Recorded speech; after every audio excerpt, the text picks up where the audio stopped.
Hello, and welcome to Revolutions. Episode 7.1, The Volcano. Welcome back to our now 7th revolution together. 7. This time, the Great Revolutionary Year of 1848, also known as the turning point that did not turn. But before we can dive into the simultaneous revolutionary eruption that consumed most of Europe in that one crazy year, the very first thing we must talk about is The Storm Before the Storm, the beginning of the end of the Roman Republic by Mike Duncan, forthcoming from Public Affairs, October the 24th, 2017. The book is now available for pre-order anywhere fine books are sold: Amazon, Powell's, Barnes & Noble, your favorite local bookstore. If you go to revolutionspodcast.com, there's more information and links. Pre-order it today. And as I mentioned at the very end of the final episode of our last series, I do have a notion to try to land The Storm Before the Storm on the New York Times bestseller list. And after talking to my marketing and publicity people, this is an even more attainable goal than I originally thought. Now, the actual calculations the New York Times uses to come up with their bestseller list is as esoteric as it is opaque, but it does not take millions of copies, or even hundreds of thousands of copies to get on the list. You guys, if we can lock down 5,000 pre-orders before the publication date on October the 24th, we're going to be in really good shape. Only 5,000. That is not that many. That means that every one of you out there listening to this can play a big part in hitting the goal. Every order will count. We only have to get to 5,000. So I guess what I'm saying is, let's make this a group project. Because I researched and wrote and edited the book, but I can't very well buy all 5,000 copies myself. For that, I need you. Yes, you. I know you can hear me. I'm coming through your headphones as we speak. So if you're listening to this right now and have enjoyed the literally hundreds of hours of free content I have produced over the last 10 years, go pre-order the book. It's a good book. You'll like it, I swear. I just read it again. It's really good. And the main thing I'm interested in here is that if we can all get together and make the book a bestseller, then I will be invited to write more books. And you guys, I have plans and dreams, and I promise you'll love what comes next if we make this one a success. So let's make it a success. I will keep you updated about how we're progressing towards our goal of 5,000 pre-orders, and we'll also keep poking at you until you break down and order the book. But if you want to avoid all that, just pause this episode right now and go pre-order it. It only takes a few minutes. I promise I won't start the revolutions of 1848 without you. Okay, go do it. Okay, did you do it? Thank you so much. Now let's turn our attention to the revolutions of 1848. On January the 29th, 1848, Alexis de Tocqueville, member of the French Chamber of Deputies, rose and delivered a speech to his colleagues concerning the stagnant drift that had taken hold of the July monarchy. He was afraid that the kingdom was dividing into two unequal parts, between those who held property and those who did not. Those of the property-owning class controlled the political life of the nation, but over the past decade there reigned among them, quote, nothing but languor, impotence, stagnation, and boredom. While in the non-property-owning classes, quote, political life began to make itself manifest by means of feverish and irregular signs. He said to his colleagues, the time will come when the country will find itself once again divided between two great parties. The French Revolution, which abolished all privileges and destroyed all exclusive rights, has allowed one to remain, that of landed property. Let not the landlords deceive themselves as to the strength of their position, nor think that the rights of property form an insurmountable barrier because they have not yet been surmounted, for our times are unlike any others. Before long, the political struggle will be restricted to those who have and those who have not. Property will form the great field of battle. Then he went on to say, I am told there is no danger because there are no riots. I am told that because there is no visible disorder on the surface of society, there is no revolution at hand. Gentlemen, permit me to say that I believe you are deceived. True, there is no actual disorder, but it has entered deeply into men's minds. See what is passing in the breasts of the working classes, who, I grant, are at present quiet. No doubt they are not disturbed by political passion, properly so called, to the same extent that they have been, but can you not see that their passions, instead of political, have become social? Do you not see that they are gradually forming in their breasts opinions and ideas which are destined not only to upset this or that law, ministry, or even form of government, but society itself, until it totters upon the foundations on which it rests today? Do you not listen to what they say to themselves each day? Do you not hear them repeating unceasingly that all that is above them is incapable and unworthy of governing them, that the present distribution of goods throughout the world is unjust, that property rests on a foundation which is not an equitable foundation? And do you not realize that when such opinions take root, when they spread in an almost universal manner, when they sink deeply into the masses, they are bound to bring with them sooner or later, I know not when nor how, a most formidable revolution? This, gentlemen, is my profound conviction. I believe that we are at this moment sleeping on a volcano. De Tocqueville delivered this speech with a mind to warn his colleagues of a dangerous threat that was looming on the horizon. And though he did not realize how ready the volcano was to explode, he did see clearly that the social and political challenges of the future would be of an altogether different character than those of the past, that there was something deeply powerful in the distinction between the political question and the social question. And when he delivered this speech, he was thinking of a group of intellectuals who were at that very moment preparing to drop one of the most influential declarations in the history of the world. Because on February the 26th, 1848, just a few weeks after de Tocqueville's speech, Karl Marx and Friedrich Engels published the Communist Manifesto, which opened so famously with, "A specter is haunting Europe, the specter of communism. All the powers of old Europe have entered into a holy alliance to exorcise this specter. Pope and Tsar, Metternich and Guizot, French radicals and German police spies." The manifesto then went on to say, just as de Tocqueville had said, "Our epoch, the epoch of the bourgeoisie, possesses, however, this distinct feature. It has simplified class antagonisms. Society as a whole is more and more splitting up into two great hostile camps, into two great classes directly facing each other, bourgeoisie and proletariat. The goal for the communists was for the proletariat to rise up and overthrow bourgeois supremacy, as a part of the theory of historical force that Marx in particular was developing. That just as the French Revolution had abolished feudal property in favor of bourgeois property, the Communist Revolution would mark the abolition of bourgeois property, a system of private property built on the exploitation of the many by the few. In this sense, the manifesto read, the theory of the communists may be summed up in the single sentence, abolition of private property. And then, of course, the manifesto ends with the stirring, the proletarians have nothing to lose but their chains. They have a world to win. Working men of all countries, unite. De Tocqueville's speech and the Communist Manifesto both arrived at the same time and offered the same analysis, though with very different takes on whether this was all good or bad, and both arrived at the same moment as the revolutions of 1848. But here's the thing. Though I began this episode and this series with all of that, because it so clearly defines the pivot from the liberal revolutions of the past to the socialist and communist revolutions of the future, neither de Tocqueville nor Marx and Engels were exactly right about the nature of the volcano of 1848. What they saw was still for the future, not necessarily for the present.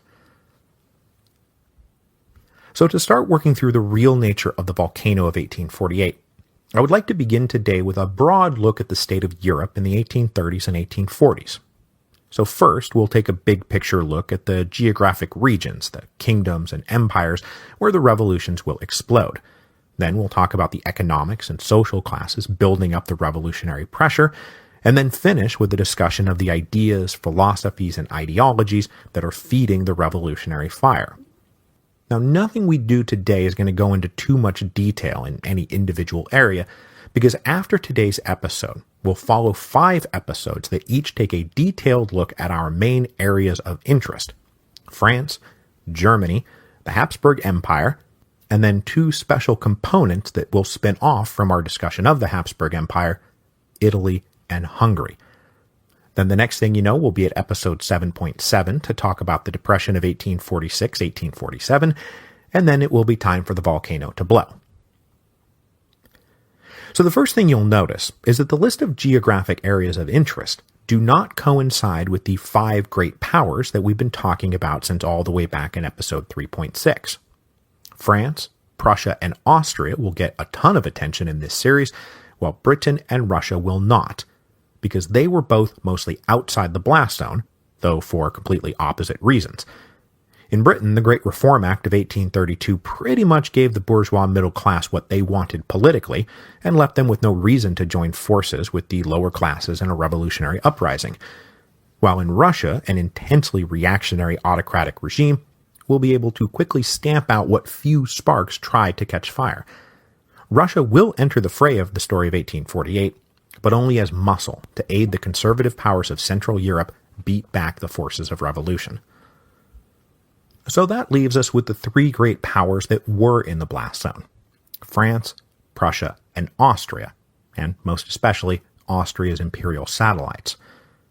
France was of course now living under the July monarchy, allegedly a liberal constitutional monarchy, but as we've already seen in the episode on the June Revolt of 1832, it became clear very quickly that Lafayette's Republican kiss had been secured on false pretenses. As disillusionment with the July monarchy set in everywhere, the verdict of de Tocqueville that the regime was defined by nothing but languor, impotence, stagnation, and boredom was practically the universal verdict of everyone not in Louis Philippe's inner circle. And frankly, even a few of them nodded in agreement. So we'll talk about the July monarchy and our old friends Laffitte, Guizot, and Thiers in detail next week. But though disappointing, France at least operated under a constitutional government, which was more than could be said for Prussia and Austria. Prussia had emerged from the Napoleonic Wars devastated and in debt, and was only just now starting to pull themselves together. But though Prussia is the great power in the region, our focus in 1848 will also include the wider array of German principalities that surrounded the Kingdom of Prussia. The map of Germany is not quite as baffling as it had been under the old Holy Roman Empire, but it's still pretty baffling, and the order of the day was German disunity, with the inhabitants of all these tiny states living under petty tyrannies dominated from above by the Prussians and Austrians. We'll talk all about the disunited Germans in episode 7.3. So then the last of the great powers was Austria. As we saw in episode 6.8c, Austrian Foreign Minister Metternich had been able to revive the fortunes of the Austrian Habsburgs at the Congress of Vienna and make them a centerpiece of his new conservative order for Europe.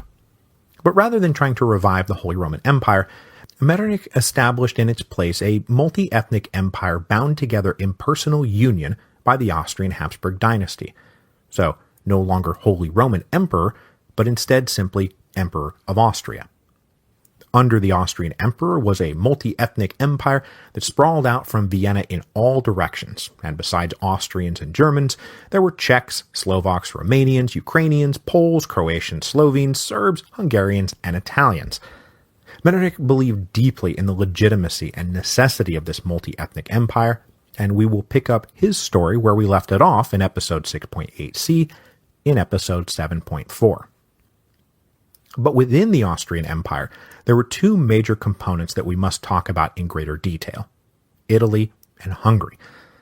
Now, we talked about Italy in the episodes covering Metternich and the Carbonari.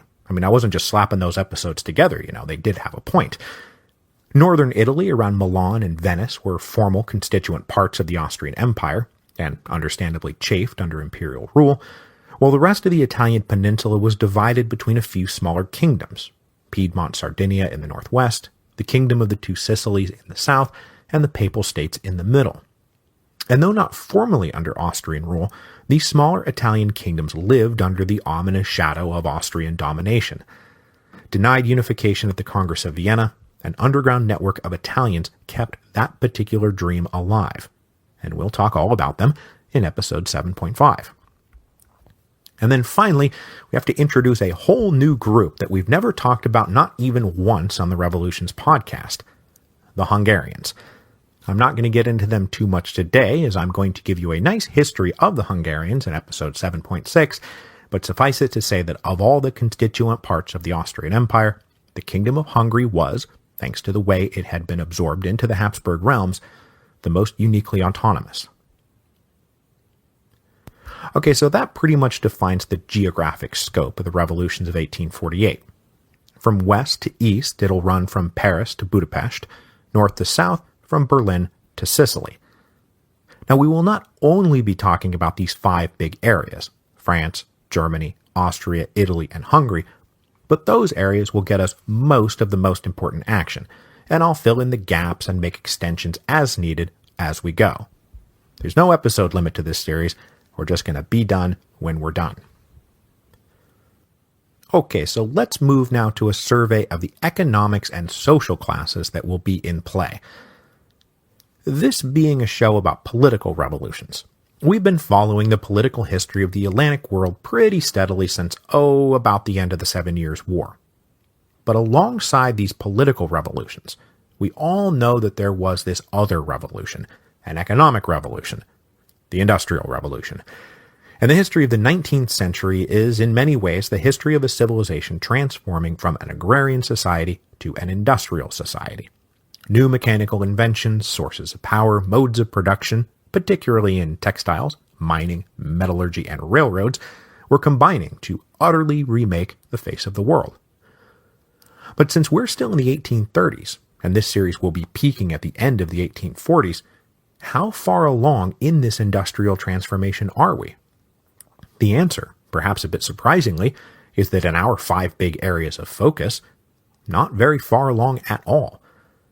Britain was way ahead of everyone on this front, and so while Manchester and Leeds might at this moment resemble what Marx and Engels were depicting in the Communist Manifesto when they said, "Modern industry has converted the little workshop of the patriarchal master into the great factory of the industrial capitalist.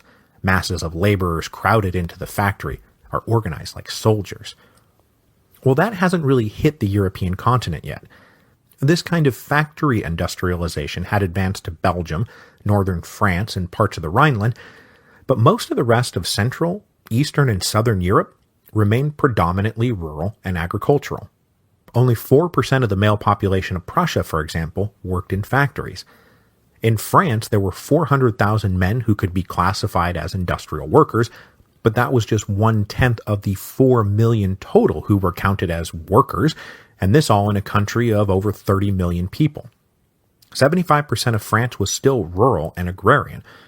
Basically, on the continent in the 1830s and 1840s, the Industrial Revolution was still in its infancy, and in many places had not made an appearance at all. So with most of Europe still rural and agrarian, let's talk about who was living out in those rural and agrarian areas, and the first thing we must say is that there were a lot of them, and more every day. The industrial and political revolutions that kicked off in the middle of the 18th century were matched by a demographic explosion that started around 1750, and then, after pausing momentarily as everyone fed everyone else into the Napoleonic meat grinder, started back up again after the Congress of Vienna. Between 1800 and 1850, the population in Europe rose about 35% after being stagnant for centuries. This put enormous pressure on existing land and resources all over Europe, especially because no major technological advancements in farm production had yet been introduced. So more people, more bellies, same amount of land, same amount of food. Not a great combination. If the Industrial Revolution had not yet hit most of these areas, neither had the political revolution. Most rural peasants in Central, Eastern, and Southern Europe still lived under the same socio-political regimes that traced their origins back to the misty Dark Ages. A small clique of noble families owned all the land and acted as the landlords and employers of millions of landless peasants who eked out a feeble existence either as tenant farmers, sharecroppers, day laborers, or in some places serfs, still legally bound to their owner and his property. And those who weren't serfs often found themselves no better than serfs. Most peasants in Central and Eastern Europe were still obligated to meet the kind of seigneurial dues that their French counterparts had managed to get out from under during the French Revolution. These are taxes due to their lords and requirements to provide so many days of free labor a year. But even those peasants who were free were still not very free. The Prussians, for example, had abolished serfdom back in 1807, but that just meant all those freed serfs were dumped out into a free economy that left them tossed like leaky rowboats in stormy waters that were dominated by huge battleships. Living and working at the edges of subsistence, most rural families took up home manufacturing as a way to make ends meet, usually spinning cloth or doing simple craft work like making utensils and bowls. But unfortunately, it was into this sphere of very necessary economic activity that even those regions supposedly untouched by the Industrial Revolution was very much touched by the Industrial Revolution, because the goods that dominated the home manufacturing trade were the first ones to transition to mass industrial production, textiles, and simple crafts. With cheap, mass-produced goods now entering the marketplace, peasant home manufacturers could not compete, and they were forced to work harder and longer for lower wages. And remember, the population is still increasing rapidly, so the less food and the lower wages were getting less and lower every day. So with the quality of life declining in the rural areas, this also marks the beginning of a steady migration to the cities, as the 19th century was also the beginning of a transformation from rural to urban, to match the transformation from agrarian to industrial. Migrating to a city, a newcomer would enter a fairly baffling and hostile world of terrible sanitation, packed slums, horrible food, and crappy jobs. Now, where there were factories sprouting up, the newcomer might be able to find a job, and while the wages weren't actually that bad compared to the alternative, the job in question was usually dirty, dangerous, and degrading. But of critical importance to us here, for our series on the revolutions of 1848, this growing class of urban proletariat will not, repeat not, be the ones out on the front lines manning the barricades. Partly, this was simply due to the distinction between the rising industrial cities and the ancient political capitals. The factories grew where the coal was, not where the king was. So like in England, the industrial cities were Manchester and Leeds up in the north, rather than London in the south. In France, it was more Lille than Paris. Berlin and Vienna, for the moment, remained mostly free of factory skylines. So when political trouble breaks out in the political capitals, there just won't be that many industrial workers physically present. The revolutionary proletariat's time will come, but that time has not yet come. So the question of who will be manning the barricades brings us to another quote from the Communist Manifesto.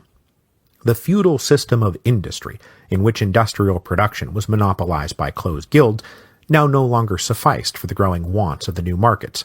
The manufacturing system took its place. The guild masters were pushed on one side by the manufacturing middle class. Division of labor between the different corporate guilds vanished in the face of division of labor in each single workshop. Which again reads like something that has already happened, rather than something that will happen in the future, or at any rate was happening right then in the present. Because that feudal system of industry was not dead yet, and more than anyone else it would be the urban artisans who would be manning the barricades of 1848, because they were in the political capitals, and with their way of life under siege, they had grievances worth fighting for. So the artisans encompassed a whole range of skilled trades: carpenters, masons, butchers, metalworkers, weavers, tailors, bakers, jewelers, blacksmiths. As we discussed during the French Revolution, these trades were all closed by the guild system, a tightly controlled set of rules that created a strict hierarchy of apprentices and journeymen and masters that restricted competition and fixed wages and prices. Artisan work was done in small shops, and though never wealthy, masters at least enjoyed a measure of independence and dignity. Now, in terms of economic efficiency, the guild system was, of course, terrible, and most governments across Europe had either already abolished them, as had happened in France during the Revolution, or they were about to abolish them, as, for example, would be the case in Prussia. Adding to the pressure on the old artisan guild was increasing competition both from rural artisans migrating to the cities and the rise of cheap industrial goods in the market. Though the artisans had no love for the socialists, they all did agree that ruthless, mindless economic competition was eroding all that was good and decent in life. The demands of the artisans would be security, independence, and equality, and they will be on the revolutionary barricades. But ironically, not because they were fighting for progress, but rather because they were trying to hold on to a way of life that was slipping away. So above the artisans and the socio-economic hierarchy, we come to the crux of the whole thing. The bourgeoisie, the middle class, the owners of capital and the means of production. If you had to explain the revolutions of 1848 in 15 words or less, you wouldn't be wrong to say that it was an attempt by the economic middle class to become the political ruling class. But it is important to keep in mind that as simple as Marx and de Tocqueville are when they say that society is dividing into two parts, lumping all the bourgeoisie into a single bucket is way too reductive. Because we're talking about a range from small-time shopkeepers and tavern owners barely getting by, to major financiers, merchants, and the budding captains of industry, who were as rich as the richest aristocrats. But what most of them did have in common was no access to political life. Even in France, only the richest of the rich were able to vote. Even after the July Revolution, we're still only talking about 250,000 voters in a nation, like I said, of more than 30 million. Meanwhile, in Prussia, most of the German principalities, and all the Habsburg realms, there was no access to political power at all. But that said, many in this rising bourgeoisie didn't give a rip about politics. A lot of the business-oriented middle class just wanted to run their businesses and make their fortunes. So anger over the lack of political access was really concentrated in one particular segment of the bourgeois middle classes, the professional trades. These are doctors, lawyers, journalists, and teachers, all of them educated, of some means, worldly, and denied outright a share of the political power, even as the ideas that we're going to be talking about in a minute, liberalism, radicalism, socialism, are floating around out there in the ether and engaging their ambitions and imaginations. In Central and Eastern Europe, the hackles of these guys was raised further because they all knew they were under political surveillance and had been going back to their days in the university. So it wasn't just that they couldn't vote, they couldn't speak or think or gather freely. And they were getting awfully fed up. Finally, at the top of the socioeconomic ladder, there was the old aristocracy. Despite, or perhaps because of, the French Revolution, the nobility still dominated the economic and political landscape of Central, Eastern, and Southern Europe. They owned all the land, they dominated the upper rungs of the state bureaucracy in places like Prussia and the Habsburg Empire. Where there were parliaments in a few of the German principalities, the nobles dominated those too. They formed the government's ministries, they lorded over local politics and administration. They were the senior officers of the army and navy. For all the talk of this rising bourgeoisie running the world, they were still just rising. There was an aristocratic ceiling they could not crack. At least not yet. So, to sum this up, in 1848, Europe was mostly rural and agricultural. Agricultural and landed wealth was still the most powerful kind of wealth, and the ruling class was nearly synonymous with the landowning class, which was nearly synonymous with the aristocratic class, augmented here and there by a few of the richest bourgeoisie who had invested their profits in land. When the revolutions come, we will see the same union that we saw in 1830 up here again, of lower-class street fighters, particularly the artisans, and middle-class intellectuals, particularly from the professional trades, combining their strength to break the repressive, conservative, and aristocratic regimes they detested. That is what is coming. So we'll round this out today with a brief review of the ideologies that provided the intellectual framework for opposition to the conservative regimes that dominated Europe in the 1830s and 1840s. The first of which needs no introduction because we've been talking about it forever now, and that is liberalism. Liberal is a word that means different things to different people at different times and places, but for our purposes it means a belief in constitutional government, participatory government, individual civil rights, private property, and the rule of law. In the main, the political liberals and the economic middle classes are all but synonymous. But middle-class liberalism had limits, pretty strict limits. For one thing, most liberals were not Democrats. So while your average liberal supported extending the franchise to cover men with education and property, that's as far as they wanted to go. When a French liberal like Odilon Barrot brought up the old maxim vox populi, vox Dei, that is, the voice of the people is the voice of God, he did not mean it as a good thing. He meant it was something to fear. I mean, my God, what if we were ruled by the mob? The liberals were also, ironically enough, super anti-revolution. They look back at 1789 and the Declaration of the Rights of Men for inspiration, but the fear they had of the Reign of Terror made them shudder at the mere mention of the word revolution. So they preached evolution, not revolution.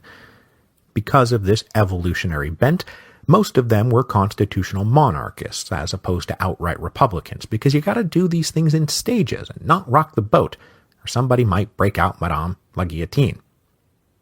Finally, the liberals were also almost exclusively focused on answering the political side of the equation that had been brought up by de Tocqueville. So rights, constitutions, and elections, rather than the social part of the equation, the unequal distribution of wealth, the crippling dislocation caused by economic progress, the unjust and inhumane lives most people were living. To the left of the liberals were radicals and Democrats. These guys operated inside the liberal tradition, but were, well, more radically democratic. There's a gray area where a moderate Republican and a super committed liberal might overlap. But the principal distinction between them was that the radicals advocated for universal suffrage, one person, one vote, and almost all of them were Republicans. They did not want to compromise with monarchy, or, as Lafayette put it, to surround the monarchy with Republican institutions. They wanted to overthrow the monarchy so that the people could lead themselves. And these radicals put a lot of faith in the people, the power of the people, the sovereignty of the people. They said vox populi, vox Dei, and meant it. But being mostly middle-class, educated intellectuals themselves, they didn't actually trust much with the people beyond the abstraction of the thing. So there was an element to the radicals casting themselves as the directors of the old general will. Now, far more than liberals, too, the radicals were also sympathetic to the social side of the equation, and they advocated reforms and state action to try to ameliorate disease, poverty, starvation, and misery, these things that were becoming so increasingly omnipresent. Beyond the radicals was a whole new breed of cat that was just now entering the picture: the socialists. Now, since socialism was just getting going, the word really stood for a grab bag of programs and thinkers, many of whom only bore the slightest resemblance to each other, beyond a general emphasis on the social rather than the political side of the equation. Trenchant critics of the way modern life was shaping up, the socialists advocated radical solutions. So socialism, as it stood in the 1830s and 1840s, included Saint-Simon's technocratic planned society, Charles Fourier's minutely described utopia, Louis Blanc's simple credo that men had a right to work, but then also guys like Pierre-Joseph Proudhon, the father of modern anarchism, who thought men ruling other men was itself an absurd contradiction. And then, of course, coming down the pike was Marx and Engels and their brand of historically infused scientific socialism. In pursuit of their aims, socialists could be autocratic, monarchical, republican, or anarchist, whatever method they thought did the most good. They also, surprisingly enough, did not share any uniform stance on private property. Some would keep it, some would consolidate it, some would abolish it, and the most that could be said is that they all wanted property more equitably distributed. We are also, at this point, talking about a very small group of thinkers confined to tiny intellectual circles. The socialists at this point have made next to no inroads with the uneducated and illiterate lower classes on whose behalf they were theorizing. I mean, the Communist Manifesto didn't even come out until 1848. But the socialist critiques were so scathing, and their solutions so radical and revolutionary, that everyone from the staunchest liberal to the most reactionary conservative made a right old boogeyman of the lot of them. So the biggest thing the early socialists shared in common was that everyone else was happy to have them all ruthlessly suppressed. To be a socialist in the 1830s and 1840s was, on its own, basically a criminal act. So we will wrap up this preliminary survey with a look at one of the other great forces unleashed by the French Revolution, and that is nationalism. Now, we've talked a lot about how the French Revolution introduced the idea that it was the people and the nation that was the true basis of political sovereignty rather than old royal dynasties. Bottom up from the people rather than top down from God, remember? But then in the run-up to 1830, we saw how the anger at the cowardly retreat of the Bourbons from the greatness and power of La Nation had fueled the Three Glorious Days. So in the French case, 19th century nationalism was a backward-looking demand for a return to that once glorious heritage. But elsewhere in Europe, nationalism was a forward-looking call for something new. Nationalism meant taking a fresh look at how people with a shared language, history, heritage, art, and music could and should join together politically, and that each nation deserved a measure of collective self-determination. Now, we'll talk a lot about this as we discuss each of our revolutionary regions in turn, but in Germany, nationalism meant unification of all the fractured principalities. In Italy, it meant unification of the Italian peninsula plus booting out the Austrians. And throughout the Habsburg realms, it often meant equality and autonomy inside the empire, if true independence was not yet possible. The revolutions of 1848 are often called the springtime of the peoples, as the idea of a nation-state as the truest and purest expression of political organization took firm root in the political imagination of Europeans. Okay, so I think that gets us off to a pretty good start, and we'll spend the next 5 weeks reinforcing most of what we just discussed in the particular circumstances of the big regions we're going to explore, and again, that is France, Germany, the Habsburg Empire, Italy, and Hungary. And so next week we will head back to Paris to discuss just what everyone found so absurdly offensive about the July monarchy. But before we go, I will remind you that if you did not in fact pause the episode to go pre-order The Storm Before the Storm, if you just wanted to get going with the revolutions of 1848 after 6 weeks of no new episodes, the episode's over now, and you are free to go pre-order the book, so go do it. I also want to mention that you can come find me on Twitter at Mike Duncan. That again is just at Mike Duncan. I also now have a public Facebook page, which if you've managed to find my personal page, I keep that one for friends and family, but you can come find me now at a public page. I'm at Mike Duncan History.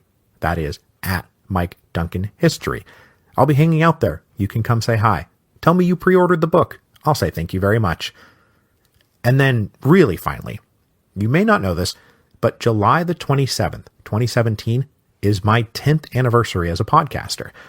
The first episode of The History of Rome was published on July the 27th, 2007. Tempus Fugit. Seriously, 10 years. And to celebrate my 10th anniversary, I do in fact have a surprise for all of you.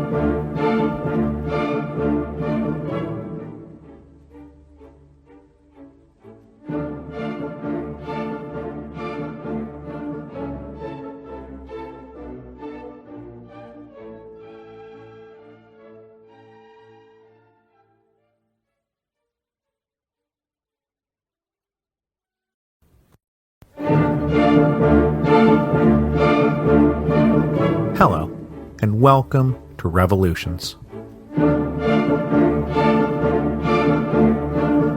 Episode 7.2, Order and Liberty.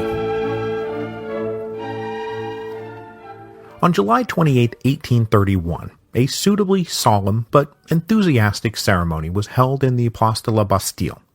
In the wake of the July Revolution, the new government of Louis Philippe worked overtime to cement the official story that the Three Glorious Days had been about the people of Paris rising up to make Louis Philippe their citizen king. As a part of the general PR campaign, the government wanted to erect a monument to the over 500 martyred insurgents who had fallen on the barricades. As a site for this monument, they decided to claim the Place de la Bastille for the July monarchy, consciously linking the new monarchy to the memory of that most famous of popular revolutionary memories. So, despite what you may hear, we are in fact the true heirs of that great legacy. To celebrate the first anniversary of the Three Glorious Days, the bodies of the martyred dead were exhumed and brought to the Place de la Bastille, where they were reinterred in a mass grave, upon which King Louis Philippe personally laid the first stone of a great Corinthian column that would bear the names of the dead and be topped with a statue of the Genius of Liberty, a winged figure holding the torch of civilization in one hand and broken chains in the other. But despite the attempt to claim the legacy of the French Revolution and the memory of the martyred dead, the true face of the new July monarchy would soon be revealed. Because the men who ran the July monarchy actually loathed and feared both the French Revolution and the kind of person who might mount a barricade against a regime he or she has deemed tyrannical. The events that led up to the June Revolt of 1832 were proof enough that the July monarchy was not exactly the people's monarchy. And in the wake of the June Revolt, the great romantic painting, Liberty Leading the People, so recently purchased by the government to further exalt the regime as the people's monarchy, well, it was carried to a basement never to see the light of day. There was a place for liberty in the July monarchy, there was, but it would have been more fitting had the July column really been two columns, one dedicated to liberty, the other dedicated to order, because liberty and order were co-equal partners in the July monarchy. Now, before we get going, though, I do have one bit of cleanup, because I tripped on my way out the door last week. I was most regrettably sloppy about the mix of quotes from Alexis de Tocqueville that I used to launch the series.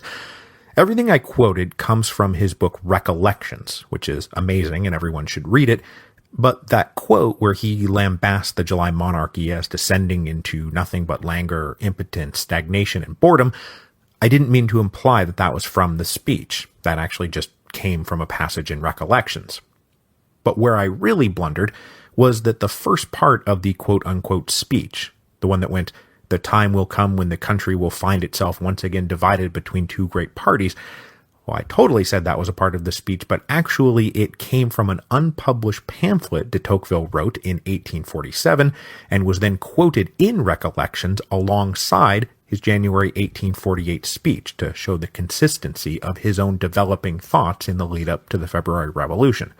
Now, the last and longest quote that ends with him talking about how we are all sleeping on a volcano, well, that is from the speech. But I mashed all the excerpts together in my notes under the general heading, January 1848 speech, and so biffed right out of the gate. I'm sorry about that. But like that time Caesar fell on his face as he climbed off that boat in Africa in 47 BC, when he face planted on the beach, I too shall rise now and without missing a beat say to you all, Africa, I hold you now. Okay, so back now to our history of France. We cut out, as I mentioned in episode 6.8e, with the June Revolt of 1832, when the new regime efficiently and ruthlessly suppressed an uprising by radical Republicans already disillusioned with Louis Philippe. This decisive victory helped shore up the Orleanists' left flank, but there were still two other major threats the fledgling regime had to worry about, and that would also be dealt with in 1832. The first were the partisans of the exiled Bourbons, now called the Legitimists. They recognized young Henry V as the real king and fervently desired to reverse the July Revolution, as they had once, eventually, reversed the French Revolution. The leading light of the Legitimists was the Duchess de Berry, mother of Henry V. After a few years conspiring from her exile in England, the Duchess de Berry, against the rest of the family's advice, organized and funded what she thought was going to be a mass insurrection that would revive the old Catholic and royal armies of the French Revolution. She arrived in France in 1832 and ran around trying to stir up a counter-revolution, but while she found Legitimists grumbling, she also found no real support for active insurrection. For her trouble, the Duchess was captured in November of 1832, and the whole embarrassing incident seemed to decisively shut down attacks on the Orleanists from the right. The other great threat was from the Bonapartists, those who still dreamed of reviving the Napoleonic Empire. They had been thoroughly outmaneuvered and co-opted in 1830, but as long as Napoleon's son sat healthy and safe in Vienna, the threat of a Bonapartist coup would always be present. Because no less than the Republicans, these old Bonapartists believed that all the July Revolution had done was swap one Bourbon for another. So it was much to the regime's relief to learn in July of 1832 that Napoleon II was dead. He had been living in comfortable exile with his mother, the Austrian Archduchess Maria Louise, but young Napoleon II was felled by a mix of tuberculosis and pneumonia on July the 22nd, 1832, at the age of just 21. So it was that his cousin, Charles-Louis Napoleon Bonaparte, then living in exile in Switzerland, became head of the extended Bonaparte clan in exile. The slightly ridiculous, if supremely self-confident and self-important 24-year-old Louis Napoleon instantly seized on the death of his cousin as the work of fate, and he believed himself to be, like his uncle Napoleon, a man of destiny. But that said, with the son of Napoleon now dead, the leaders of the July monarchy could breathe a sigh of relief that Bonapartism had just been severely kneecapped. Okay, so if there was no place for radical Republicans or imperial Bonapartists or conservative absolutists, who were the Orleanists? What was the July monarchy? What did it stand for? Who did they stand for? Well, if we hearken back to last week's discussion of the classes and ideologies in play in 1848, the July monarchy in a nutshell stood for the economic bourgeoisie and the political liberals. But even more specifically, the upper strata of the bourgeoisie and a fairly conservative brand of liberalism. Now, even though the Orleanists expanded suffrage and lowered some property qualifications for the vote, only about 250,000 men had the vote under the July monarchy.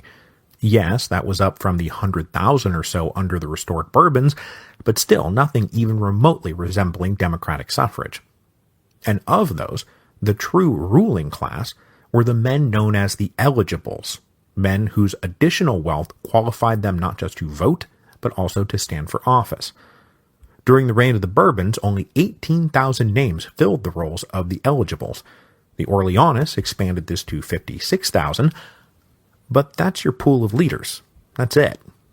And even then, something like 2/3 of the men who served in the deputies and the peers and in the ministries were drawn from that original pool of 18,000. So the July monarchy is called the bourgeois monarchy or the middle-class monarchy, but really, it was a very specific sliver of the bourgeoisie. Now, the political factions that emerged during the July monarchy were all thus founded on the shared values of that upper bourgeoisie. So when you read histories of the period, you will often see shorthand labels attached to various figures, like François Guizot, he's a conservative. Odilon Barrot, he leads the far left. Adolphe Thiers, he ping-pongs around, but was generally in the center left. But what you have to understand is these guys were all a part of a very narrow band of affluent liberals. The real conservatives, old-style, absolutist conservatives that say like Metternich might like to talk to, they'd all gone into retirement. And the real left wing, the radicals and the rising socialists, they had no place in the political system at all. It's why they will keep trying to mount the barricades every few years.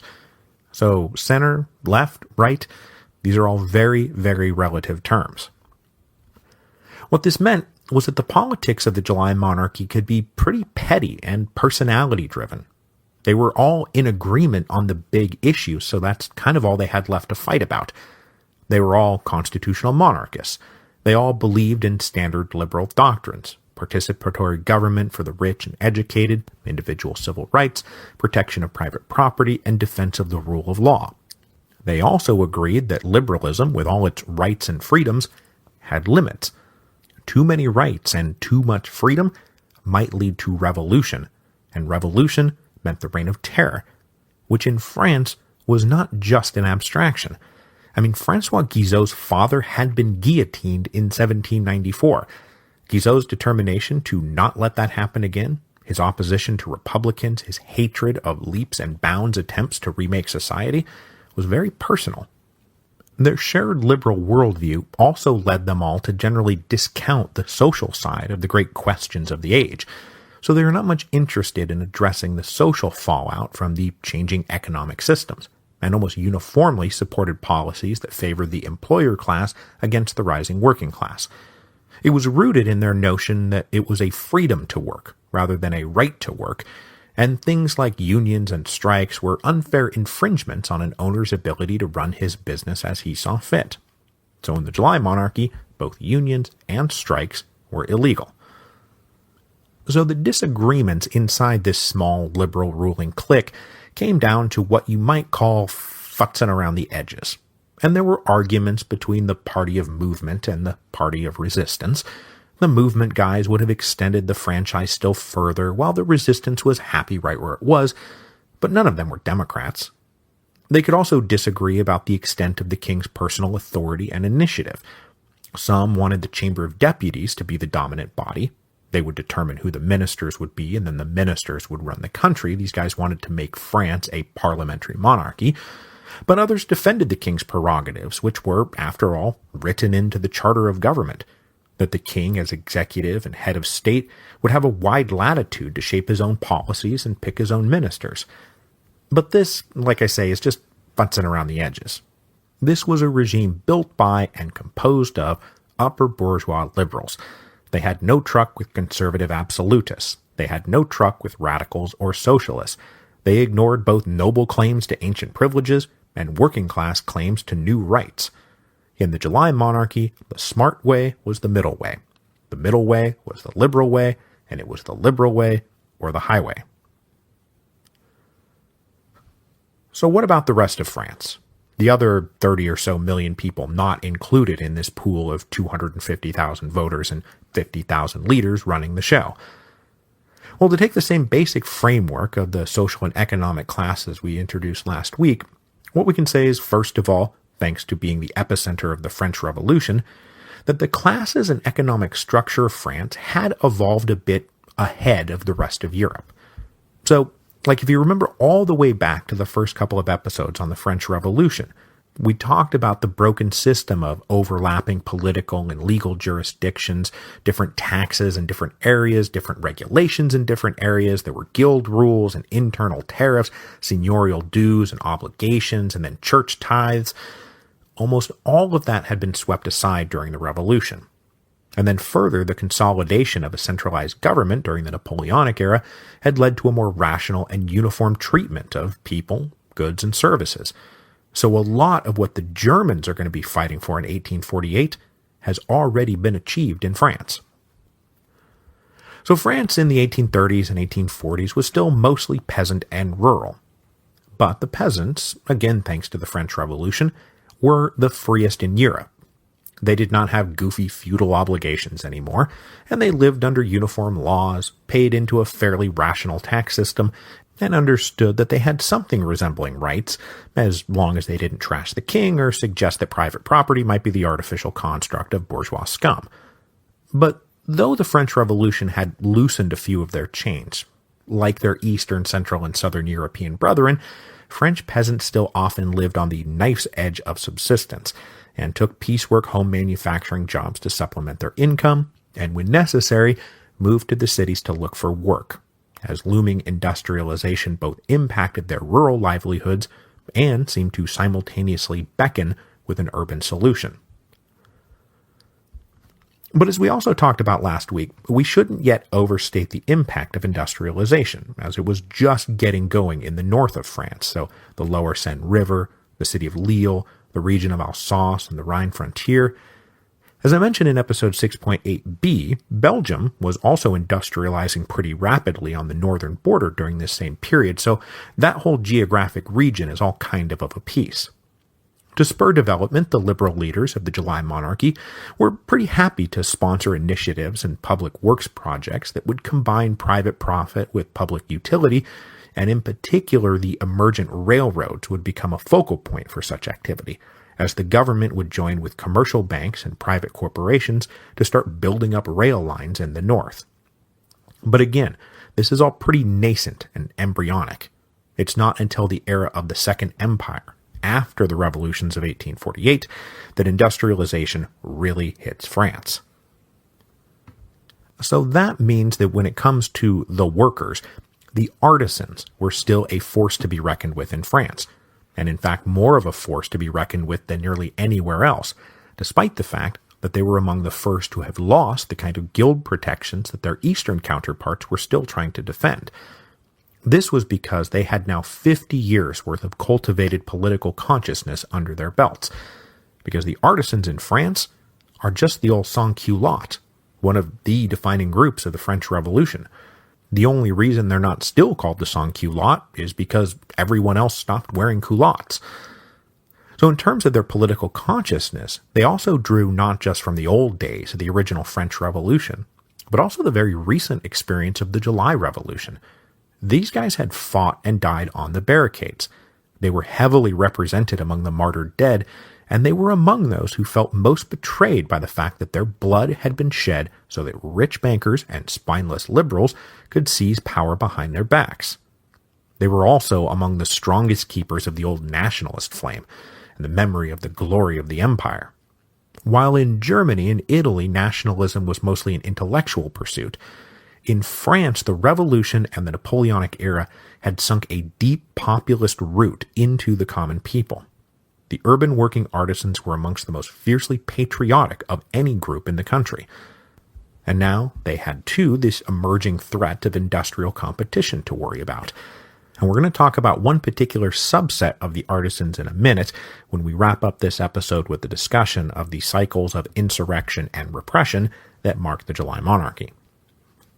So if the artisans were ambivalent to hostile to the July Monarchy, the feelings of the middle-class bourgeoisie varied depending on where they were in the social and economic scale.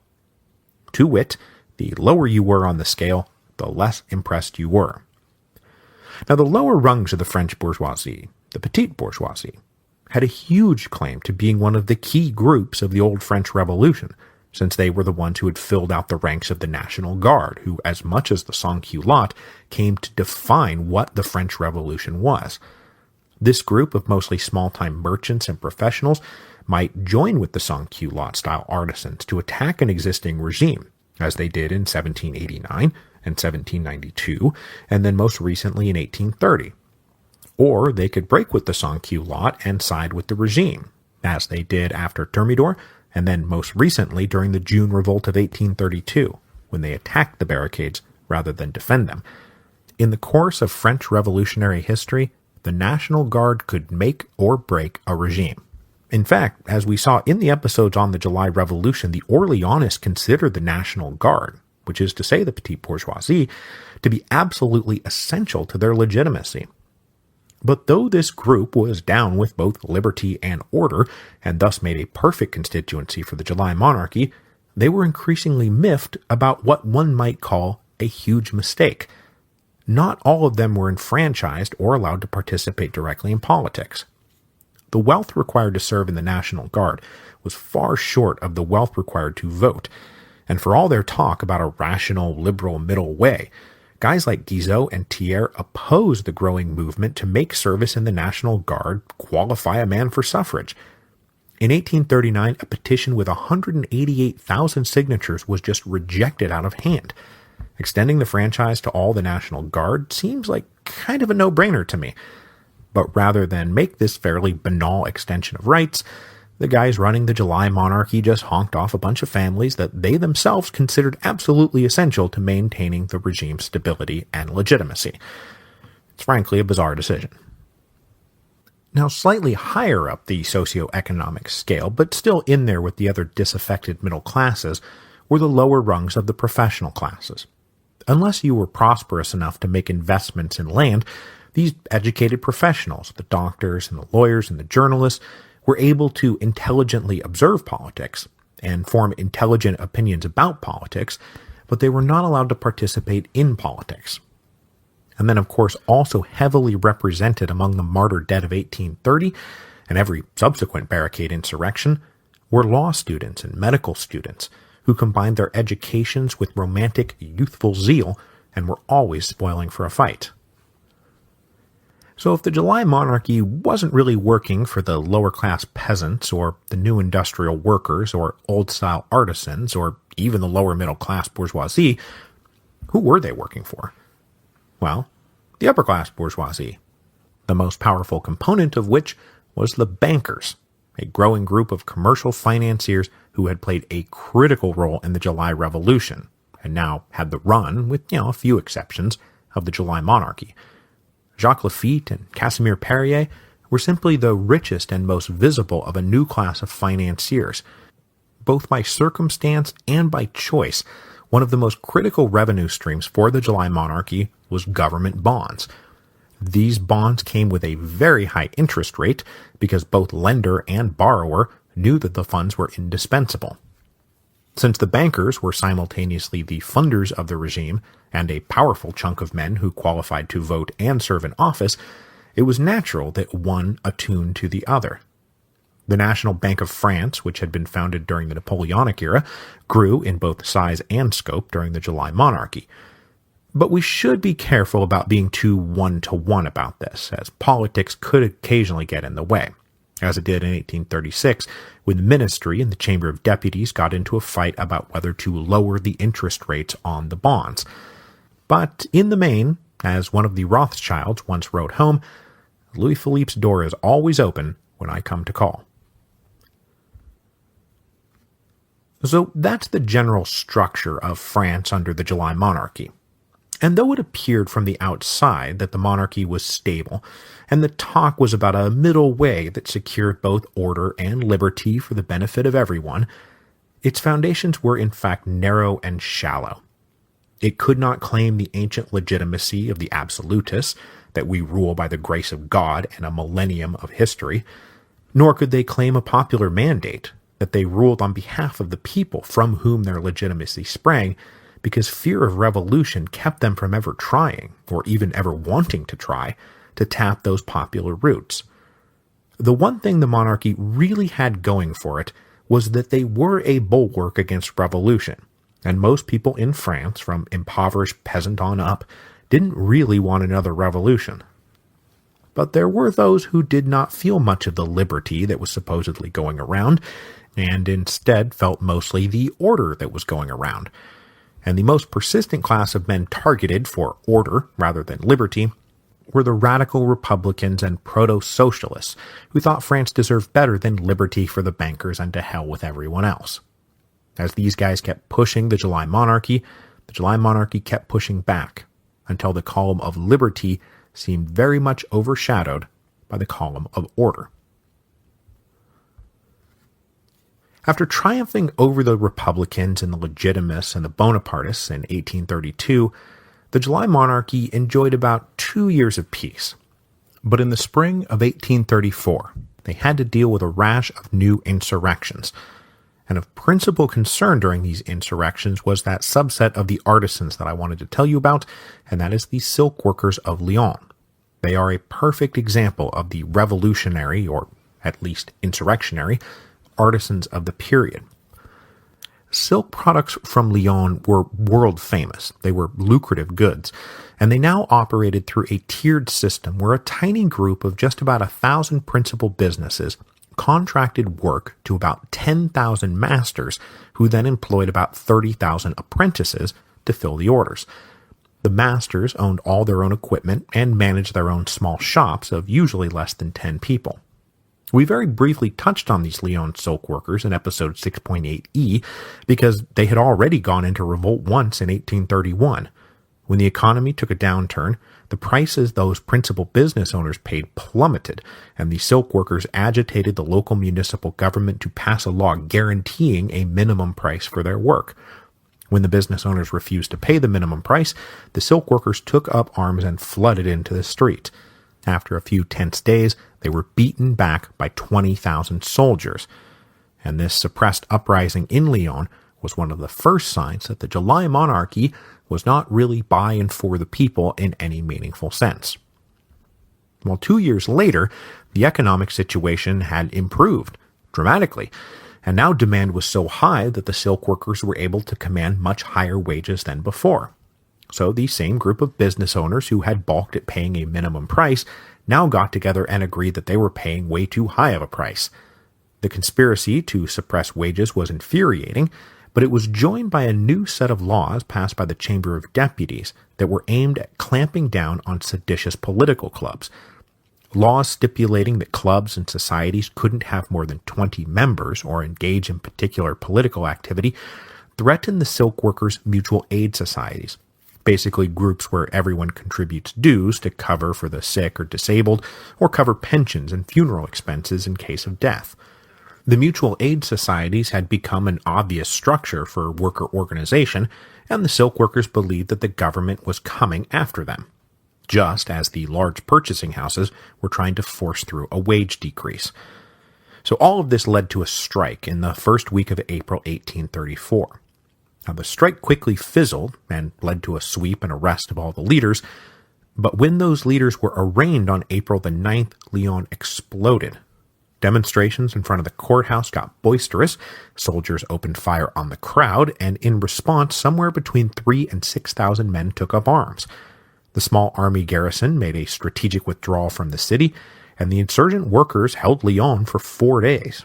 But on April the 13th, the army stormed back in and took back the city with the old whiff of grape shot. Death toll was 130 soldiers and 170 workers. Now, though the Lyon silk workers suspected that their mutual aid societies were being targeted, the real target was a radical group called the Society of the Rights of Man. This group was simply the successor to the Society of the Friends of the People that we talked about in episode 6.8e. Those are the guys who organized the June Revolt. They had the same leaders and the same members, the same group.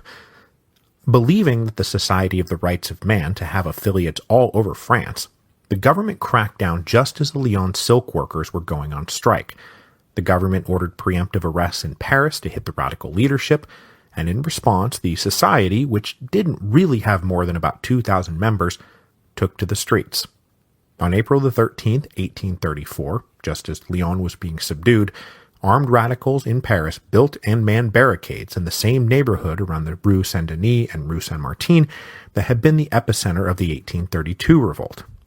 But this 1834 revolt was even more quixotic than the 1832 uprising.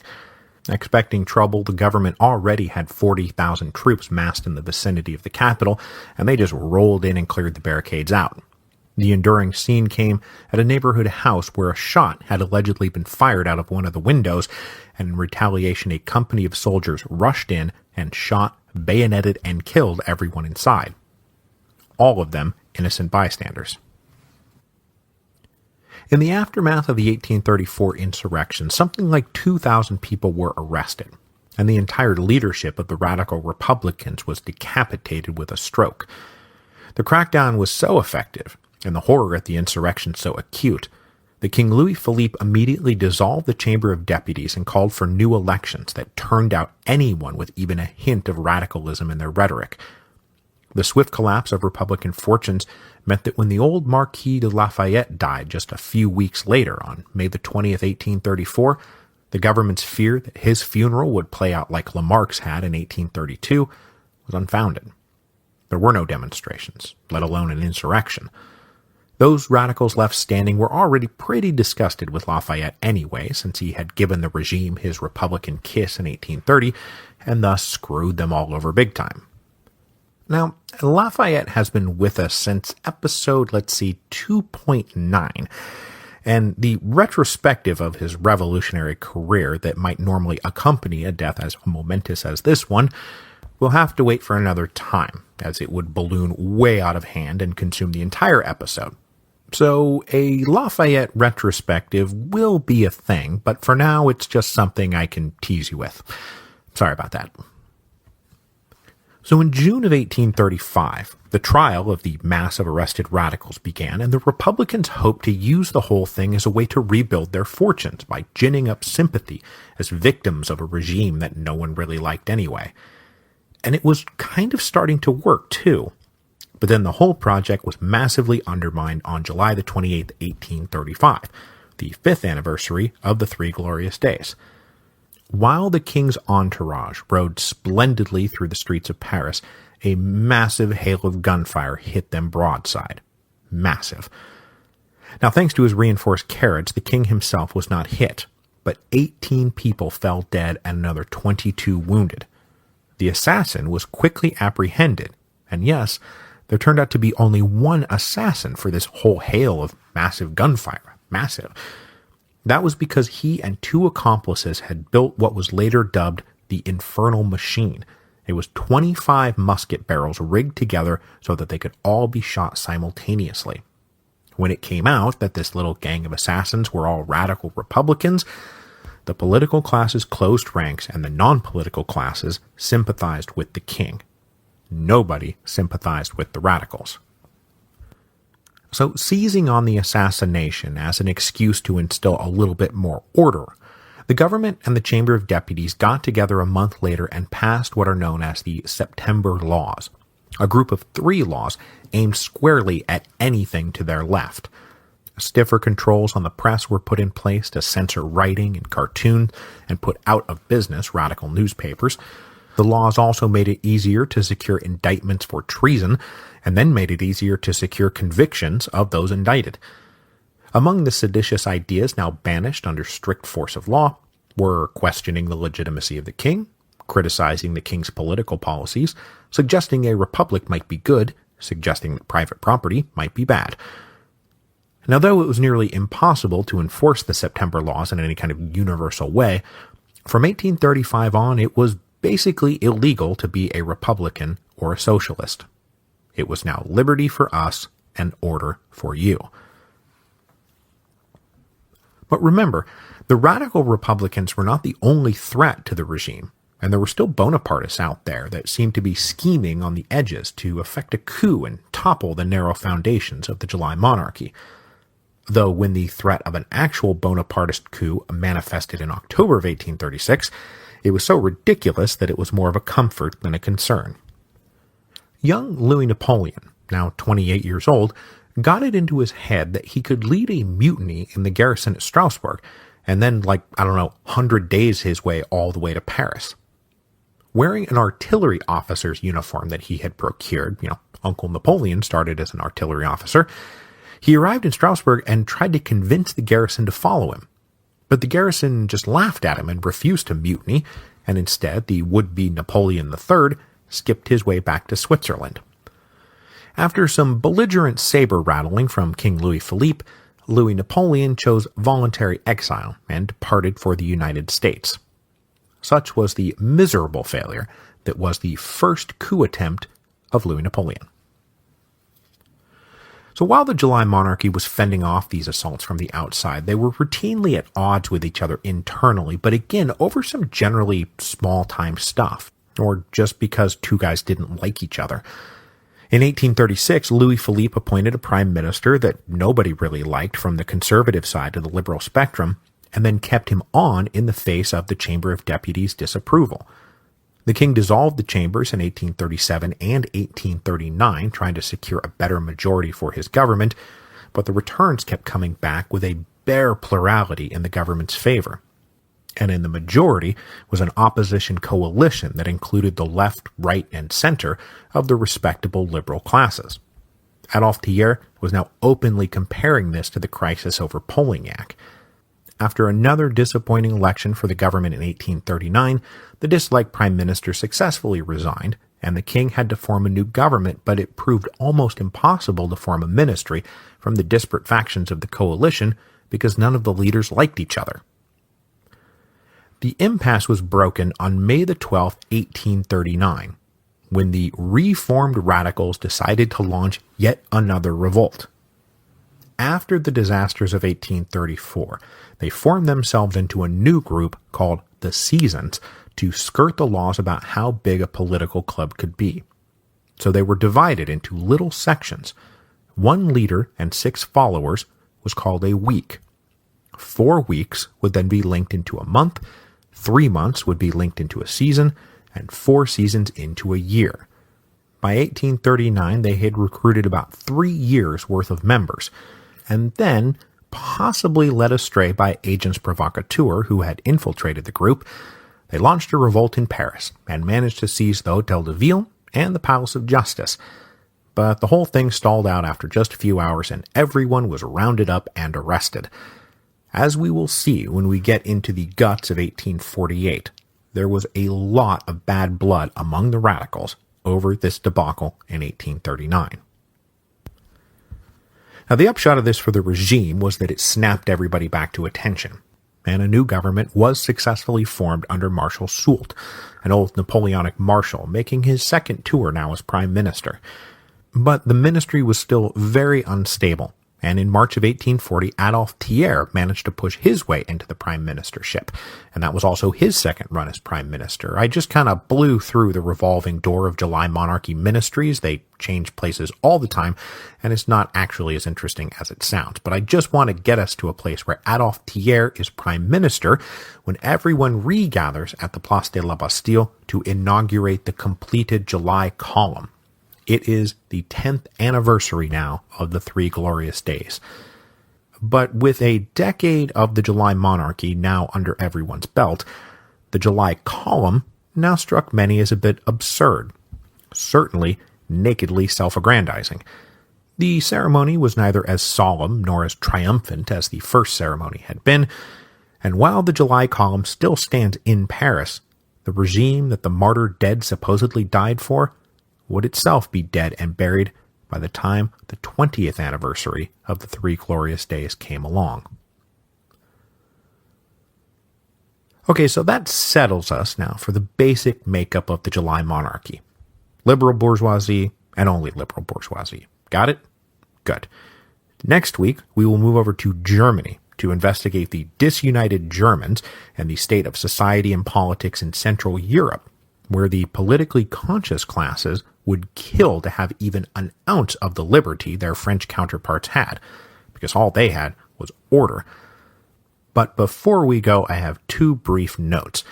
First, you didn't think you were going to escape from this without a book plug, right? It's The Storm Before the Storm. You can pre-order it now. We're doing great. We're actually on track to hit our goal of 5,000 pre-orders. And now that this episode is over, if you haven't done it, you can go do it. You can go pre-order it right now. Go do it. And the second note ties into the first note because, as I said last week, my own 10th anniversary is coming up on July the 27th, just a couple days from when this episode posts. So between this episode and the next episode, I will be posting a surprise piece of content on July the 27th. I'm thrilled they're letting me do this, and I'm just going to tell you what it is because it'll make you excited. It's the entire first chapter of The Storm Before the Storm in audio form.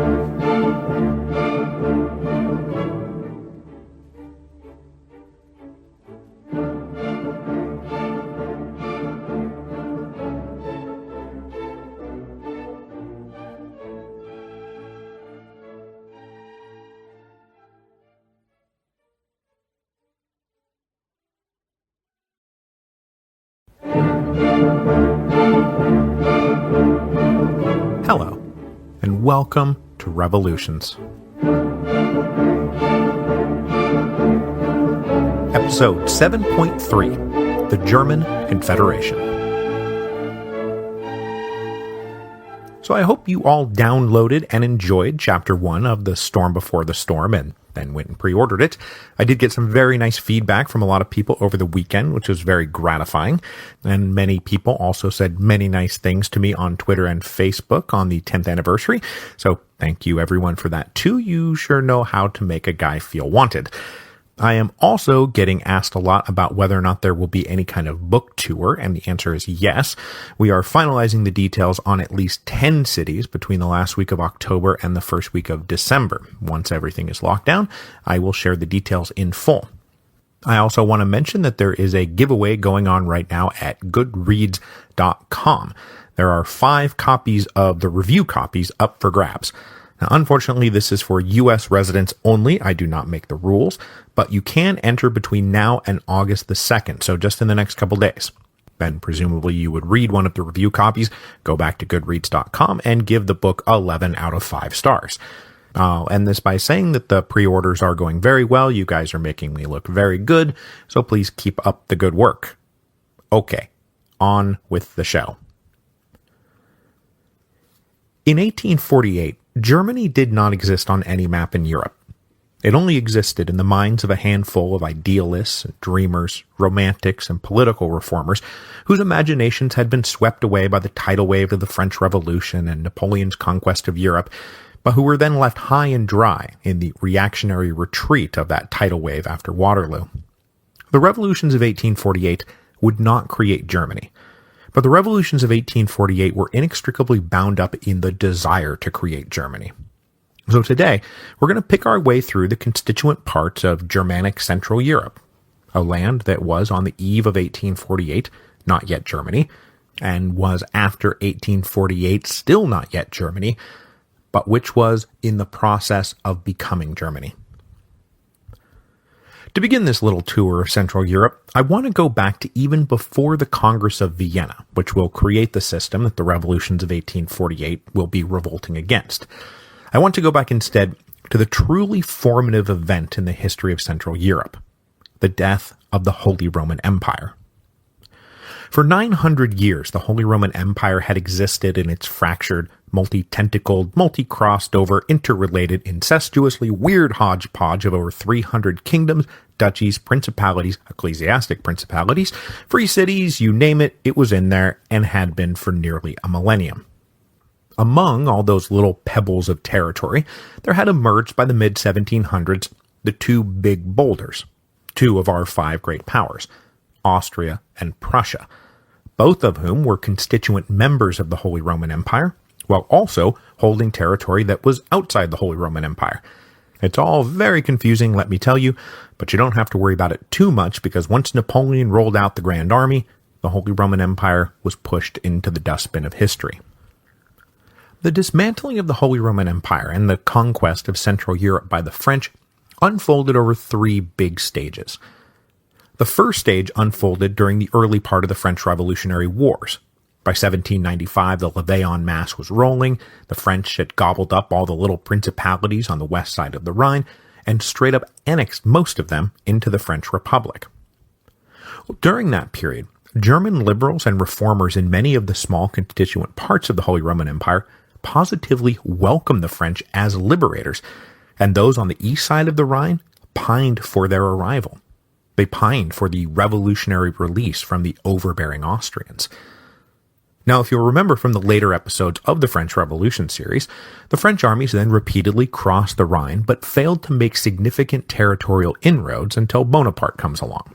And even then, it was not until his massive push east against the Russians and the Austrians, the decisive victory at Austerlitz in 1805 and the subsequent Treaty of Pressburg in 1806, that Stage 2 unfolded. And this was the big one. Again, with active help from many of the smaller German states, the Holy Roman Empire was disbanded. Those smaller states were then reformed as the Confederation of the Rhine, a confederation that purposefully excluded the two powers that had heretofore dominated German affairs, Austria and Prussia. Now, because the Confederation of the Rhine was a collection of principalities, it wouldn't be technically accurate to call them one of France's sister republics.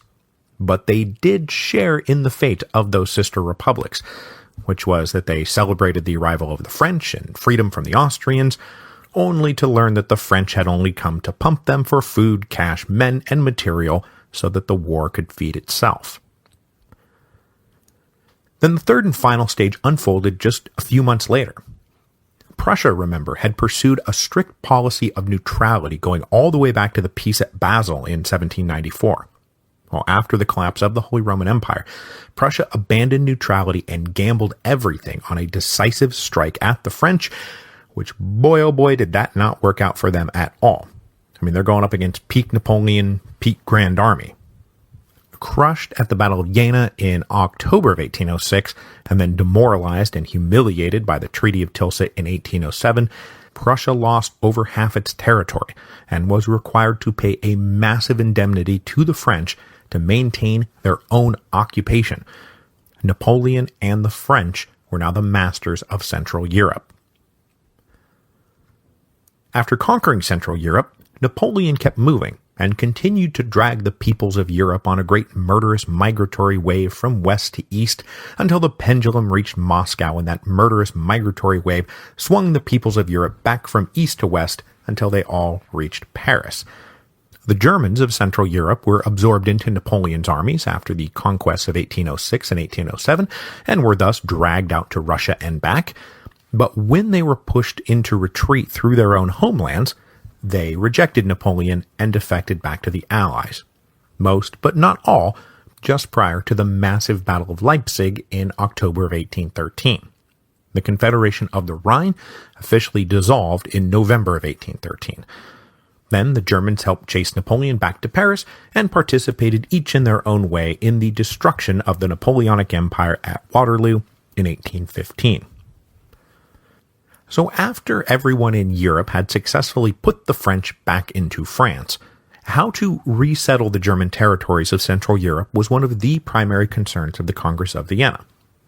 Now, we've talked about the Congress of Vienna from a couple of different angles now, most especially in the supplemental episode on Metternich. Remember, the guiding principle was to restore the legitimate governments of Europe after the French explosion had consumed the previous generation. Now, it was not going to be practical to literally restore every principality, kingdom, and duchy to the status quo antebellum, but that did not mean they could not restore the overriding principle that the divinely ordained monarchical dynasties were the true and proper rulers of Europe, and that dangerously revolutionary ideas like national sovereignty and the rights of man had no place in the new old order. And there were men who came to Vienna looking to keep those ideas alive in post-Napoleonic Europe. Germans who wanted a Germany, Italians who wanted an Italy. And those guys were not just Francophiles who had been introduced to the idea of national sovereignty and the rights of man and now wanted to keep them. And that is that the first stirrings of German nationalism were not necessarily about a positive embrace of abstract French ideas, so much as a negative shared experience, the negative shared experience of French imperial occupation and domination. With the French ascendant across Central Europe, the difference between a Westphalian and a Saxon and a Hessian suddenly seemed quite small, especially when they were all then forced to follow Napoleon into the Russian winter and then fought alongside each other to expel him from their homelands. Having formed a wider German identity in the heat of the Napoleonic Wars, these budding nationalists were bitterly disappointed to find that they were going to be returned to the dominion of a bunch of petty tyrants. To block these nationalist aspirations, not just of the Germans, but all the peoples of Europe, Metternich and the other diplomats of the Congress of Vienna built on the one hand the large and purposefully multi-ethnic Austrian Empire that we'll talk about next week, and on the other hand, returned Germanic Europe to its divided and decentralized state of a collection of small kingdoms, principalities, and free cities. But the Congress of Vienna would not recreate every particular unit of the old Holy Roman Empire. The Holy Roman Empire was dead.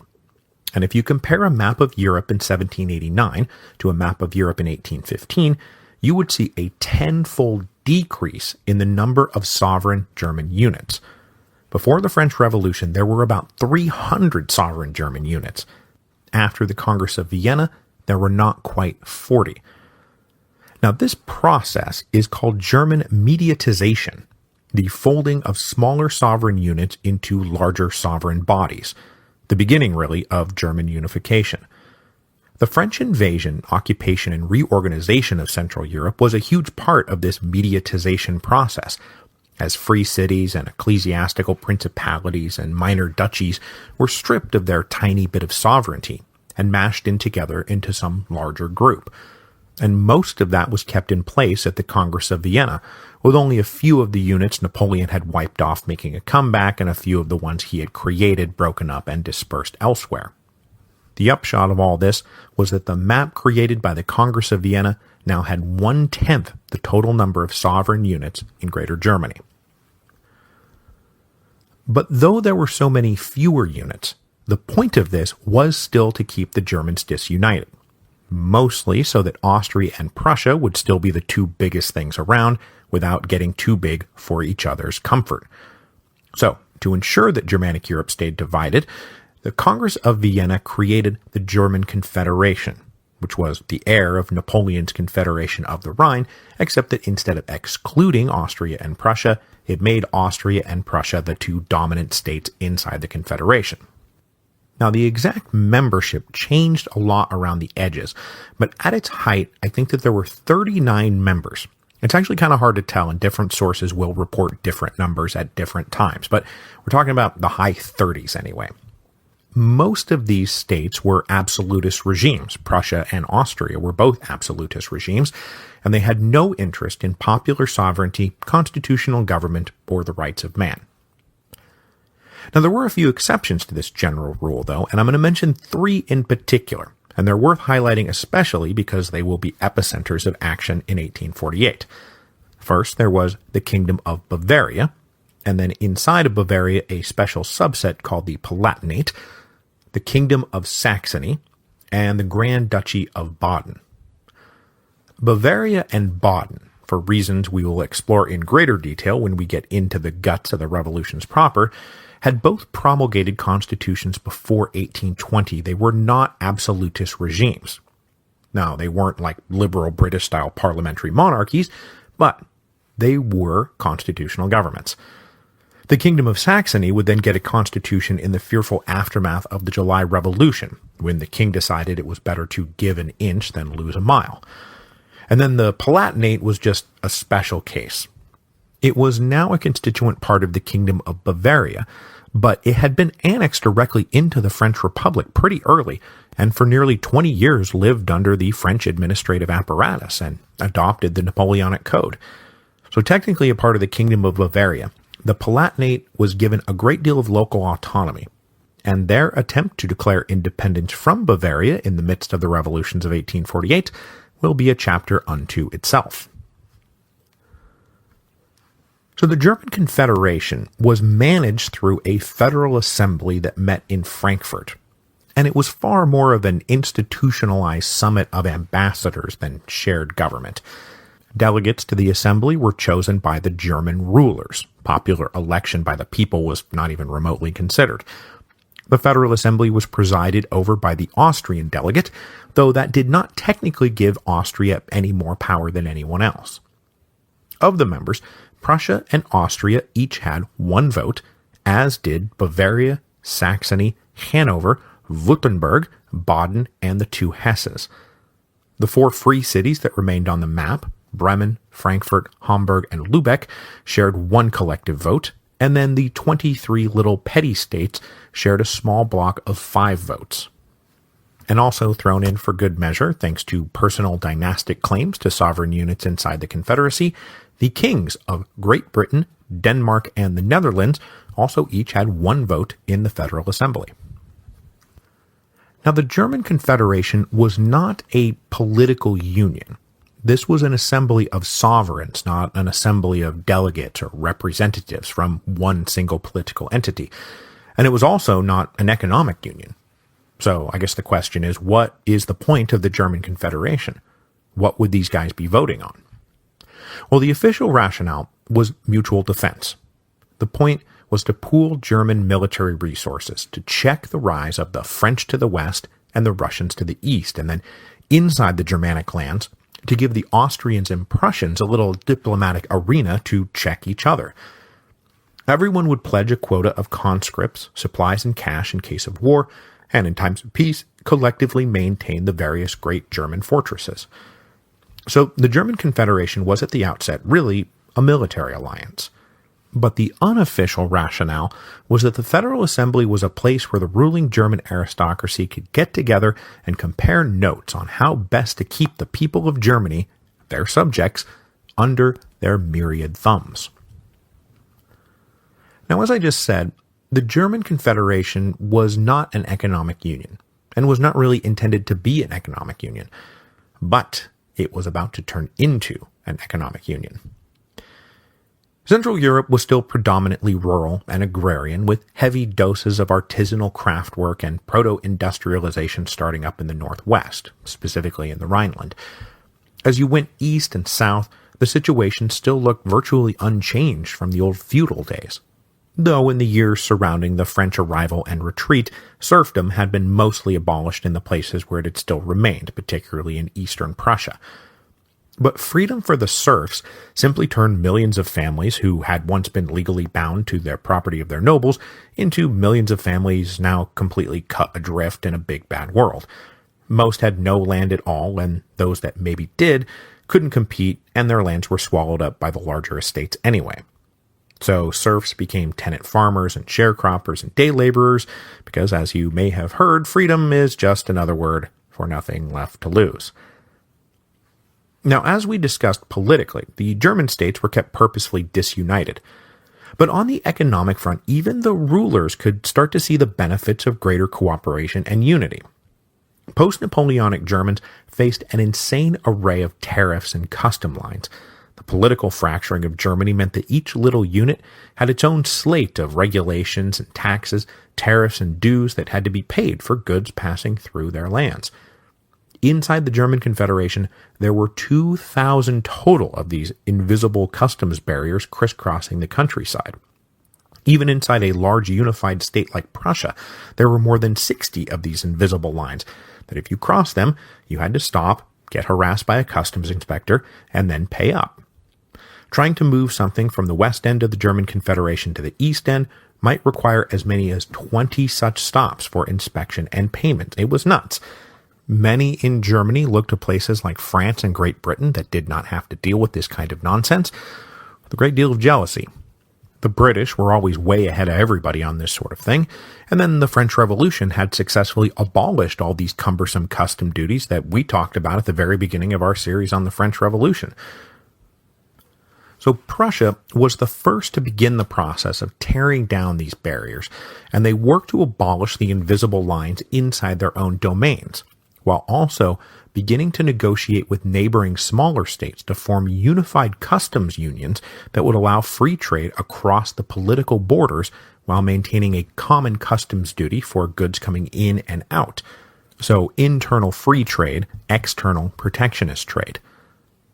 These initial negotiations were the beginning of a novel experiment in economic union without political union. That is, you could do things like tear down all the internal customs barriers in France and Great Britain because they only had a single sovereign. But now they were talking about doing it for areas under different sovereigns. Now, Prussia's motivation here is, first of all, that they would benefit the most. Given their oversized economic weight, they would come out ahead on the deal if they abandoned a few petty taxes in exchange for the free circulation of their goods. But it would also naturally lead them to take on a more dominant position inside the German Confederation, bringing more and more states over to their side in the great balance of power with Austria. And in this, the Austrians actually helped them out. Metternich did not like the idea of a Germanic free trade zone and refused to join it, and the Prussians did not want the Austrians to join it. In fact, if all went well, Prussia might be on its way to becoming the dominant political, military, and economic power inside the German Confederation. But a few of those medium-sized powers that we just mentioned, so like not the 23 petty states, but rather larger countries like Bavaria and Baden and Saxony, well, they didn't necessarily like the idea of being forced into economic union with Prussia. And in the 1820s, they started forming rival unions amongst themselves, so that by the late 1820s, there were actually 3 major competing customs unions inside the German Confederation. But then in the early 1830s, members of all 3 unions agreed that it would be in everyone's best interest to just cut all the customs barriers. And in 1833, the 3 big unions consolidated into what is called the Zollverein. With a few minor exceptions that would later be brought into the fold, there was now a single customs barrier ringing the German Confederation, excepting Austria, where goods could move freely. It was a watershed moment in the history of German unification, even if politically they were still divided. Now, the 2 principal effects of the Zollverein that we need to talk about, aside from being a watershed moment in the history of German unification, was the impact it had on the artisans and the rising industrial bourgeoisie, particularly in Western Germany. Now, the German artisans, remember from episode 7.1, still had a lot of the old guild rules in place. And even where those guild rules had been modified or reformed, they were still able to hide behind all those little customs barriers, all of which protected them from competition, not just from cheap English goods, but also from internal German competition. With the arrival of the Zollverein, these protections were removed, and the artisans now faced dislocating pressure that left them unable to sell their goods at a price that they were used to selling them for, and it led them to sink into cycles of working more for less and then more for less. The other effect was on the western areas around the Rhine, who had always made their living as merchants and traders, and who were now being joined by a rising industrial class. The Zollverein only increased their prosperity. This advancing middle class was full of those kinds of intellectuals and educated types who held the revolutionary liberal and nationalistic ideas that were proving to be so potent. Their increasing economic prosperity was not being matched by political access, and they chafed badly. So remember, it will be the artisans and the intellectuals who will be joining forces in the revolutions of 1848, and in the German experience, both of these groups were activated by the Zollverein, but for diametrically opposed reasons. So we're going to round our episode out today with a brief discussion of our driving revolutionary ideologies, liberalism and nationalism, which were in Germany more tightly bound to one another than almost anywhere else. Italian nationalists, for example, would run the gamut from radical Republicans to Catholic theocrats, or if you were particularly loyal to Piedmont Sardinia, you were angling for Piedmont Sardinia to just take over the whole peninsula. If you were a French nationalist, you might be a Bonapartist and be happy with controlled autocracy. And if you were a French liberal, you might dutifully wave the tricolor while also not really buying into the whole national glory shtick. But in Germany, the liberals and the nationalists were almost one-to-one. They were almost the same thing. And there was only a strain of more radical Republicans who also shared the nationalist vision that was just enough to not make it truly just the same people. If you were a German and you believed in freedom of the press and freedom of speech and assembly, and you wanted out from under surveillance and informers and arrests, and you wanted political rights to match your economic prosperity and education, then national unification was the path. National unification meant sweeping aside the petty absolutist tyrannies that were such obviously artificial anachronisms. It meant joining the German nation together so that popular sovereignty could take root, so that power would rise up from the people rather than down from the divine hand of God. Pursuing liberalism meant pursuing nationalism, and pursuing nationalism meant pursuing liberalism. Now, one of the principal ways that this dangerous and revolutionary combination of ideas was passed around was through student organizations. Despite all the repression and anachronistic political absolutism, German education, especially in Prussia, was pretty strong, and its universities were some of the finest in the world. But it shouldn't surprise you that it was therefore in the universities that men like Metternich most rightly feared a challenge both from students and faculty. So this created a negative feedback loop, where the government's repression of the students led to discontentment, which led to organizing, which led to further fears that these were revolutionary societies, and so more repression, and so more organizing, and on and on and on. So students started to form fraternities called Burschenschaft, maybe I'm saying that right, that espoused and shared liberal and nationalist ideals. And it is in fact from these fraternities that the red, black, and gold would become the national German colors. Now, just like Metternich suspected, these guys did indeed want to spread liberal and nationalist ideals, and they were briefly tolerated, though with increasing annoyance and then a lot of trepidation by the leaders in the German Confederation. But as we discussed in our episode on Metternich, one successful student assassination of a conservative writer in 1819 was followed by another failed assassination attempt by a student, and these two attacks convinced the members of the Federal Assembly to go all in with the Carlsbad decrees. Those are the decrees that banned those fraternities. They put tight surveillance on students and professors and dramatically tightened censorship and press laws and just generally tried to put the freeze on anything that smelled of liberal nationalism. So So since it was now dangerous to overtly pursue political goals like liberalism and nationalism, that led to a lot of intellectual energy being funneled into investigating and celebrating the German common cultural roots, language, music, art, folk tales, and then spreading that around as like a cultural stand-in for the outlawed political program. This is, for example, where the Brothers Grimm come from, with their folklore compilations and their German dictionaries. This is a lot of what Wagner was up to. Anything that would help cultivate and promote and celebrate a German national consciousness could not help but challenge the backward parochialism and anachronistic petty dynasties that they were all forced to live under.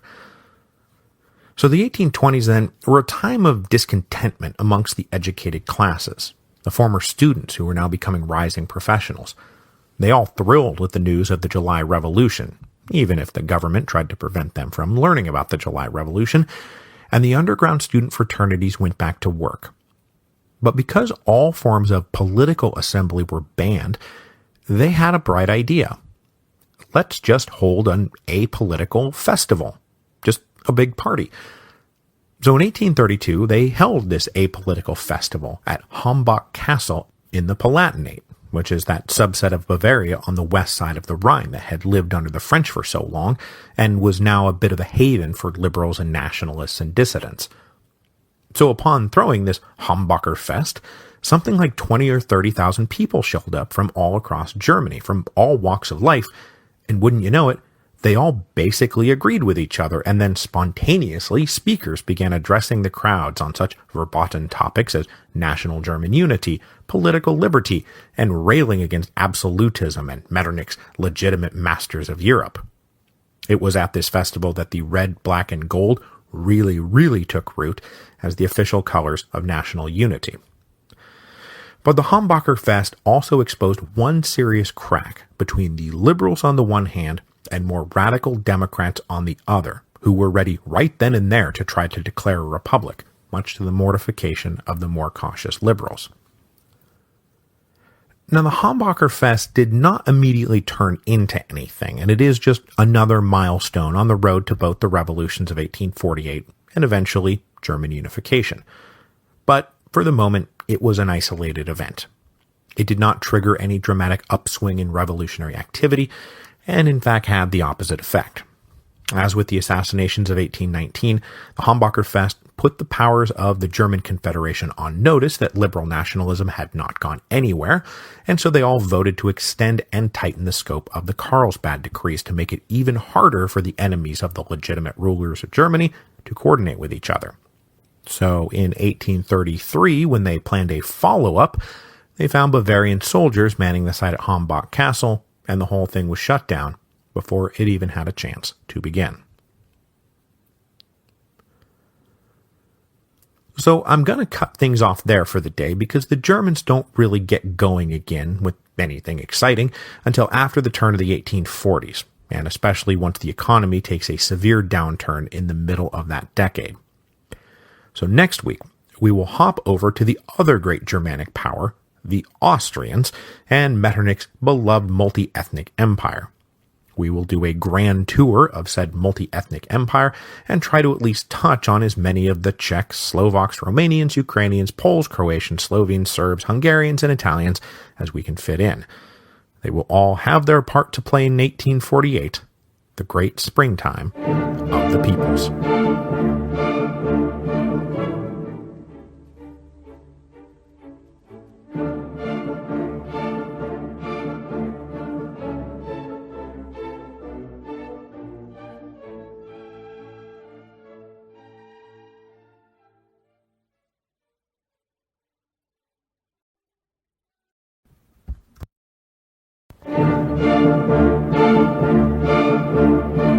Hello, and welcome to Revolutions. Episode 7.4, The Austrian Empire. At some point in the 1020s, Radbot of Klettgau built a castle near the Aar River in the Duchy of Swabia, today a part of northern Switzerland. And oh yeah, before we go on, this is my obligatory notice that I'll be butchering a lot of German in this series, but fear not, you listeners who know German but never knew Spanish or French and so haven't had your ears assaulted yet. I have it on good authority that I often get better and often wind up at a place described as not completely terrible. So taking its name either from a nearby ford, or more romantically from a hawk that was seen perched atop the walls, Radbot named his new fortress Habsburg Castle. The castle became one of the principal bases for a small family of minor nobles that began styling themselves the Counts of Habsburg. From these extremely humble origins, arguably the single greatest royal dynasty in the history of Europe was born. Operating within the larger framework of the Holy Roman Empire, the Counts of Habsburg maneuvered and muscled and married their way into further dynastic acquisitions until by the late 1200s they made their first big move, taking control of the Duchy of Austria and its capital, Vienna. Now, this was not an uncontested acquisition, and in 1278 the Habsburgs fought the hugely consequential Battle on the Marchfield against a rival Bohemian dynasty to solidify their hold on Vienna and the Duchy of Austria. From that point on, Austria and the Habsburgs become virtually synonymous. Vienna would be the capital of the Habsburg dynasty for the next 650 years, until the whole thing fell apart at the end of World War I. So the now Austrian Habsburgs then continued to maneuver, muscle, and marry their way into further dynastic possessions until they made their next big move. In 1440, Frederick, Duke of Austria, managed to convince the prince-electors of the Holy Roman Empire to elect him King of the Romans, a title that had to be held before a man could be crowned Holy Roman Emperor by the Pope. And in fact, to oversimplify things a bit, for all intents and purposes, the King of the Romans was the Holy Roman Emperor. It's just that he hadn't been crowned as such by the Pope yet. Now, usually, there was a pretty quick turnaround, but in Frederick's case, it was not until 1452 that he was crowned Frederick III, Holy Roman Emperor. But once Frederick was elevated, the Habsburgs would hold the Holy Roman Emperorship uninterrupted for the next 300 years, and even when the streak was broken, when a member of a rival Bavarian dynasty managed to grab it in 1740, the Habsburgs promptly reacquired the crown in 1745. So, but for that 5-year window, the Habsburgs were synonymous with the Holy Roman Empire from 1440 until 1806. The fortunes of the Habsburgs and their Holy Roman Empire peaked 2 generations after Frederick III, with the arrival of Charles V. As you may recall from episode 5.1, the Habsburgs had married one of their sons into the Spanish kingdoms, and Charles, the eldest son of that union, was born in 1500. When he was still just a teenager, Charles inherited the Spanish crowns. He was in fact the first to simultaneously hold both the crowns of Aragon and Castile in his own right. That meant that he also inherited all of Spain's vast imperial possessions, which included at that moment literally the whole of the Americas west of that famous line in the Atlantic established by the Treaty of Tordesillas. Then a few years later, Charles turned the profits of that empire into a successful bid to succeed his grandfather, and he was elected Holy Roman Emperor in 1519. Claiming territory that spanned the globe, from Vienna to Madrid to South America to the Philippines, Charles V is the first of whom it was said controlled an empire upon which the sun never set. This empire upon which the sun never set then grew even more early in Charles's reign, because the peak of the Habsburg Holy Roman Empire was also the peak of the Ottoman Turks, who were still looking to expand west after they had successfully snuffed out the last candle of the actual Roman Empire in 1453. Now, if you'll follow along with me here for a second, after Charles V beat the French at the Battle of Pavia in 1525, King Francis I of France opened negotiations with the Ottomans to secure a common alliance against the growing power of Charles and the Habsburg Empire upon which the sun never set.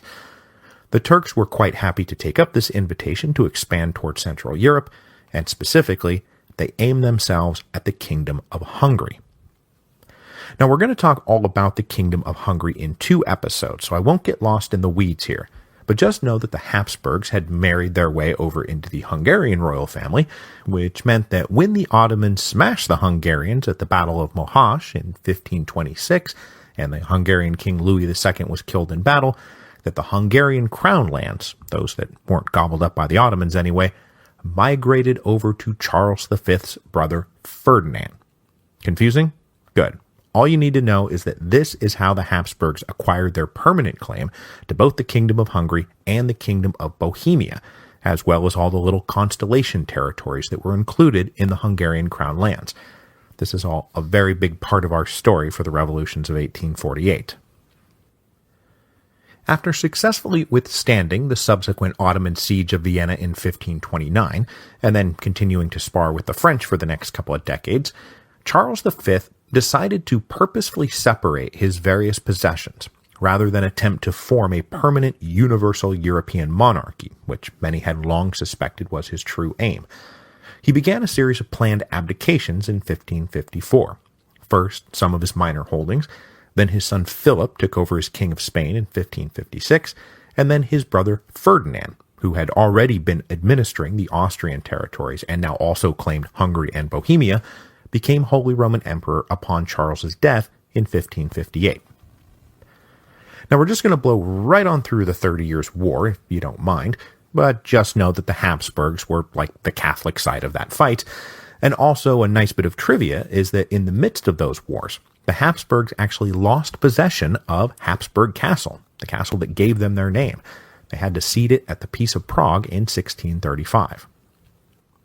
So zooming forward now a bit to some more of the stuff that we covered in episodes 5.1 and 5.2, the Spanish branch of the Habsburg trundled along until they skidded face first into extinction in 1700, and our old friends, the Bourbons, moved in, triggering the War of the Spanish Succession, which lasted from 1700 to 1715.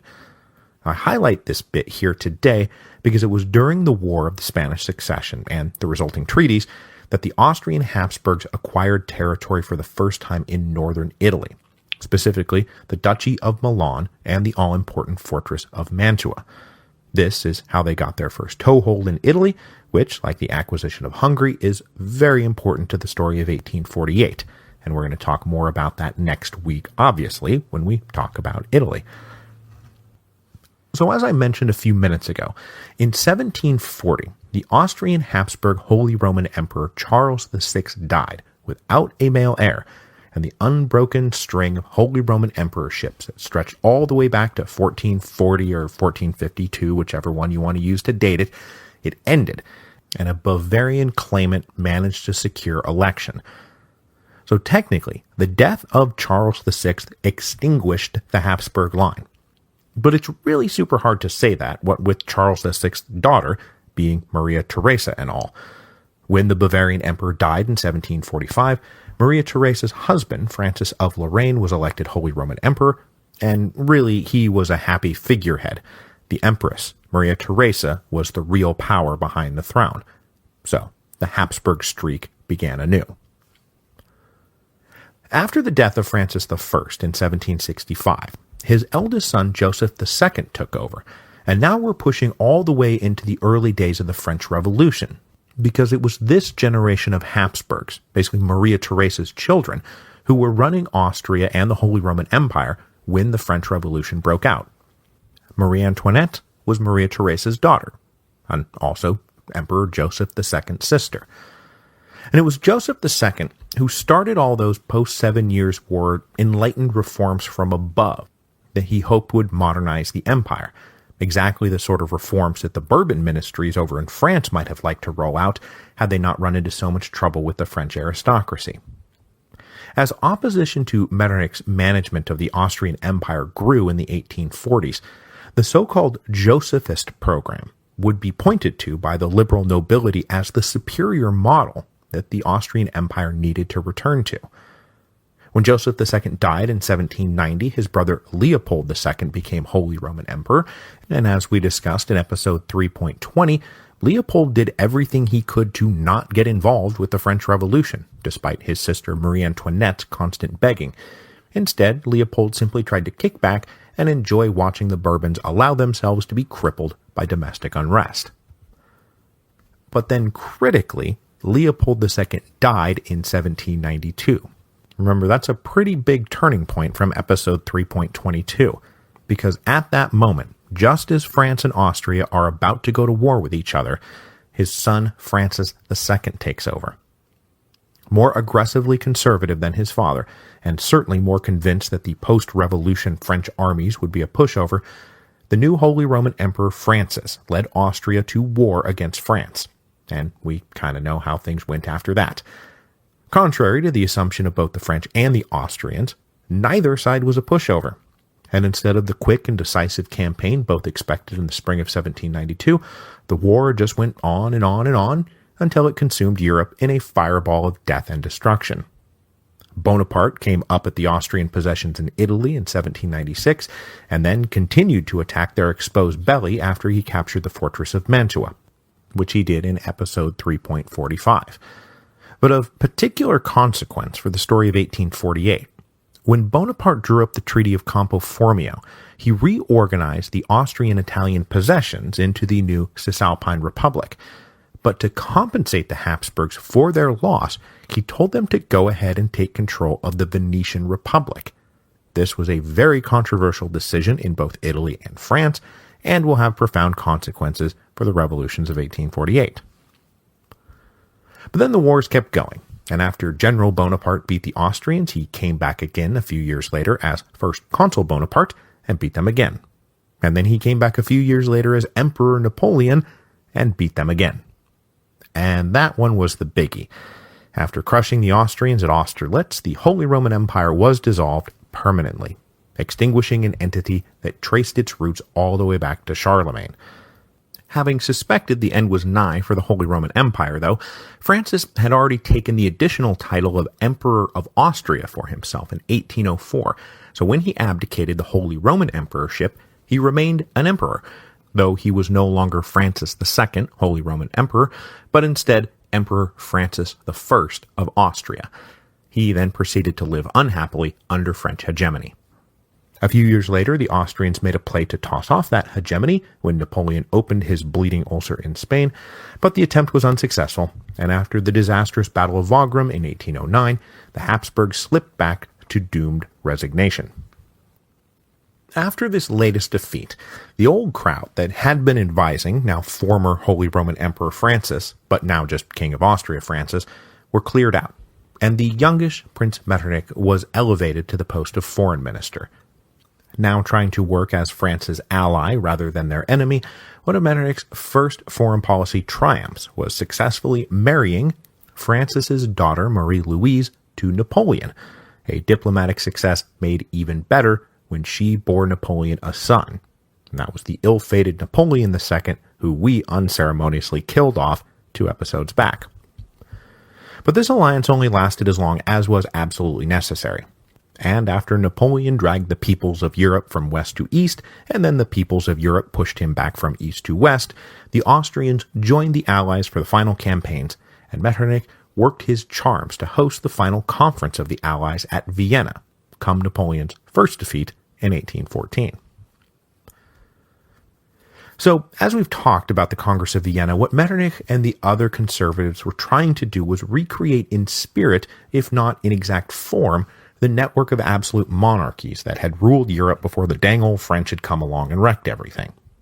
The idea was to check as much as possible the budding nationalist movements that had grown up in the wake of Napoleon. So last week we talked about how that meant keeping the Germans disunited in a patchwork of small kingdoms, while for the Austrians, Metternich planned the opposite, to take a huge swath of territory composing more than a dozen distinct nationalities and subsuming them all into one massive multi-ethnic empire run from Vienna. Metternich's master, Francis II, would never again be Holy Roman Emperor, but he would be an emperor again, Emperor of the Austrian Empire.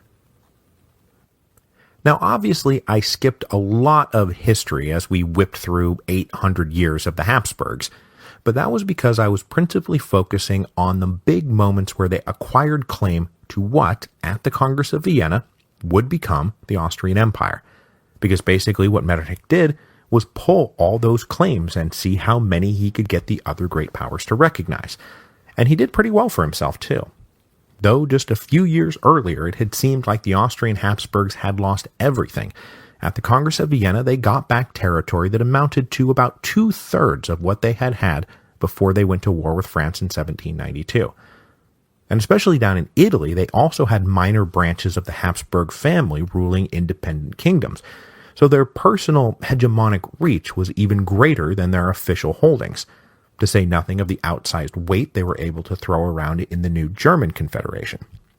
So what I want to do now is real quick run through the possessions of the Austrian Empire, with a particular emphasis on those territories that will see action in 1848. So starting in the far west, we begin with the Italian territories and the Kingdom of Lombardy-Venetia that encompass some of the most recent additions to the traditional Habsburg realms. The Austrians had only crept south through the Alps permanently during the War of the Spanish Succession when they gained the Duchy of Milan and the Duchy of Mantua. The Republic of Venice had only come under their dominion thanks to the generosity of Bonaparte. So the Kingdom of Lombardy-Venetia jammed all those possessions together, and prior to the Congress of Vienna, no such thing as the Kingdom of Lombardy-Venetia existed. It was one of those new states that captured the spirit of the new order without being too particular about the old borders. But we're going to talk about Italy a bunch next week, so let's just keep moving. Down on the northern bend of the Adriatic was the Kingdom of Illyria, which contained a number of smaller duchies, principalities, and also the free city of Trieste. All those little units had been a part of the Habsburg dominions, but Napoleon had reformed them into something he called the Illyrian provinces, a deliberate nod to the classical name for the region.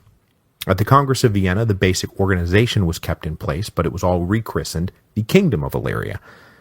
Illyria then became roughly coextensive to what was becoming, at that moment, in the eyes of some of the residents, if not the rest of the world, Slovenia, a geographic region made up of a heretofore unknown people called the Slovenes, who were at that moment in the rising tide of romantic nationalism, staking out the breadth and depth of a national identity, and, when 1848 came along, would be among those peoples for whom spring had possibly come. To keep moving south along the Adriatic coast, you come to the Kingdom of Dalmatia, which again gets its name from the old classical name for the region, and came to the Habsburgs very late, as it was all lands claimed by the Venetians. Today, what once was the Kingdom of Dalmatia is now mostly in Croatia, so it was mostly filled with Croatians, another Slavic group that was just starting to don a national identity. If you keep moving east, you find more Croatians living in the Kingdom of Croatia, a kingdom that predated the Napoleonic conquest, but which had lived under the shadow of the much larger and more powerful Kingdom of Hungary, which loomed so large in southeastern Europe. This whole region then helps mark the southern and eastern borders of the Austrian Empire, as their territory did not extend any deeper into the Balkans. All that territory was claimed by the Ottoman Turks. To create a buffer zone, the Austrians formed special administrative units called military frontiers. There was a Croatian military frontier, a Slavonian military frontier, and a Transylvanian military frontier. These thin strips acted as a buffer region. They were populated with Croatians and Serbs and Romanians who were exempt from taxes, which was good, but then faced heavy conscription requirements if war ever came, which was bad. Those military frontiers buffered the much larger lands to the north, specifically the all-important Kingdom of Hungary that we're going to be talking about a lot 2 weeks from now, and its neighbor, the Grand Principality of Transylvania, which was itself part of the lands of the Hungarian crown. Today, Transylvania forms the northwest of Romania and is populated with, you guessed it, Romanians, but at the time, it was the far eastern border of the Austrian Empire, and it ran the empire not just up against the Ottomans, but also the Russians. And the invisible line that divided those two empires also divided the Romanians, because the rest of the Romanians lived on the far side of the border in neighboring Moldavia. North of Hungary and Transylvania was the Kingdom of Galicia, which was the great big chunk of territory carved out of the old Kingdom of Poland that Austria had gotten during the Polish partitions. The kingdom of Galicia was filled with Poles and Lithuanians and Ruthenians, and because they too were a very late Habsburg acquisition and had come via the Polish partitions, everyone there remembered a time when Poland was great, before the dark times had come. Heading back west, you follow the northern border of the empire back to the inner domains and the lands of the Bohemian crown, an ancient kingdom that had for centuries been rivals of the Austrian Habsburgs, but who had then been swallowed up into their domains after the Great Battle of Mohács. The capital of Bohemia proper is Prague. There is going to be a revolution in Prague in 1848, and the kingdom is basically coextensive to the modern Czech Republic, which I'm now being told they would like us to call Czechia, which, okay, Czechia it is. Among these Bohemian lands, one would find Czechs and Germans and Poles, and the Bohemian crown lands fixed the northern border of the empire, and included Silesia, which had been a major point of contention between the Austrians and Prussians when the Prussians had first exploded as a great power under Frederick the Great back in the mid-1700s. The Bohemian lands were neighbored to the south by Austria proper, which now set itself to the task of ruling this multi-ethnic empire. So to govern this array of kingdoms, principalities, duchies, and free cities, and the dozen or more nationalities that inhabited them, the Austrian Empire would be run from the center by an absolute monarch, as if Metternich would have it any other way. In a world inundated with constitutions and calls for constitutions, Metternich would have none of it. To him, the sovereign was sovereign, and to say that the sovereign was not sovereign was a flat contradiction. So aside from a few special cases over in Hungary and Transylvania, the laws of the Habsburg Empire were made in Vienna and promulgated to the subjects. A few regions like Bohemia still convene provincial diets. They're basically provincial estates made up of the old estates, the clergy, the nobility, and the commons, but they were powerless, and they just rubber-stamped everything. And the laws made in Vienna were not just being made by anyone. They were being made by the emperor, who until 1835 was still Francis, who was now styled Francis I, but still the same guy who had been at the helm of Austria since 1792.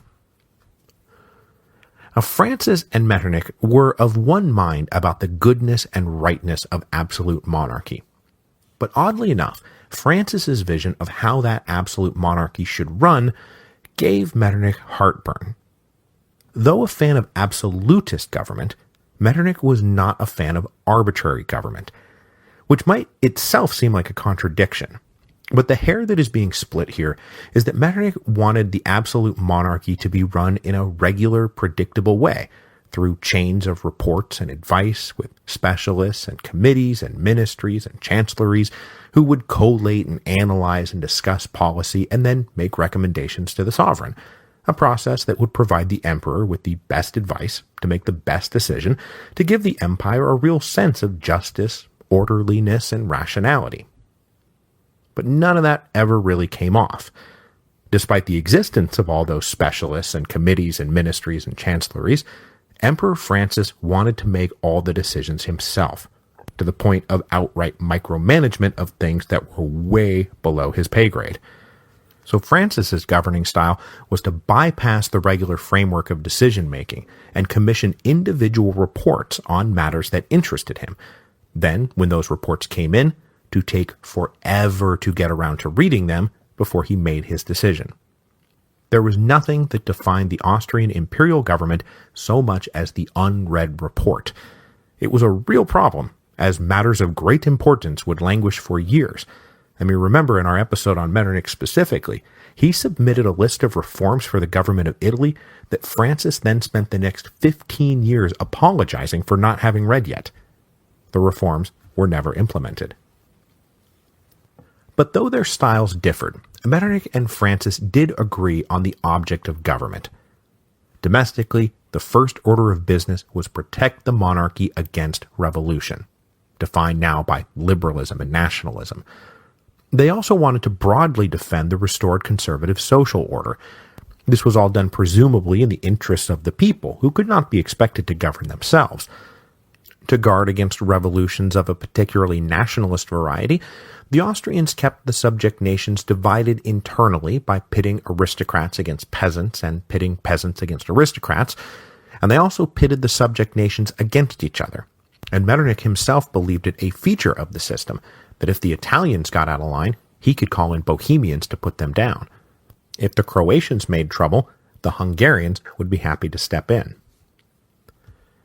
In foreign affairs, the Austrian Empire was supposed to be the centerpiece of Metternich's Congress system, occupying literally a central place in that system, wedged in between France to the west and Russia to the east, and itself responsible for the fate of dozens of nationalities. Metternich hoped that in post-Napoleonic Europe, Austria would play a leading role in avoiding costly wars and eliminating the mutual threat of revolution. Now, it is true that this is what Metternich wanted for Austria and Europe, in the grand idealistic sense of the word, but there was also some pretty naked self-interest at play here. Because Austria could not afford any foreign policy but peaceful management among the great powers. For the entire period between 1815 and 1848, Austrian finances were a mess. There was often so little pay to go around that half the standing army was on furlough at any given moment. Civil servants in the bureaucracy sometimes went months and even years without a steady paycheck, all in the hopes that if they hung on, they would still qualify for their pensions. Running annual deficits to maintain even this rickety system, by 1830 the finance minister was telling Metternich and the emperor, "We literally cannot afford a war." So that's one of the principal reasons Metternich accepted the July Revolution as a fait accompli. So, though a great power, the Austrian Empire was already at the maximum limits of its ability to project power. Adding to the empire's troubles was the death of Emperor Francis in 1835. Though himself a prime cause of the lethargy and stagnation that the empire labored under, thanks to all those unread reports, Emperor Francis was at least qualified to do the work. When the same system of micromanaged imperial rule was passed over to the hands of someone who was not qualified to do the job, problems arose. In this case, it was Francis's unfortunate son, Ferdinand. Now, it is difficult to say exactly what Ferdinand's particular problems were, but for sure he was a severe epileptic who suffered upwards of 20 attacks a day, which rendered any kind of prolonged engagement with anything impossible. There were also no doubt other associated issues, all very possibly related to centuries of Habsburg inbreeding, but Ferdinand was simply not fit to be emperor, and everyone knew it. The only reason he got the job is because he was the heir, and Francis believed anything less would cause a legitimacy crisis. So prior to his death, the emperor established a council of state who would act as a regency council for his son. But regencies are dicey politically even in the best of times, and this particular council of state would be divided and at odds with each other, and that tended to check any kind of decisive decision-making. So after 1835, the Austrian Empire was an empire without an emperor. Now, part of the reason that the state finances were in chronic trouble was that the Austrian economy, that is, the broad economy of the whole empire, was just not keeping pace with the rest of Europe. It is usually described as backward, but I don't think that's quite right.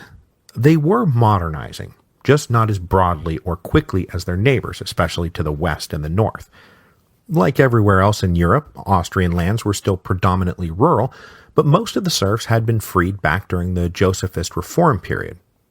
But they were, of course, still obligated to fulfill all kinds of feudal obligations, payments to their landlords, tithes to the church, local taxes and imperial taxes, and then they also still owed free labor, which in the Habsburg realms was called the robot.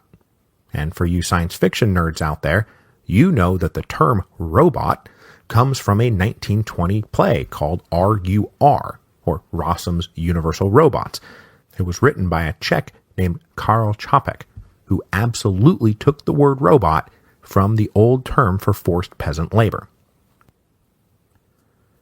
So proto-industrialization had started up by the 1830s, particularly in Austria and Bohemia, but one peculiarity of Austrian industrialization was that it often took place not in new city-based factories, but rather out on the huge landed aristocratic estates. Since commercial banking was only very slightly developed, the only people with money to invest were the noble landlords. So though there were certainly the kind of city-based factories sprouting up everywhere, a lot of the initial mechanization and industrial manufacturing was developed in rural areas on these large estates. But even then, the progress was slow going, and one of the things holding Austrian industrialization back was the simple fact that coal deposits were scattered around all over the place rather than being concentrated, and those same landlords made very good money in timber, and they didn't want to switch over to charcoal. Another thing holding the empire back was that their manufactured goods seemed to be produced for two markets. They were either really cheap stuff that only the poor would want, or really expensive luxury items that only the rich would want. So that whole rising middle consumer class that was proving so lucrative for the British and the Belgians, the French, the Dutch, and the Prussians was just untapped by the Austrian Empire. So by the 1840s, the empire was not just chronically in deficit and paying a lot to service their debt, they were also running persistent trade imbalances, importing way more than they exported. This was one of the principal reasons Metternich wanted to keep the empire out of the Zollverein. Joining a free market zone would have flooded nascent Austrian industry beneath a sea of cheaper and frankly better products. So being that they were so far behind, it probably will not come as a surprise to learn that the Austrian Empire was also where the old guild system was still pretty strong. Now obviously the guild craftsmen and artisans were feeling the effects of industrialization. I mean, we're talking about a seismic shift taking place in the wider European economic world. But in the Austrian domains, most guilds were still legal, and the state would lend support for maintaining their rules. So in the general revolutionary flare-up against the empire in 1848, the particular group most primed to man the barricades would be the apprentices and the journeymen, because with the rise of industrialization, the masters had protected their own interests by refusing to open up the guilds to more masters, and then they often just handed down their own status as master to their sons or sons-in-laws. They kept it all in the family. So when times got really tough, as they would in the 1840s, it would be the journeymen and the apprentices who would be trapped on the outside looking in, just as the blizzard of industrialization was threatening to freeze them all to death. So because of the relative backwardness of the empire's economy, the middle-class bourgeoisie was made up primarily of men educated at the university who hoped for civil service jobs, rather than being, eager go-getters looking to make something of themselves. And very similar to the plight of the journeymen and the apprentices, the graduates being pumped out of the universities every year were competing for just 140,000 civil service jobs in the imperial bureaucracy. And as I just mentioned, deficits were a major problem, and austerity measures were a constant axe hanging over the heads of everyone with a government job. So those who held them held onto them for dear life, and there was very little chance of a new job being created. And then even the quote-unquote lucky ones who managed to get hired toiled for years, sometimes a decade, doing menial work for barely subsistence pay before they even got a promotion. And even then, with the Austrian aristocracy dominating the higher reaches of the bureaucracy, there was a hard ceiling for how hard anyone could rise anyway. So this is where you will find the beating and bitter heart of the growing intellectual opposition to the imperial regime. Joining the ranks of the educated but disaffected were young and liberal-minded nobles, especially those of provincial origin. They were not rich like the great landlords, and those who came from rich families were often second or third sons with very little future prospects. And as often as not, they were simply the blood descendants of a family that had once been great, but had now fallen on hard times. And even those who might be respected and prosperous at home ran into trouble when they ran up against their proper Austrian counterparts, who always got special treatment and favors. So those professional classes and these young disgruntled nobles formed the core of the liberal opposition to the imperial regime. Though, as liberals go, this is one of the mildest strains in Europe. They hated the incompetence, the stagnation, the closed-offedness of the state, but there were very few outright calls for, the Declaration of the Rights of Man or a Bill of Rights. Most didn't even advocate a constitution, they just wanted the emperor to get better advice, from better ministers and be surrounded by better institutions. Some advocated for increasing the power of the local provincial estates. Mostly those calls came from the liberal nobles, who would have benefited the most from such devolution of power, since the nobility controlled the provincial estates. The middle-class intellectuals, meanwhile, just wanted broader franchise so they could participate themselves in government a little bit, but nothing like democracy, and really they just wanted the right to ratify new taxes rather than participate in all legislation. And in terms of immediate self-interest, they wanted state jobs to be awarded on merit rather than remain dominated by incompetent and unqualified nobles. So this growing, if still mild, form of liberalism was then joined by the rising tide of nationalism, which took root in the Austrian Empire in as many flavors as there were nationalities. So like in France, nationalism was about reviving the Napoleonic Empire. In Germany, it was about uniting the German-speaking people into a single state. In the Austrian Empire, it meant different things to different people. Every region of the empire saw a rise in interest in local language, culture, art, literature, food, whatever, and for a while at least, Metternich saw this as a fairly benign diversion from actual political action, though he did realize his mistake. But like I say, it was different for everyone. So the Italian nationalists, they want outright independence and unification of the Italian peninsula. Bohemian nationalists, meanwhile, just wanted more power for the provincial estates. The Poles in Galicia wanted Poland back, and thus shared with France something of a backward-looking vision to recreate past glories. The Hungarians, meanwhile, wanted autonomy within the empire that would make them near equals of the Austrians, and this Hungarian ambition then had a direct impact on how Slavic nationalism manifested itself, as the Slovenes and the Croatians and the Serbs mostly feared Hungarian power, and believed that the only thing protecting them from the Hungarians was the Austrians, so their nationalism will lead them to take the imperial side in the coming revolutions. But as mild as all of this was, it sent shivers through Metternich's reactionary heart. And as we've discussed a few times now, he set up elaborate censorship and police spy rings to open all the mail and monitor everyone's political chatter. He was convinced that there really was one revolutionary group that he dubbed the Grand Directory that was run out of Paris, and he spent most of his life trying to prove it. So the mail was open and read all the time. And it was just assumed that if you were writing to somebody inside the Austrian Empire that it was being read by a third party en route. And Metternich himself got daily reports on this mail reading, as did the Emperor Francis, who particularly enjoyed good gossip that might be gotten from it.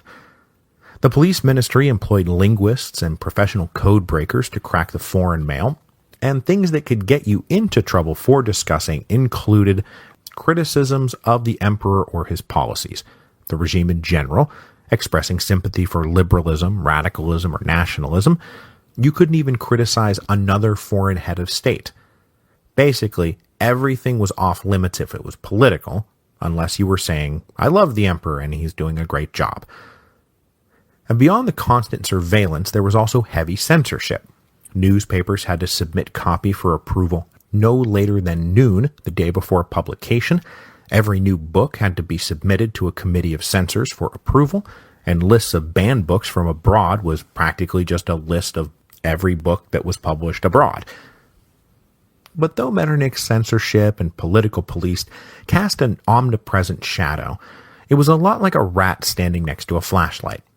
The shadow was larger than the actual threat, and it was pretty easy to get banned books into the country if you really wanted them, or to arrange for private delivery of mail, or write things, send them abroad for publication, and then re-import them, where reading societies could acquire and share all of this supposedly banned material, often practically right out in the open. And a key point to keep in mind here is that the censorship was considered burdensome and an affront to an educated man's dignity, more than a violation of the natural rights of man. Even liberals in the empire agreed that some censorship and ferreting out of dangerous elements was not just a necessary evil, but a positive good. So they might argue for a loosening of the rules, but they all understood that free speech came with limits.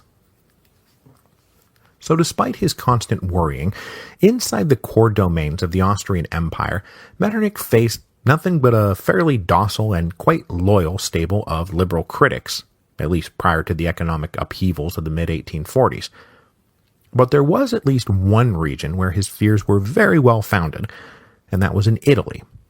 We've already seen the Carbonari, exactly the kind of secret revolutionary society that kept Metternich up at night. I mean, they had tried to overthrow the Habsburg-aligned kingdom in Naples. Well, that was just the beginning, because as we'll see next week, Risorgimento had already begun.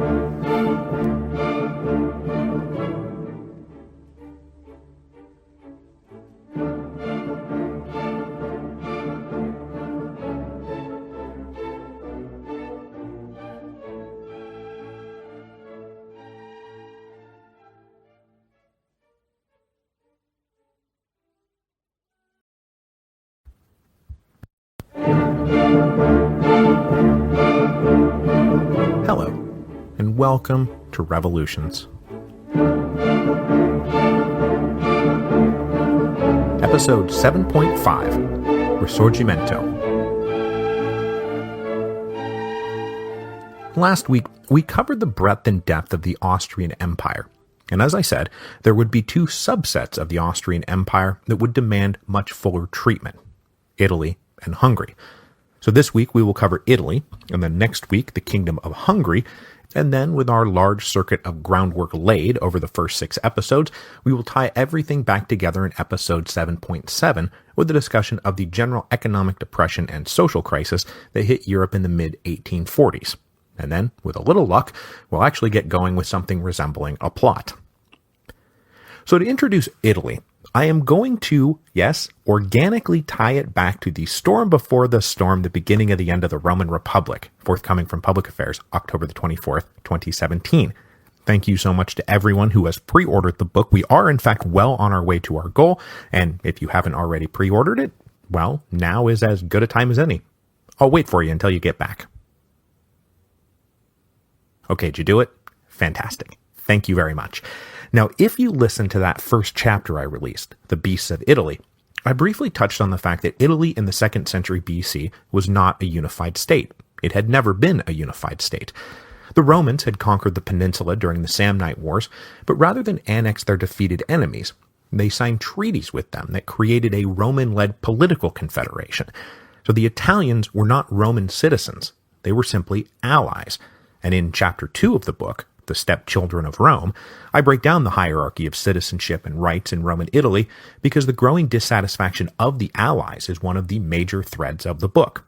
It all explodes into the social war in chapter 9, which is as fascinating as it is exciting, and you should all just go pre-order the book. Now, spoiler alert, it's not really a spoiler alert because we already went through all of this in the history of Rome, but the social war results in the political and social unification of Italy. And that unification would persist all the way through the fall of the Western Empire in 476. And even after that, the unity would continue under the successor kingdom, the Ostrogothic kingdom. But then Italian unification would start to waver during the wars between the Lombards and the Byzantines, which, if you want, you can hop over to Robin Pearson's History of Byzantium podcast for all the details on that. It starts at about episode 33. The upshot is that whatever legal claims of unity were being made by the rival powers in the Western Mediterranean, Italy was quickly dissolving back into disunity. Even by the time Charlemagne has himself crowned king of the Romans in 800, the Italian peninsula was reverting to its original form: small kingdoms and city-states that held local sovereignty in a fractured peninsula. It would remain in that disunited state all through the Middle Ages and into the Renaissance, and then through the upheavals of the French Revolution and the Napoleonic conquests, and the Congress of Vienna would then firmly recommit to perpetuating Italian disunity, the specifics of which we'll get to in a second. But jumping ahead to our age, we know that there is today this thing called Italy. So when did Italy happen? Well, I'll tell you. It's about to start happening right now. The tumultuous process of modern Italian unification is called Risorgimento, the rebirth, the resurgence, the revival, however you want to translate it. On its broadest possible definition, Risorgimento begins in the 1790s with the arrival of Bonaparte and the French armies that swept aside the old order and literally redrew the map of the peninsula. And then its latest possible dating can take it all the way to the end of World War I. But tighter parameters for Risorgimento can date it from the beginning of the Congress of Vienna in 1815, or even as late as the 1840s, when the idea of Italian nationalism spread from a small clique of intellectuals and activists into the wider Italian population. The end of Risorgimento, meanwhile, can be dated as early as 1861, with the establishment of the Kingdom of Italy, or 1871, when the Kingdom of Italy captured Rome and made it the capital. Or, as I just said, you can push it all the way to World War I, when the unified Kingdom of Italy received the final pieces of territory up in the north thanks to the Treaty of Versailles. But whether you favor a tight or a broad definition of Risorgimento, the revolutions of 1848 are included. 1848 acts as a launching pad of sorts for the really active phase of the process. So as in Germany, the revolutions of 1848 in Italy will not result in a unified Italy. Not yet. But the revolutions of 1848 were intimately bound up with the growing nationalist desire to create a unified Italy. You cannot spell Risorgimento without 1848.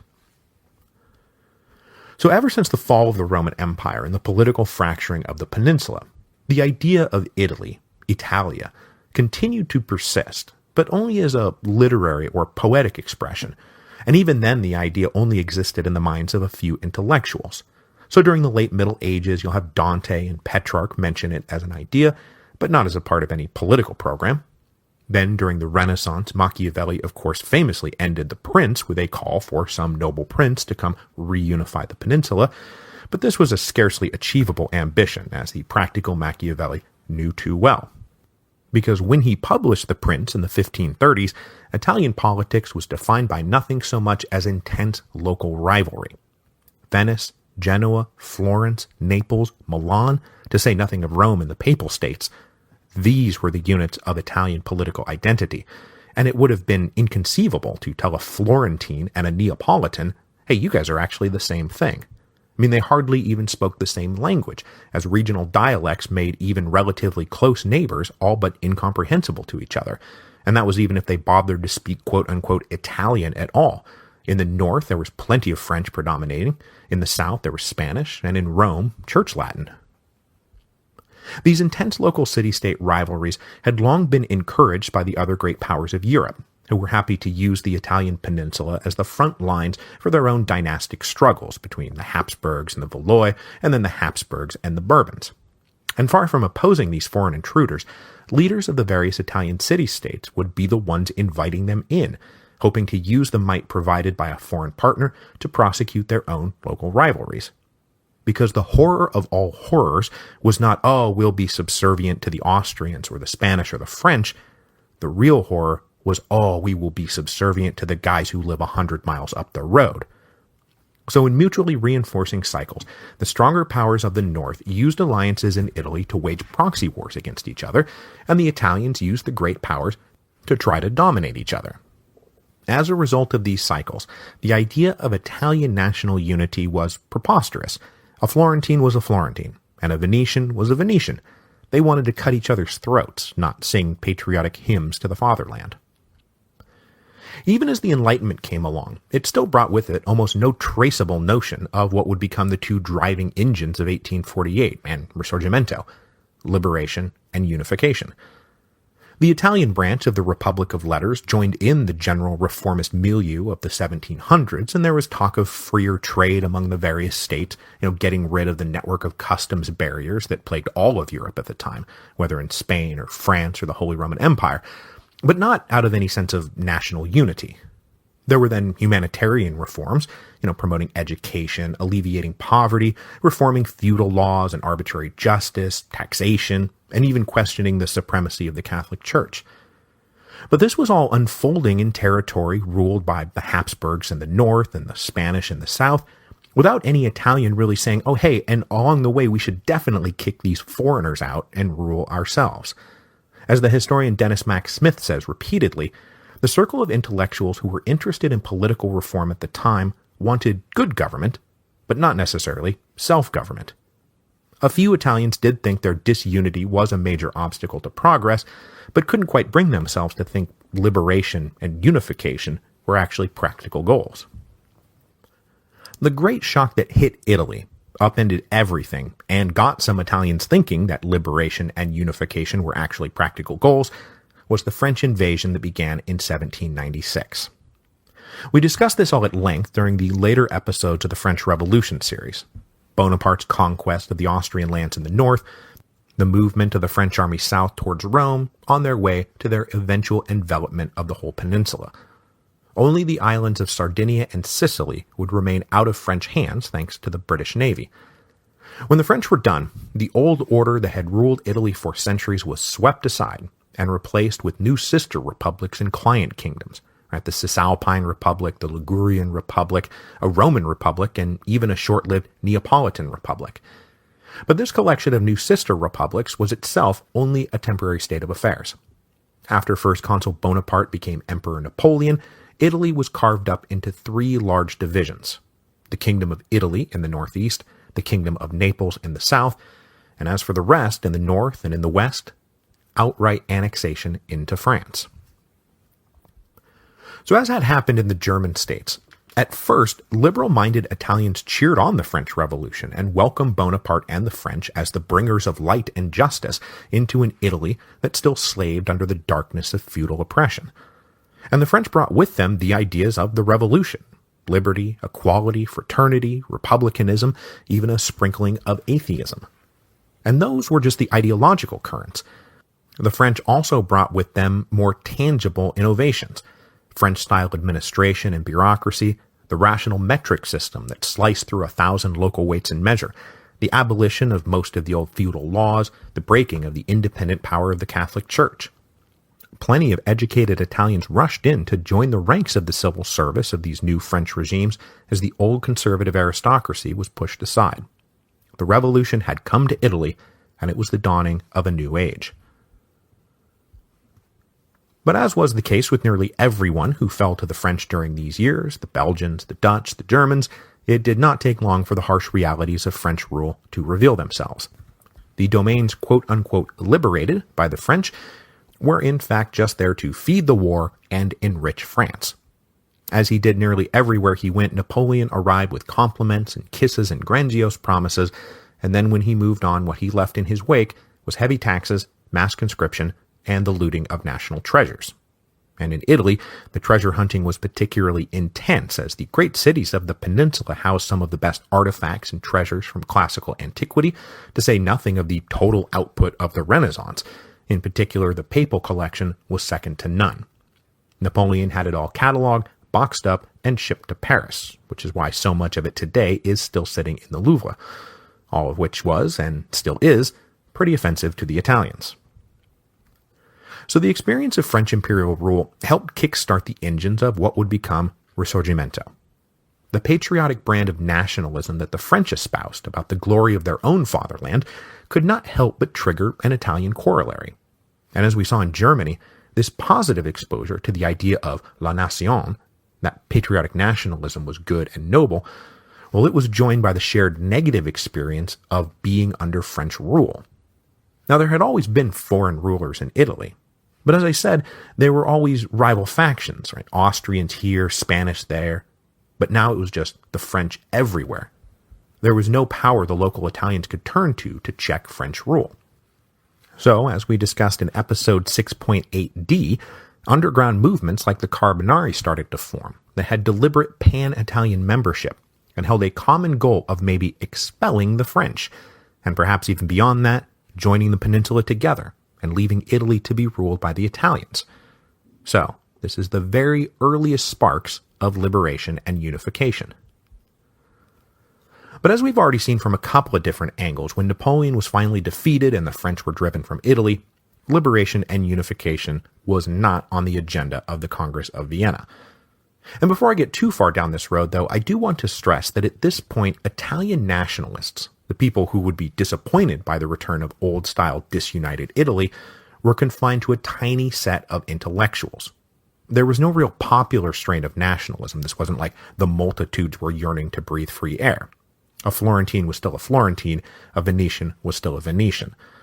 So only a handful really carried the nationalist candle in the days after the Congress of Vienna. But that candle would not go out, and would in fact start glowing brighter, because one of the traditional facets of old disunited unity was not brought back by the Congress of Vienna. As I said, the local Italians had always been able to play the great powers off each other. While just as the triumph of the French had put an end to that, the defeat of the French meant it wasn't coming back. Placed firmly in the driver's seat by the Congress of Vienna, Austria would now be acting as the single great foreign overlord of the entire peninsula, and it would be against Austria that the fight for liberation and unification would be principally waged. Now, as we touched on in our little run through the Austrian Empire, only the far northeast of Italy was directly annexed into the empire in the form of the Kingdom of Lombardy-Venetia, a new kingdom that mashed together the territories of the old duchies of Milan and Mantua and the Republic of Venice. The political capitals of the kingdom were Milan and Venice, but there was very little in the way of local political autonomy. The Italian territories were among those in the Austrian Empire most under direct Austrian rule. The King of Lombardy-Venetia was Emperor Francis of Austria. It was just another title he held in his long list of additional titles. In the years after the Congress of Vienna, Metternich had tried to integrate the region and people more completely into the empire by creating a chancellery specifically focused on Italian matters and hopefully staffed with plenty of Italian notables. It would not be participatory government in the sense that they would have a real say, but it would be participatory in that they would be participating in the administration. But Metternich's grand recommendations were never put into place. So thanks to this neglect and mismanagement, the Austrians would have trouble in the Kingdom of Lombardy-Venetia, in part because they were alienating both the elite and the common peasants, and giving them both a good reason to hate the Austrians. Now, for the peasants, this would always be more bread and butter issues, the declining standards of living and then eventually privation and famine. The elite, meanwhile, were treated with a very high hand by their Austrian masters. Austrians were always favored for civil service jobs, either locally or in Vienna, if you cared to try your luck there. And the old Italian nobility found themselves always treated one grade lower than they had been back at home. So an Italian duke visiting Vienna would be treated like a count like a baron. And in the world of noble etiquette, which was, after all, supposed to be making a big comeback in the restored world after the fall of Napoleon, well, this was all very insulting and degrading. But though the Kingdom of Lombardy-Venetia was the only region directly ruled by the Austrians, the other states of the peninsula were deliberately established to be subservient to the Habsburgs, to the point where they could be considered little more than client kingdoms. All of them had secret treaties to support Austria in everything, and to allow Austrian troops to enter their territory basically whenever they wanted. Every duke and king in Italy was in power thanks to Austria, and knew that staying in power meant staying in Austria's good graces. So moving south down the peninsula from the Kingdom of Lombardy-Venetia, there was a collection of minor duchies that were created to satisfy the dignity of the various royal houses at the Congress of Vienna. So the Duchy of Parma was given to Napoleon's Austrian ex-wife, Marie Louise, and she would rule as Duchess of Parma until her death in 1847. The Duchy of Modena, meanwhile, was ruled by Duke Francis IV, who was a grandson of Empress Maria Theresa, and as we'll see in a minute, had secret ambitions about a title bump from Duke to King. Then there was the very tiny Duchy of Lucca, which was carved out for the Bourbon Maria Luisa, the sister of King Ferdinand VII of Spain, the allegedly desired one. While she had been Queen of Etruria before Napoleon had dissolved her kingdom, and she had come to the Congress of Vienna expecting to be given the new Duchy of Parma, and when she wasn't, they carved out this little thing called the Duchy of Lucca as compensation. This is seriously how these things got worked out. South of this little collection of duchies was the Grand Duchy of Tuscany, which was the old dominions of Florence, the territories that had been brought under Florentine domination by the Medici back during the Renaissance. Most of the cities of the Grand Duchy of Tuscany continued to resent the hell out of Florentine domination. Tuscany was ruled by Grand Duke Ferdinand III, who just so happened to be the younger brother of Austrian Emperor Francis I. Now an old man, Ferdinand had once upon a time been an enlightened young man. After taking over as Grand Duke of Tuscany in 1790, he earned the distinction of being the first monarch in Europe to recognize the First French Republic in 1792. But his attempts at peaceful coexistence with the French came to naught, and he was eventually dispossessed and had his territories annexed into France. Restored by the Congress of Vienna, the Grand Duke passed his liberal instincts on to his son Leopold II, who would succeed him in 1824, and who would then go on to cause the Austrians heartburn in the 1840s for being so danged accommodating to calls for liberal reform and a constitution. The center of Italy was dominated by Rome and the Papal States, which covered territory that straddled the land between the Tyrrhenian Sea and the Adriatic Sea, creating a physical divide between north and south. Rome was, of course, the seat of Catholicism, and as such had enormous social, cultural, and economic heft, not just in Italy, but across post-Napoleonic Europe. Pope Pius VII had been pope all through the Napoleonic period. He concluded the Concordat of 1802 with First Consul Bonaparte that finally healed the French Catholic wounds. He presided over Napoleon's coronation in 1804, and then when Napoleon had invaded the Papal States in 1808, Pius VII had excommunicated the emperor, and for his trouble was taken prisoner. He lived long enough to see his revenge, though, and freed from captivity in 1814, he returned home, and Pius VII died at the age of 80 in 1824. He was followed by a succession of popes we don't really need to concern ourselves with until we get to 1846 and the elevation of Pope Pius IX. Anyone who knows anything about the history of the Catholic Church and the history of Risorgimento knows that Pope Pius IX is a very big deal, and we will discuss him in detail when we get into the actual course of the revolutions of 1848. South of the Papal States was the largest political unit in Italy, the Kingdom of the Two Sicilies. Now, we don't need to talk too much about the Kingdom of the Two Sicilies because we talked all about them in episode 6.8d when we introduced the Carbonari. But just as a little refresher, the kingdom covered all of southern Italy and Sicily and was ruled from Naples by a cadet branch of the Spanish Bourbons. But don't let that fool you. Like every other ruler in Italy, they were in the pocket of the Austrian Habsburgs. Now, sharp-eared listeners out there might be asking themselves, hey, wait a minute, we just went from north to south, and I think you skipped one. And indeed I did. I saved it for last. It's the Kingdom of Piedmont, Sardinia. Now, the old Duchy of Piedmont covered the mainland portion of northwestern Italy. It was ruled by the House of Savoy, an ancient dynasty that traced itself back to the 1000s and who had acquired unified control of Piedmont during the 1500s. Then, in 1720, the sitting Duke of Savoy had acquired dynastic title also to the island of Sardinia and joined the mainland and island territories together into a single realm, and he was given permission by the other European powers to elevate himself from duke to king. The Kingdom of Piedmont Sardinia then briefly entered into our story during Bonaparte's early Italian campaigns, right? They were the ones who had so ably held back the French in the backwater Italian theater of the French Revolutionary Wars until General Bonaparte came along in 1796 and blew through them in about a day and a half. When Bonaparte reorganized northern Italy, Piedmont stayed on the map, but labored under an utterly subservient treaty to the French. And then eventually it was just erased and annexed directly into France in 1802. The dispossessed House of Savoy, meanwhile, managed to hold on to Sardinia thanks to the British Navy. And the Congress of Vienna restored the Kingdom of Piedmont Sardinia in 1815, and for good measure also gifted them the domains of the old Republic of Genoa. The strongest of the post-Napoleonic Italian states, the kings of Piedmont Sardinia had long had greater ambitions, as they said, to peel away territory, like the leaves of an artichoke. And many of the budding intellectuals evangelizing liberation and unification suspected that it would only be possible through the ambition and power of Piedmont Sardinia. Someone, after all, was going to have to fight the Austrians. Setting aside the political divisions of Italy, economically the peninsula fit the same pattern as the rest of Central and Southern Europe. No matter who their sovereign was, the inhabitants were largely rural and agrarian.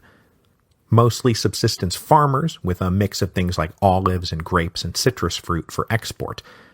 There was also some very super nascent industrialization in the far north, but in the main the Italian economy was still very traditional, So much so that in many places there wasn't even any kind of middle class to speak of. It was a few noble landlords or very rich common landlords and a bunch of poor peasants. And they were feeling that population pressure we talked about in episode 7.1, where the population was rising and putting pressure on the land. This would lead to periodic local uprisings, mostly against rent or taxes or feudal dues, the feudal dues that had come back, and were now demanding much, just as there seemed to be so much less to give.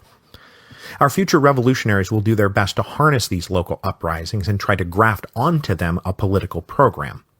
But a lot of the time it really was just angry people with local grievances who could have cared less about the wider goals of liberation and unification. Now, there were middle-class professionals in the cities, of course, and especially up in the north, and they would be the ones who were fanning the flames of Risorgimento, along with a smattering of liberal nobles. Many of the families who would produce these budding revolutionaries had done well in the Napoleonic Empire. They had been clerks, local officials, and functionaries, junior army officers. All of them had been respected, respectable, and prosperous during French rule, but then were unceremoniously dumped after the Congress of Vienna. They were joined by all the students and ex-students who had been raised to expect a career in the imperial civil service and then found no jobs waiting for them. And that's a recurring theme across all our revolutionary regions. Educated men for whom there was no work that they had been educated to do. It was inside this group that the revolutionary ideas of liberation, unification, and nationalism started to take root, if not yet exactly flourish. These ideas, the idea of Italy, was still confined to literary works after the Congress of Vienna, especially since it was dangerous to talk too openly about anything, what with Metternich spies everywhere. All that surveillance, though, did help foster the Italian habit of forming secret societies, and in the years between 1815 and 1848, there were the Carbonari, who we've already discussed at length, but also the Federati in Piedmont, Sardinia, who were mostly liberal monarchists, and the liberal Catholic Neo-Guelphs in the north. And then the ones who will really get our attention, Young Italy, a group considered so dangerous that even knowing a member and not reporting it was tantamount to treason. But the aims of these groups and the forms of nationalism taking root in Italy could vary wildly. The most famous of the Italian nationalists, and probably the most prototypical nationalist of this whole era of European history, was Giuseppe Mazzini, who I'll introduce in full once we get into the guts of the story. But briefly, Mazzini and the group he created, Young Italy, wanted the liberation and unification of Italy to be followed by the creation of a republic, which put Mazzini on the more radical edge, as his other liberal counterparts would have been just fine with a constitutional monarchy. Agreeing with Mazzini's call for liberation and unification were the Neo-Guelphs, but these guys were Catholic theocrats, albeit of a particularly liberal variety. They wanted a united Italian kingdom under the rule of Rome and the Pope. Then a third major strain were partisans of Piedmont, Sardinia, who saw a practical path forward for that kingdom in particular to envelop and annex Italy, until the whole peninsula was under its sovereignty, and the kingdom of Piedmont Sardinia would simply transform into the kingdom of Italy. More practical revolutionaries of all stripes, meanwhile, looked to Piedmont for some leadership, as everyone understood, no matter what your preferred endgame was, that liberation and unification meant war with Austria, and Piedmont Sardinia was the one Italian kingdom who could plausibly challenge them on the battlefield.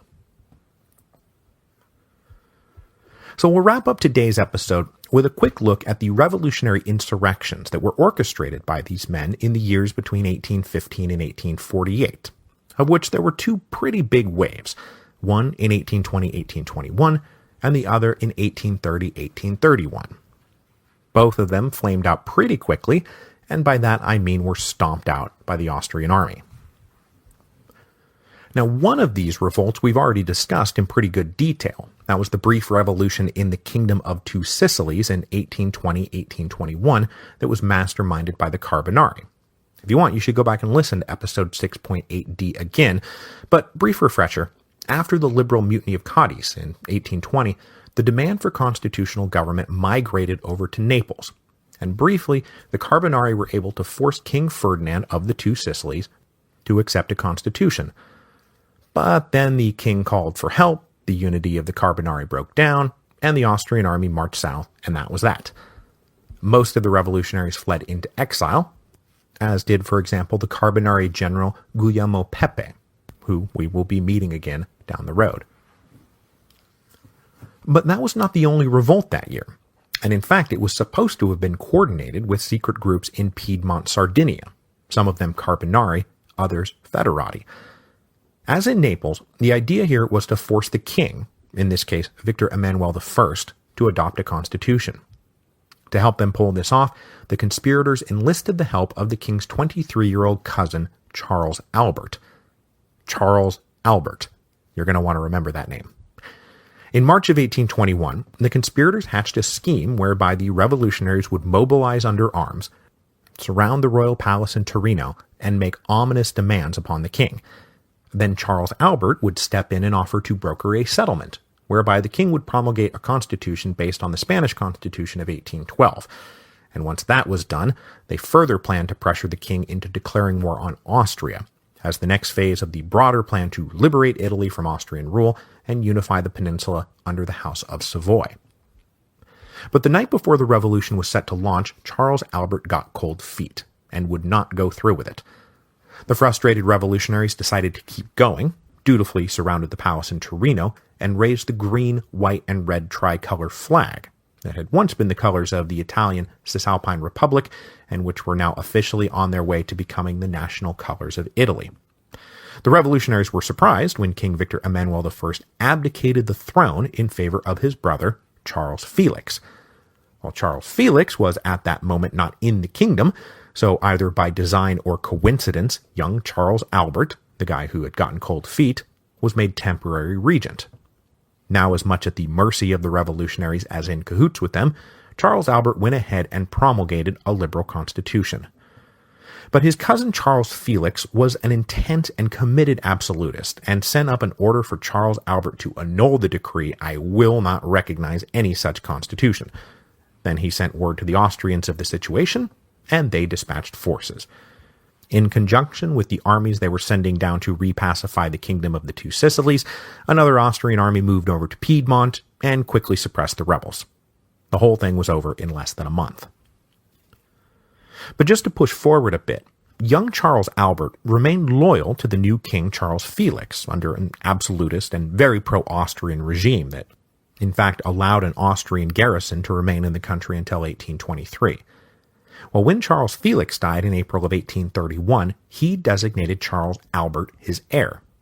Charles Albert would then spend the next decade continuing to hew to this pro-Austria, pro-absolutist line until things got dicey around Europe in the mid-1840s, at which point he would return to the revolutionary dreams he had abandoned as a youth and allow himself to listen to talk of an Italy liberated from the Austrians and united under the House of Savoy.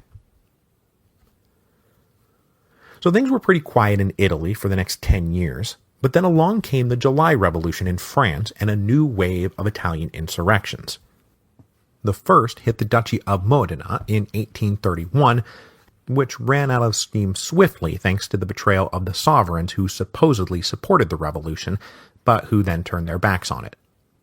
As I mentioned, Francis IV, Duke of Modena, was an ambitious sovereign, and after the Congress of Vienna, he harbored a far-fetched dream of acquiring more territory for his duchy, getting himself elevated to king, and then uniting the whole peninsula under his personal rule. In furtherance of this plan, he turned a blind eye to Carbonari organizers in his realm, the leader of which was Ciro Menotti. And after the failed insurrections of 1820-1821, the Duchy of Modena became something of a safe haven. After the sudden inspirational success of the July Revolution in France, Menotti received assurances from King Louis Philippe that if the Italians were to follow France's lead and go after constitutional monarchism, that Louis Philippe would have their backs. Francis IV seemed amenable right up to the last minute. But at that last minute, when Menotti led the Carbonari revolutionaries out into the open in February of 1831, Francis decided it was too risky, turned on them all, revealed everything to the Austrians, and arrested the principal leaders. King Louis Philippe then refused to follow through on his old promises of support after receiving a withering death stare from Metternich, implying that interfering in Italy would mean war with Austria. Prioritizing the stability of his own shaky regime to adventures in world revolution, King Louis Philippe backed off, and it was added to the list of early, bitter disappointments for the more radical French supporters of the July monarchy. The aborted revolution having come to nothing, Menotti was executed by firing squad in May of 1831 and became an early martyr for Risorgimento. Garibaldi would in fact name one of his sons Menotti in his honor. Concurrent with Menotti's revolt in Modena, a network of liberal revolutionaries in the Papal States also declared themselves in revolution and raised the green, white, and red in at least 8 of the papal legations. But as the Austrians were coming down anyway in March of 1831, everything was stomped out without too much difficulty. So all of these experiences might have left many with the impression that a revolution in Italy was a hopeless flight of fancy, and another Carbonari-led revolt in Piedmont, Sardinia in 1834 that collapsed so quickly it's hardly worth mentioning, only proved that point further. But the failures of the 1820s and 1830s actually helped foster the cause of Italian nationalism and the dream of liberation and unification among the network of revolutionary exiles who now hunkered down in the various European capitals and as far afield as South America. And they would get together and continue to talk and plot and dream. And thus, when in the mid-1840s Europe was hit with a destabilizing economic and social crisis, they would come back stronger, more passionate, and more united than ever. And hopefully when the time came, this time it would be more than a handful of hopeless romantics. It would be a full-blown national uprising. Hopefully, the true beginning of Risorgimento.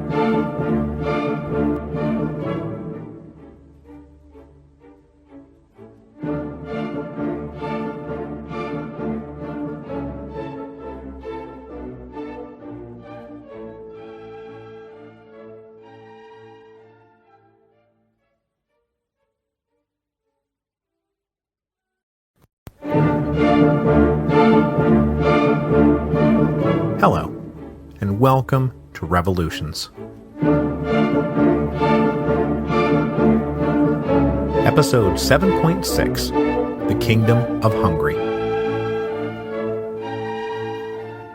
So, as you no doubt noticed, this episode is a bit late, and if you did not read the explanation I posted at revolutionspodcast.com, it is a simple and pitiful story. I wrenched my back and spent most of last week in a prone position. And since the physical act of processing material for the podcast requires me to be hunched over a desk scribbling notes, it was impossible to get any real work done until Thursday afternoon, and by then there just wasn't enough time to get it done on time. So, sorry about that. Can't even remember the last time it happened. Anyway, I'm better now, and next week we'll be back on track. Today, we tackle a subject about which I must admit my total ignorance about until I began this series on the revolutions of 1848, the Kingdom of Hungary. Now, I have plenty of natural background in most of European and American history and have now spent years moving slowly and methodically through this great age of revolutions that got started at the end of the 7 Years' War, but I realized when I cracked my first book on Hungary, appropriately A Concise History of Hungary, I realized that I knew none of it. And when I got deeper into the Hungarian reform era that led into the Revolution of 1848, I found myself confronted by Hungarian intellectuals who were very peeved at me.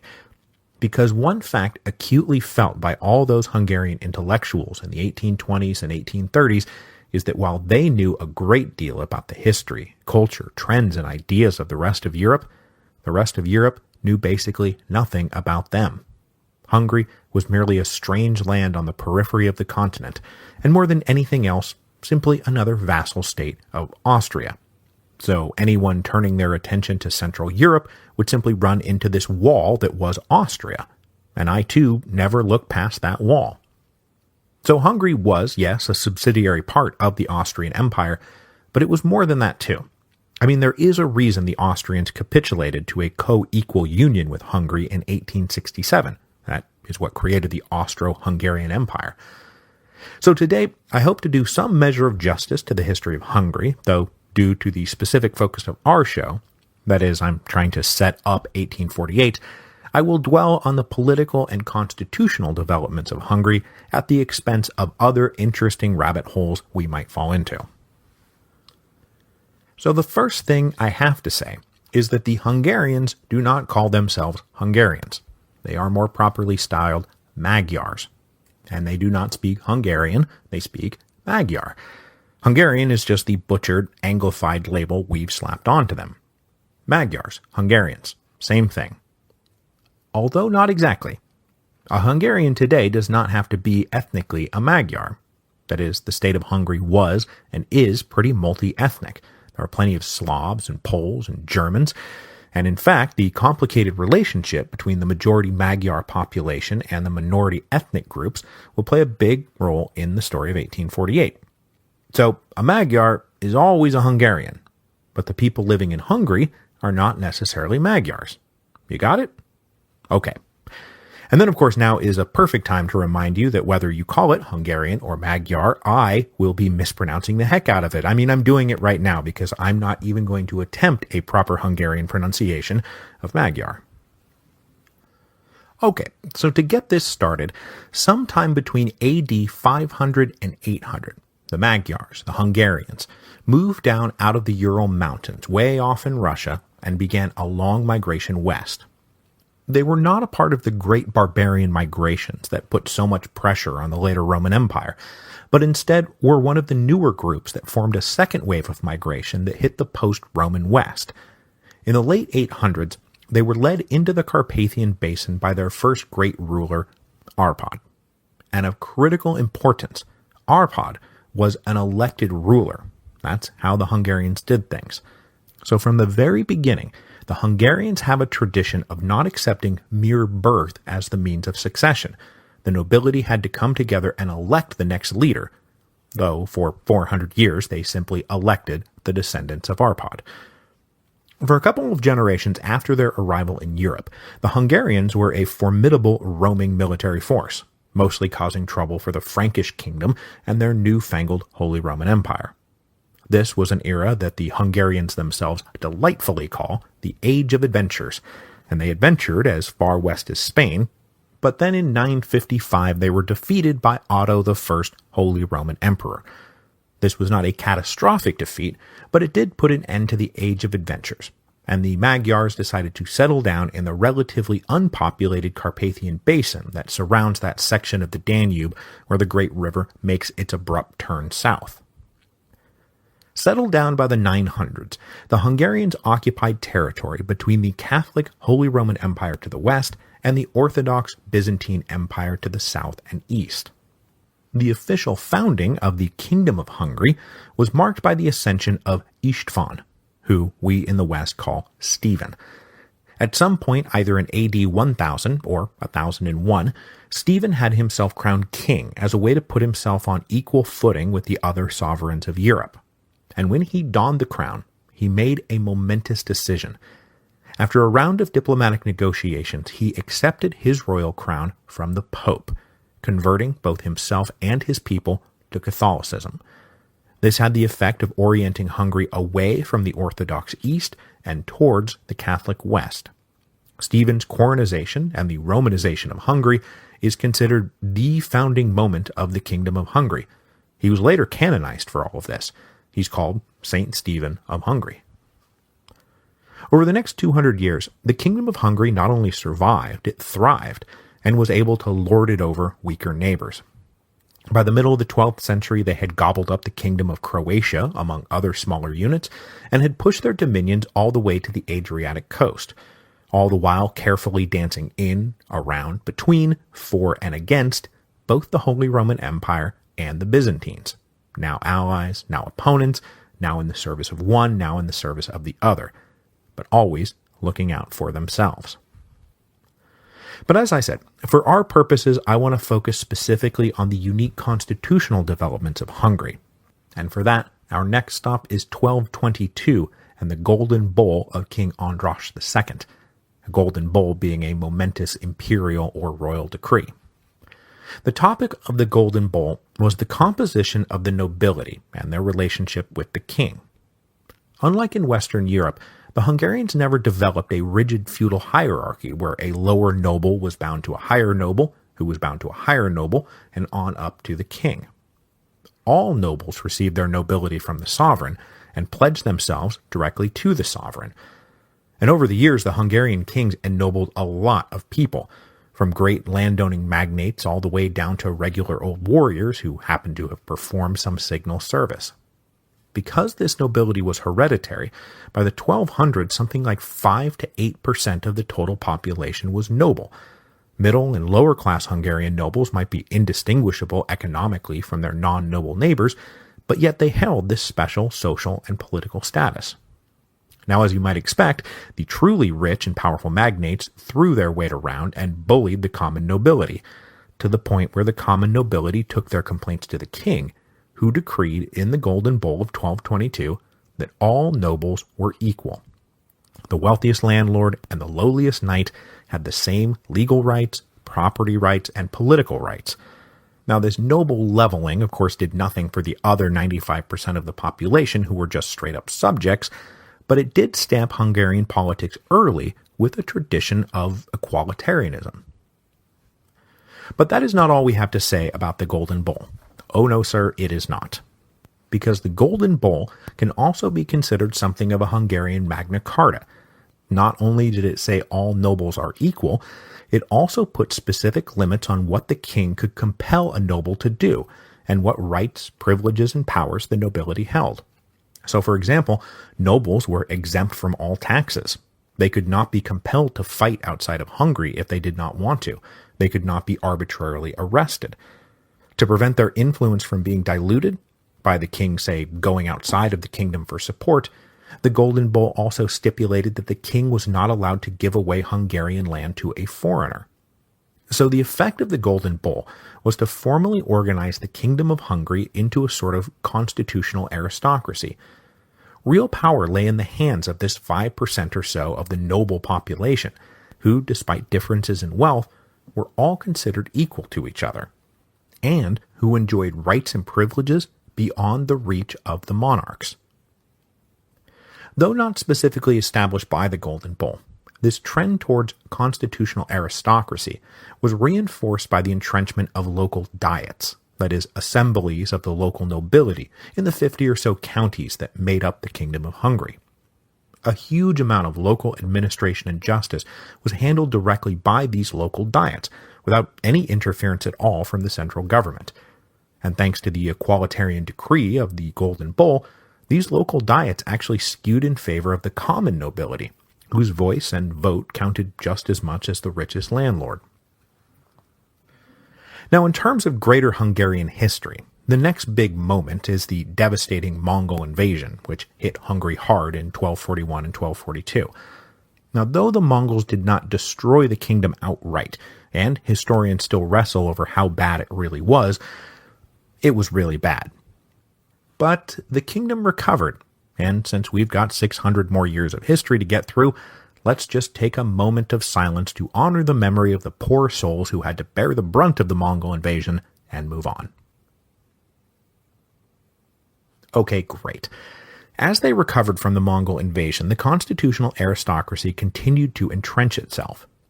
In 1267, the first national diet composed of representatives elected by the local diets was called, with each noble county sending 2 delegates to the national diet. Now, this was not by any means the first national diet of nobles, but it was the first composed of representatives elected by the local diets. Now, sidestepping a bit the principle of noble equality, there was an upper and lower house to the national diet, with the richest magnates designated to sit in an upper and more exclusive chamber. The national diets were, and then continued to be, a regular feature of Hungarian politics, and the chambers asserted a claim to nearly every important matter of state: new laws, new taxes, the raising, equipping, and directing of armies, the big stuff. All of it needed the approval of the national diet. And it goes without saying that the national diet was the body who would elect the new king when the old king died. Now, if we just take a minute here to compare this to the liberal victors of the July Revolution, Recall that after 1830, there were maybe 250,000 men qualified to vote in France, and that's a kingdom of 30 million. So we're talking not even 1% of the population. And here we are in the 1200s in Hungary, with more than 5% of the population voting representatives to go serve in a participatory body that has real say in the weightiest matters of state. Now, of course, the other 95% of the population are still powerless subjects, but still, 5% is more than not quite 1%. So all of this was pretty firmly established by the 1290s, which was just in time for the original Arpad dynasty to die off. The death of the last Arpad king marked the end of native Hungarian kings. From here on out, with one or two exceptions, foreign kings would rule Hungary. Having become a player in Central European politics, the Hungarians had married their princes and princesses into neighboring courts, and so when the Arpads died off, it was these European cousins who had the strongest claim to the throne, though they were not necessarily on board with this whole constitutional aristocracy thing. Now, Hungary fairly well flourished for the next 150 years under quote-unquote foreign kings, and they reached their greatest territorial extent in the late 400s under Louis the Great. But these kings, often born and raised outside of Hungary, did their best to avoid putting things to the diet, and ruled as much by royal decrees as they could get away with. And in keeping with Western feudal strategy, they smoothed potentially ruffled feathers by sucking up to the great magnates, and ignoring the common nobility. So the next big moment in Hungarian history comes with the rise of the Ottomans and the collapse of the Byzantine Empire in the east.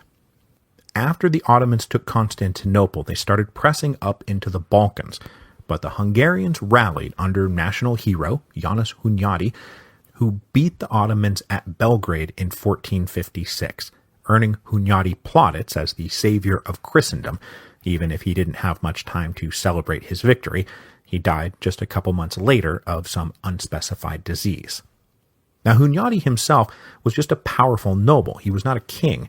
But when he died, his lingering influence was enough that his 15-year-old son Matthias was elected king in 1458, Matthias being the first quote-unquote national king in 150 years. Raised by the most advanced humanist tutors of the day, King Matthias quickly established himself as the great Renaissance king of Hungary. His reign saw a flourishing of art and literature and science and architecture, all that good Renaissance stuff. He was also, as I mentioned, one of the few ethnically Hungarian kings in a sea of foreign monarchs. He was born and raised in Hungary, and he was sympathetic to the common nobles and tended to favor them over the great magnates, as both his predecessors and successors would tend to do. But Matthias was not just some passive scholar king. He led the Hungarian armies west into Bohemia during Bohemia's Hussite period, the Hussites being one of the great precursors to the Lutherans in the Reformation. Matthias went to bat on behalf of the Catholics in Bohemia, and mostly successful, he wound up controlling Moravia and Silesia, among other territories. Now, when the Bohemians themselves elected a new Catholic king in 1471 named Vladislaus, Matthias was unwilling to give up the land he had conquered, and after a great deal of wrangling, the two kings agreed to divvy up Bohemia between them. Now, you might think this is the beginning of a Hungarian takeover of Bohemia, but it actually went the other way around. When King Matthias died in 1490, the aforementioned Vladislaus used a blood tie through his grandmother to stand for the vacant Hungarian throne, and he managed to secure election, and this is the moment the Bohemian and Hungarian crowns become permanently linked. So how did Vladislaus manage to secure election? Well, it was by basically promising the Hungarian nobles, and especially the great magnates, that they would have free run of the kingdom. In Hungarian history, King Vladislaus is nicknamed King Very Well, or King Yes Do It, because whatever the nobles wanted, he said yes. After nearly 200 years of foreign kings trying to govern around the national diet, the constitutional aristocracy was back in a big way.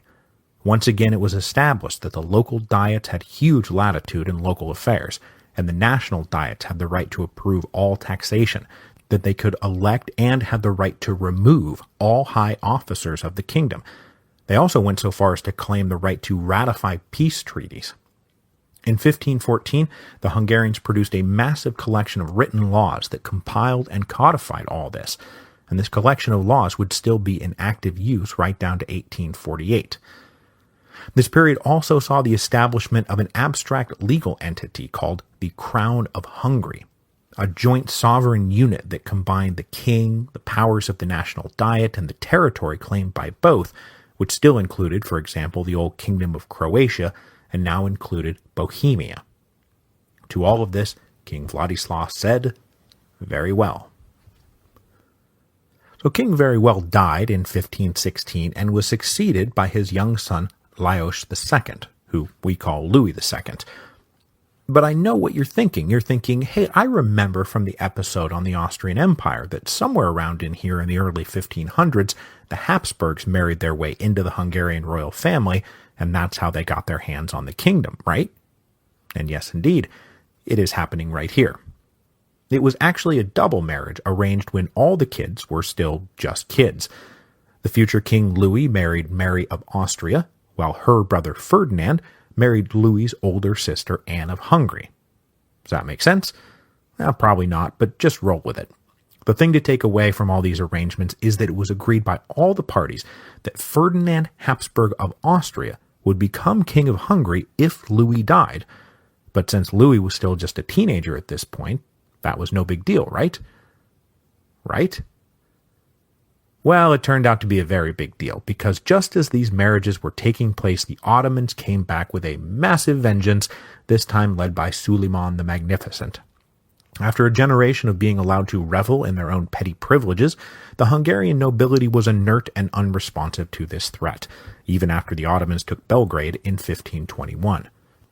The nobles continued to blow off King Louis II's demand that they mobilize for war, and it wasn't until July of 1526, with the Ottomans right on their doorstep, that the Hungarian nobility finally got off their collective duffs, and by then it was too late. Hastily cobbling together an army maybe 25 to 30,000 strong, they faced off against an Ottoman army that outnumbered them 2-1 minimum, and some sources put it as high as 4-1. As I briefly mentioned in episode 7.4, the two sides met at Mohacs, and the Hungarians were slaughtered. Most of the great magnates were killed in the battle, and King Louis II, all of 20 years old, drowned in a river during the chaotic retreat. The cataclysmic Battle of Mohacs marked the beginning of a whole new era of Hungarian history, the Habsburg era. But it was not quite that simple. After the Battle of Mohacs, the Kingdom of Hungary was divided in thirds. In the south and east, the Ottomans annexed the Great Hungarian Plain and would hold on to it for the next 150 years.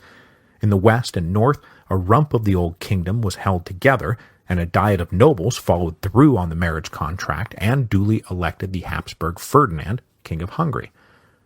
But in the northeast, a whole separate diet of Hungarian nobles rejected the Habsburg claim, and instead elected one of their own, a guy named Zápolya János, to be the real King of Hungary. János and the Ottomans then allied with each other against Ferdinand, but the failure of the Ottomans to take Vienna in 1529 led to a stalemate setting in. Eventually, high international politics led to a settlement between the two kings of Hungary. János's son renounced his claim to be King of Hungary and agreed instead to make himself Prince of Transylvania. Transylvania now being defined basically as the territory outside the control of either the Ottomans or the Habsburgs. Now, on paper, this settlement was an admission that the Principality of Transylvania was a subset of the Crown of Hungary, but in reality, the princes of Transylvania would continue with their independent rule and alliance with the Ottomans. Now, this era of the collapse and partition of Hungary also happens to coincide with the Reformation, which is not a can of worms I plan to open, except to say that Lutheranism made pretty good inroads into non-Ottoman Hungary, but the areas under Habsburg control were then subject to pretty thorough counter-Reformation tactics that turned most everyone back into Catholics. Independent Transylvania, meanwhile, became a haven for Protestants of various dissenting sects. The upshot being that when Hungary was eventually knit back together, it was going to have quite a grab bag of religions, and religious toleration is going to become a fiercely defended principle of the Hungarian national character, a principle that had to be most fiercely defended against the fiercely Catholic Habsburgs. Now fast forward 100 years, and Hungary is still divided in thirds, though it is about to get put back together, thanks to the Habsburg Holy Roman Empire waging a war on two fronts. To the west, they battled the France of King Louis XIV, and to the east, they set their sights on pushing back the infidel Turks. Hungary would find itself on the front line of both wars. Plenty of Hungarians were not happy with the Habsburgs, especially in and around the Principality of Transylvania. The most active of these anti-Habsburg nobles was Imre Tokoli, who believed he was on the road to becoming king of something he was calling Upper Hungary, basically all non-Ottoman Hungary. Tokoli led an active rebellion from 1678 to 1682, and then continued to harbor royal dreams until slowly but surely the Habsburg-led Holy League pushed his Ottoman allies backwards in the late 1680s and early 1690s. Tokoli's dream of being king of Upper Hungary was destined to remain just a dream, because while the Holy League advanced and pushed the Turks out of Hungary, Holy Roman Emperor Leopold I made all kinds of grand proclamations about respecting the old constitutional aristocracy once he had reclaimed and reunited the kingdom. That all sounded pretty good to the Hungarians, and in 1699, the war with the Turks was over. Everyone signed the Treaty of Karlowitz, and the Kingdom of Hungary was officially liberated and reunited. But that is not the end of this particular saga, because once they pushed the Ottomans out, the Habsburgs decided to treat all the reclaimed territory as essentially virgin land, and this did not sit well with all the families still holding claims to land that had been lost after the Battle of Mohács. Now, if you had meticulously preserved stacks of deeds and provided a hefty processing fee, you could maybe get your land back. Maybe. But mostly, the Habsburg plan was to seize all that land and redistribute it to migrants invited in to settle, particularly Slavic groups running away from the retreating Ottomans. This was both to give the Slavs a home, but also to intentionally weaken the power of the Magyars, power which had been so fiercely resistant to the kind of absolutist rule favored by the Habsburgs. Now, this was also the period when the Habsburgs established those military zones I briefly touched on during our tour of the Austrian Empire, which were, yes, meant to form a military wall against the Turks, but they were also meant to set up imperial garrisons on the frontiers of Hungary, in case, they needed to be turned around to deal with internal affairs. All of this touched off the last great anti-Habsburg insurrection prior to the Revolution of 1848. Now, not to get too deep into this, but a young noble named Ferenc Rákóczi was dragged into leading what became something of a war for independence. The stepson of Imre Toloki and descendant of multiple princes of Transylvania, Rákóczi was dragged by the rebellious inhabitants of his own ancestral estates into an anti-Habsburg insurrection that found ready backing from the French, because this is all happening right at the beginning of the War of the Spanish Succession. At the height of the rebellion, at the end of 1703, Rákóczi controlled half the kingdom, but after that his fortune slowly reversed, thanks to defeats suffered by his French allies. But it was a soft landing for him, because Austria's allies, the British and the Dutch, urged them to cut a deal with the Hungarian rebels so that the Austrians could focus on the real enemy, France. A bunch of negotiations later, the Habsburgs settled and agreed to respect the old constitutional aristocracy. The conclusion of the Rákóczi rebellion, though, opens up, for the first time ever, mind you, complete Habsburg hegemony over Hungary. The Ottomans were gone, the Principality of Transylvania remained an independent administrative unit of the Crown of Hungary, but it too was now under the Habsburg umbrella.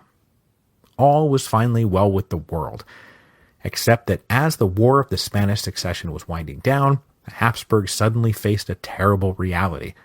There might not be a male heir to their line. Now, in the territories under direct Habsburg rule, the fact that there was no male to inherit all their titles was no big deal. Holy Roman Emperor Charles VI simply decreed the pragmatic sanction and said a daughter could inherit Austrian hereditary possessions. But in Hungary, it took negotiations with the National Diet to get them to accept the change, which they finally did in 1723. In return, Charles VI again reconfirmed all the traditions of the constitutional aristocracy and that the crown of Hungary would forever remain unified and intact. Thus it was that in 1740, Hungary got its first queen. When Charles VI died, his 23-year-old daughter, the great Empress Maria Theresa, was elected Queen of Hungary. Now, though, as I've mentioned, she could not become Holy Roman Emperor, she had to rule with her husband as a front, in Hungary, Maria Theresa was sovereign in her own right. The reign of Maria Theresa began a love-hate relationship between her family and Hungary. First during her own reign, which ran from 1740 to 1780, then under her sons, Joseph and Leopold, then her grandson Francis, who would hold the crown until 1835. This brood, remember, was at the epicenter of the movement towards enlightened absolutism, which was predicated on breaking exactly the kind of constitutional aristocracy the Hungarians held so dear. And it's not like that constitutional aristocracy was immediately rebellious. Maria Theresa's succession in 1740 kicked off the War of the Austrian Succession, which saw Europe and the Habsburg realms plunged into chaos as old enemies and former friends tried to take advantage of the elevation of this 23-year-old woman. In this dangerous mess, Hungary proved to be a rock-solid base of support for their new queen. The National Diet voted her money, troops, and material that could honestly be said to have saved her from disaster in the opening days of her reign. Once truly stable on the throne, though, Maria Theresa did her best to rule without the National Diets. As her medieval predecessors had done, she ruled through royal decrees and cultivated the loyalty mostly of the wealthy magnates, who she invited to join fully in imperial Viennese society. After the end of the War of the Austrian Succession in 1748, Maria Theresa only called 2 national diets. And on top of that, she was giving the Hungarians plenty to complain about. She created a free trade zone in the 1750s that included all her hereditary realms, but excluded Hungary. She said it was because the Hungarians paid so little in taxes, but the tariff line that was erected between them and everyone else would be a complaint all the way down to 1848. But that said, it's not like Maria Theresa didn't have her complaints too. After the end of the 7 Years' War, she called a national diet in 1764 to help restabilize the empire's finances, and could not get the Hungarian nobility to kick in so much as a nickel, even though it was said that 2 or 3 of the great magnates, still legally untaxable, remember, could have made up the sum she asked from their pocket change. After the Diet of 1764, it would be 25 years before a Habsburg ruler called another one. If the Hungarians took the good with the bad with Maria Theresa, it all seemed bad under her son Joseph. Holy Roman Emperor since 1765, he became King of Hungary upon his mother's death in 1780, and came charging in with every aggressively absolutist reform he could think of. He refused even coronation as King of Hungary, preferring instead to try to become the single ruler of a single unified empire, rather than the man with 182 hats. Seizing administrative and financial control of the kingdom, Joseph went so far as to make German the official state language. The response from Hungary was fierce resistance and a demand that Joseph respect the old constitutional order. When he refused, the magnates started quietly raising forces and talking seditiously with Hungarian officers in the imperial army. They even took meetings with Prussian envoys about possibly ejecting the Habsburgs in favor of a Prussian monarch. But Joseph conveniently died in 1790 before all of this got out of hand, and his more sensible brother Leopold took over. And he came in promising to respect the old constitution, and then pretty much undid all of Joseph's programs. you can bet that the Hungarians are not going to be among those pining for the old Josephist program. In a diet that met from 1790 to 1791, Leopold's concessions were all written down, codifying once again the constitutional aristocracy and its tradition that dated all the way back to the Golden Bowl of 1222. But then, inconveniently, Leopold died in 1792, and his son Francis took over. And this is the Francis I who would be the last Holy Roman Emperor. Francis was as stubbornly absolutist as his uncle Joseph, which was annoying, but by the time of his ascension, the French Revolution was now blotting out everything else. With war on, Francis called annual diets, and with the threat of France looming, the diets gave their new king all the money and men he asked for, though they got very tired of his habit of demanding that they vote first for whatever he asked for, before he heard whatever complaints they had, and then dissolving the diet the minute he got what he asked for. As the French Revolutionary Wars became the Napoleonic Wars, the Hungarians were mostly opposed to Napoleon, even if they maybe enjoyed just a little bit watching the Habsburgs get their heads stomped in. The era of the Napoleonic Wars was actually something of a boom time.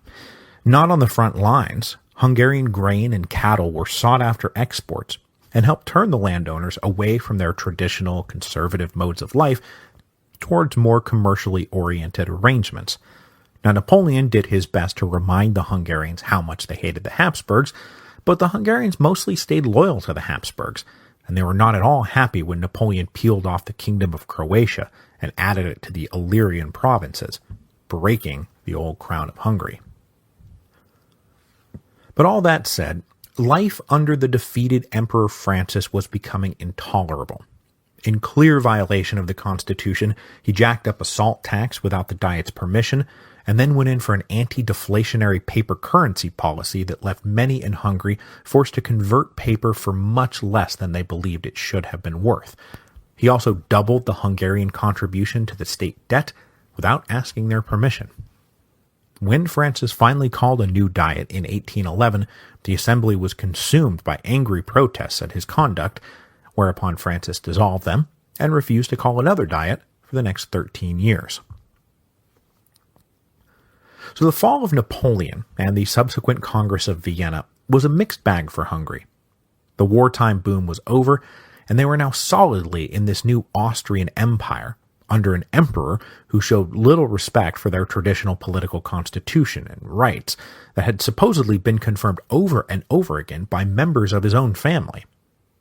This led to what we will end this week's episode on, which is the Reform era, which properly dates from about 1832, but which started building all through the 18-teens and 1820s.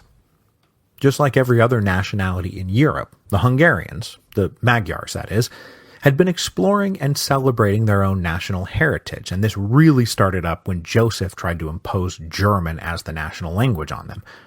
They wanted the Magyar language to be the official language of justice and administration. They wanted their ancient privileges restored. Now, very few of these guys spoke of independence from the Habsburgs.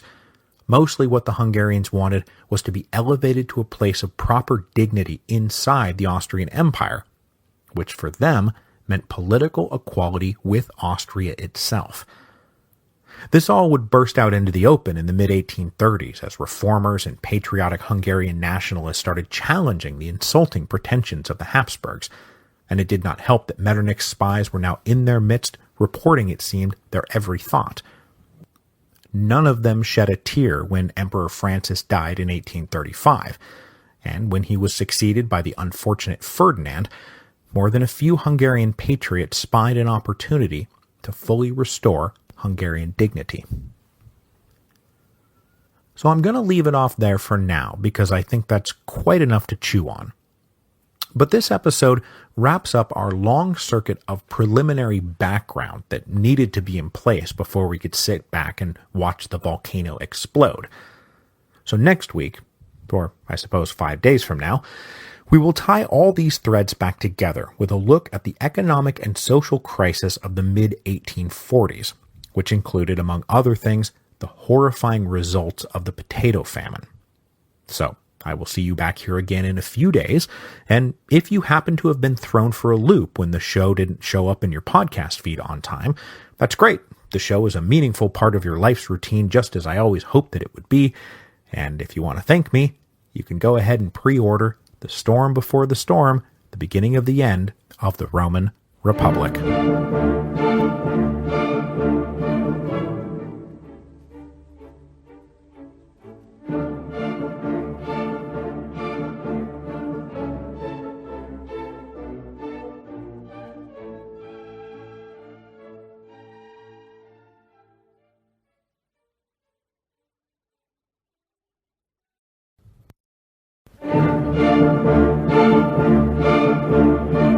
Hello, and welcome to Revolutions. Episode 7.7, The Hungry Forties. When we began this series by introducing the volcano upon which Europe was sleeping at the dawn of 1848, I introduced the two great questions that loomed large in the equation: the political question and the social question. The political question was about what form government should take, how it should be organized, what its legitimate foundations were. This is where you have your increasingly heated mix of liberals and radical Democrats and nationalists challenging the conservative order. They demanded broader electoral franchise, stronger civil rights, and argued that political sovereignty was rooted in the nation, the people, not the divine right of kings and a forest of bayonets. The social question, meanwhile, was about the slowly grinding gear of economic history that was dislocating families from their traditional ways of economic and social life and forcing them to fit into a new mold to better serve an increasingly industrialized world. Now, though the coming of the industrial economy had obvious material benefits, it was also an excruciating physical and psychological transformation that led to misery, hunger, and the erosion of dignity. Today, we're going to talk more about the social question, with a discussion on an economic crisis that hit Europe in the mid-1840s that brought into sharp focus the general dehumanizing trends of the past generation. Then next week, we will take one final look at the political question as it sat on the eve of 1848, because when the political activists tap the built-up social pressure, well, that's when the lid gets blown off the joint. So today what we're going to talk about is the economic crisis of the mid-1840s, which will begin with a disaster in the agrarian sector that proceeded to cause a recession in the burgeoning manufacturing sector that, after combining to make life miserable for the lower classes, would combine to create financial panic in the middle and upper classes that will lead to bank runs, a credit crunch, and bankruptcy, all of which would combine to undermine the health of the various European kingdoms as they felt the effects of the tightening credit and the fall of tax revenue that left them not just shaky financially, but also big fat targets for those looking for someone to blame. So the place to start with all of this is the agricultural crisis. And for those of you who know even a little bit of 19th century European history, you already know what's coming. It's the potato famine. Among the various causes of the general demographic rise over the previous century, the potato is always one cause that is thrown into the mix. The potato, for example, helps explain why, though more efficient and mechanized forms of agriculture were not yet widespread, the food supply was able to at least keep within sight of the many more bellies that the land needed to feed. Potatoes had come over from the New World back in the 1500s, but it was not until the beginning of the 19th century that mass potato cultivation literally took root. The potato was cheap, easy to plant and harvest, it was pretty durable and not prone to quick spoilage. Small plots of potatoes could be managed by poor peasants and yield enough to keep their bellies full. Now, though not the most nutritious food, the potato was nutritious enough, and more importantly, it left you feeling filled up. So from about 1800 on, the potato began to spread exponentially, most especially through the British Isles, France, and Germany, where it formed a crucial part of the diet of both the rural peasants and the growing class of urban workers, both of whom needed a cheap source of calories to survive. But unfortunately, there was not much diversity in the types of potatoes that were planted across Europe. There were only a handful of varieties available, which meant that if, say, there was a disease that destroyed one of those varieties, it could have catastrophic results. And in 1845, that is exactly what happened. A particular strain of potato blight showed up, and when it spread cruel and fast. The initial symptoms of the disease passed mostly unnoticed, and it was not until the crop was harvested that the scope of the disaster in 1845 was uncovered. In that first year, at least a third of the potatoes in Europe were inedible. They were ruined mush. And that was just the beginning, because over the next 2 years, potato yields across Europe would collapse, creating a political, economic, and humanitarian disaster. Now, this episode here today is about more than just the potato famine. But before we move on, we should note the scale of the strictly potato-related disaster. Hardest hit was, of course, Ireland, where, for a variety of reasons, potatoes had become the dietary staple of nearly the entire population, certainly the poor population. About a third of all the land in Ireland was given over to potato cultivation, and when the crops failed, it caused the capital G, capital F, Great Famine, as a tragedy of nearly unimaginable proportions unfolded over the next few years. About 1 million people either starved to death or died of hunger-related disease. Another 1 to 2 million were forced to emigrate out of the country, with most of them moving across the Atlantic to the Americas. The Great Famine was a heavy blow on Ireland, and among other things, added yet another page to the long acrimonious relationship between Ireland and England, as many in Ireland then, and still today, believed that English conduct during the famine was unconscionably cruel. And whatever your take on that, it is true that during the years of the famine, Ireland remained, incredibly, a net exporter of food. While the Irish starved to death, other food was piled onto ships and sailed out of the harbors, much of it bound for England. Because one of the critical things to understand about these years of hunger, the Hungry 40s as they were later dubbed, was that the problem was not that there was no food. It's just that there was no cheap food. You could still eat if you could afford to, but if you could not, you starved. So Ireland was the hardest hit by the potato famine by orders of magnitude, so they naturally draw most of the attention. But the potato famine also hit Scotland, England, Belgium, the Netherlands, France, and northern Germany. On the continent, about 100,000 total deaths are directly attributable to potato blight. 40 to 50,000 dead in Belgium, 40,000 in Prussia, another 10,000 in France. But in those kingdoms, the direct impact of the potato failure was blunted by the relative diversification of the local diets, as wheat and rye and barley remained staples. But we would not be here talking about all this today if everything was just going to be hunky-dory, and it was not. Because with the potato blight already setting in by 1845, 1846 turned out to be a horrendous year for wheat and rye, thanks to a cruel combination of opposite disasters, a massive drought during the summer and then torrential rains during the fall and winter. Fields across Europe were decimated, and in the end, only something like 50% of the expected yields were produced. By the end of 1846, basic dietary staples across Europe were scarce, and we've got ourselves a full-blown agricultural crisis. Now, a couple of things to note about this. First of all, the crop yields of 1846 were terrible, yes, but different regions were hit harder than others, and in plenty of places, the crop yields were right at normal levels. And as I just mentioned about Ireland, there was still technically food to eat.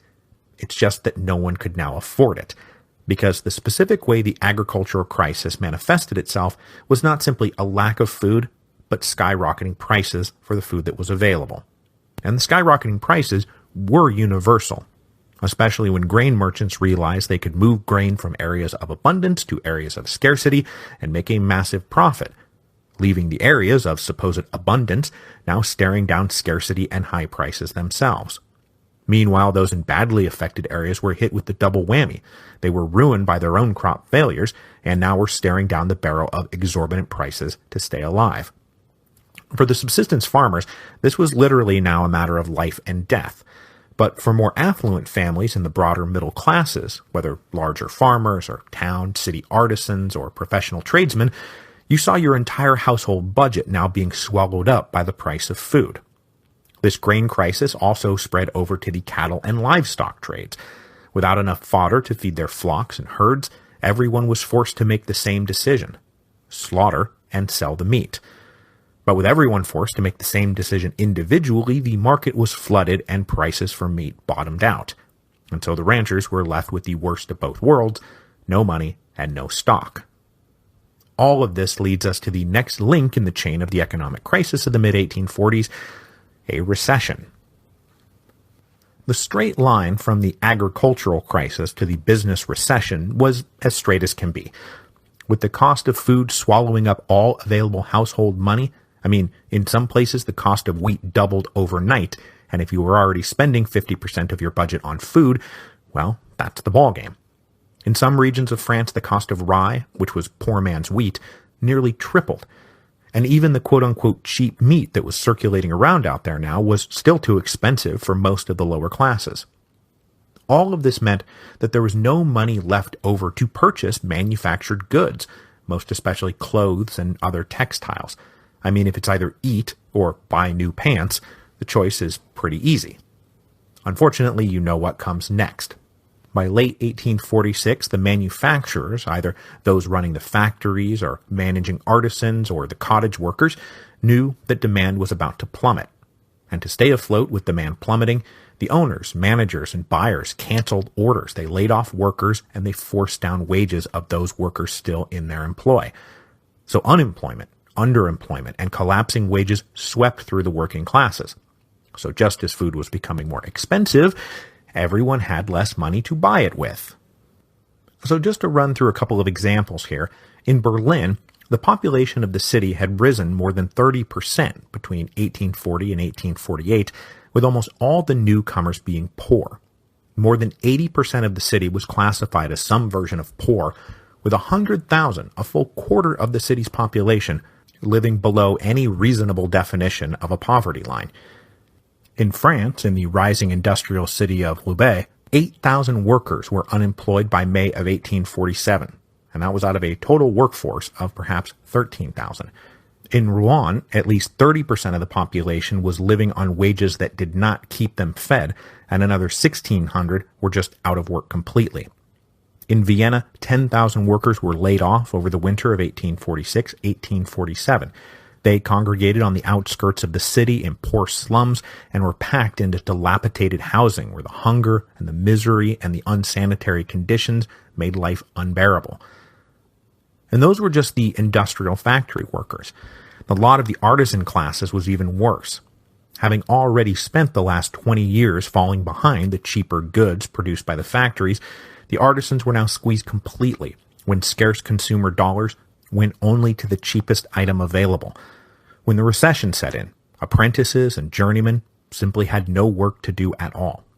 Even masters saw orders dry up or prices offered for their work so low that they could not support their families. And remember, these guys still had a sense of dignity about their craft. They were masters, they were respectable, they were independent. But now, economically at least, they found themselves no better than an unskilled beggar. On top of everything else, the terrible winter of 1846-1847 that contributed to the agricultural crisis also brought new construction to a grinding halt, threatening the livelihoods of masons and carpenters. And as we'll discuss in a minute, they were also unable to procure loans to see them through these hard times, as a general credit crunch was about to set in everywhere, ruining small proprietors, businessmen, and artisans across the continent.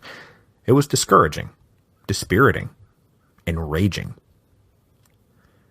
As the scope of the crisis grew over the winter of 1846 and 1847, this is when food is scarce, prices are skyrocketing, and work and wages are disappearing, the people started to take matters into their own hand, and 1847 was marked by a wave of food riots across Europe. Now, the general pattern of these food riots was pretty tame. We're not talking about mobs going insane with hunger and burning the town down. The rage was instead laser-focused on high prices and the merchants who the mobs thought were dishonestly gouging them. Often led by local women, mobs would descend on various parts of the food supply chain: marketplaces where grain was bought and sold, merchant stalls, the point of pickup or delivery, all the way down to the bakers selling the final edible products. These mobs had two basic goals. First, disrupt the circulation of grain, which is to say, if there is grain right here, right now, and we are hungry right here and right now, how can you possibly ship it somewhere else? Once they had surrounded some part of the supply chain, they then went after their second goal, demanding that the food be sold at a just price, which is just the price that it had been a year ago. The mobs did not care about supply and demand and the price fluctuations that came along with it. For the hungry mobs, it was obvious that dishonest merchants and government officials were conspiring to extort everybody's money or starve them to death. So these food riots broke out all across Europe. In April of 1847, Berlin was hit by what was called the Potato Revolution. Crowds of angry women with hungry families stormed market stalls of potato and grain merchants, demanding an end to the price gouging. They swept through, gathering up food and distributing it to the people at a just price. They also stormed bakeries and performed weight checks on the loaves they found. The doors of honest bakers were marked off limits, while dishonest bakers felt the wrath of the mob. After 4 days, the Prussian authorities finally ordered in the regular army to restore order. But as would be the case with most of these quote-unquote riots, there was actually very little in the way of loss of life or destruction of property. And the same was true across Europe. In Vienna, butchers and bakers were ransacked. In northern Italy, a crowd of 2,000 attacked Swiss merchants who had bought grain to transport elsewhere. In France, these riots hit Lille and Paris in May of 1847, and then continued to break out for the rest of the year, with the final count being 400 separate incidents in France alone. Now, as I just mentioned, the main brunt of this was borne by the merchants, major landlords, wholesalers, and retailers. But the people naturally turned their ire also on government officials, who they accused of creating the circumstances for all of this, and now were doing very little to alleviate the problem. And indeed, especially at the beginning, they kind of had a point. Governments at first tried to downplay the scope of the crop failures, claiming that the alleged crisis was the work of a sensational press or just unfounded rumors. But that wasn't going to hold up for long, and once the state of denial collapsed, many local governments jumped straight to the dangerous effects of the crisis. That is, they were instantly gripped by fear of the mob and roaming bandits. In France, there was talk of fully remobilizing the National Guard, as well as calling in the regular army, which was the response in most of Central Europe, as the governments did not trust their own citizens to form armed militias. Now, the governments weren't wrong to fear the mob per se. Food riots were breaking out, and the phenomenon of roving beggar bands exploded out in the countryside. And those bands of beggars turned into bands of thieves if you tried to turn them down. But though the various governments and members of the respectable classes initially skipped right from, oh, there's no problem, to, oh my god, how do we keep the mob suppressed, it's unfair to say that they did nothing. And it's certainly unfair to hold them responsible for the agricultural crisis in the first place. So once it became clear that a humanitarian disaster was in fact breaking out, officials in both the local municipalities and central governments tried to attack both the causes and effects of the crisis. In France, for example, the ministry attacked the supply problem by dropping tariffs on imported grain and then directing the state itself to make bulk purchases of grain, most especially from Russia. Local governments also made direct payments to grain merchants and bakeries so that they could afford to sell at the quote-unquote just price. On the demand side, governments might open soup kitchens and poorhouses and charity workshops where indigent families could come and do some made-up work in exchange for food. Now, the conditions were deplorable, but it was something. In Berlin, something approaching half the city was receiving some sort of assistance. In Lille, it was about the same, with almost 30,000 of the 75,000 total residents receiving assistance. Augmenting the official government response were private charity interests who raised funds to help the poor during these years. Manufacturers in Lille pooled money to buy food and distribute it either cheaply or for free. In Grenoble, mutual aid societies pooled money to make bulk grain purchases. And in some cities, bread coupons were just distributed. You could go turn it in and get some bread. It wasn't enough. It was never going to be enough. But it was something. And in fact, the steps taken by the various governments to try to blunt the impact of the agricultural crisis actually helped move the general economic crisis onto the next link in the chain. from agrarian crisis to business recession to financial crisis, because a financial crisis is going to take hold by the end of 1847. But to fully explain that financial crisis, we need to take a brief detour and talk a little bit about railroad mania. Now, as we've discussed, we're just now at the tail end of the first burst of the Industrial Revolution.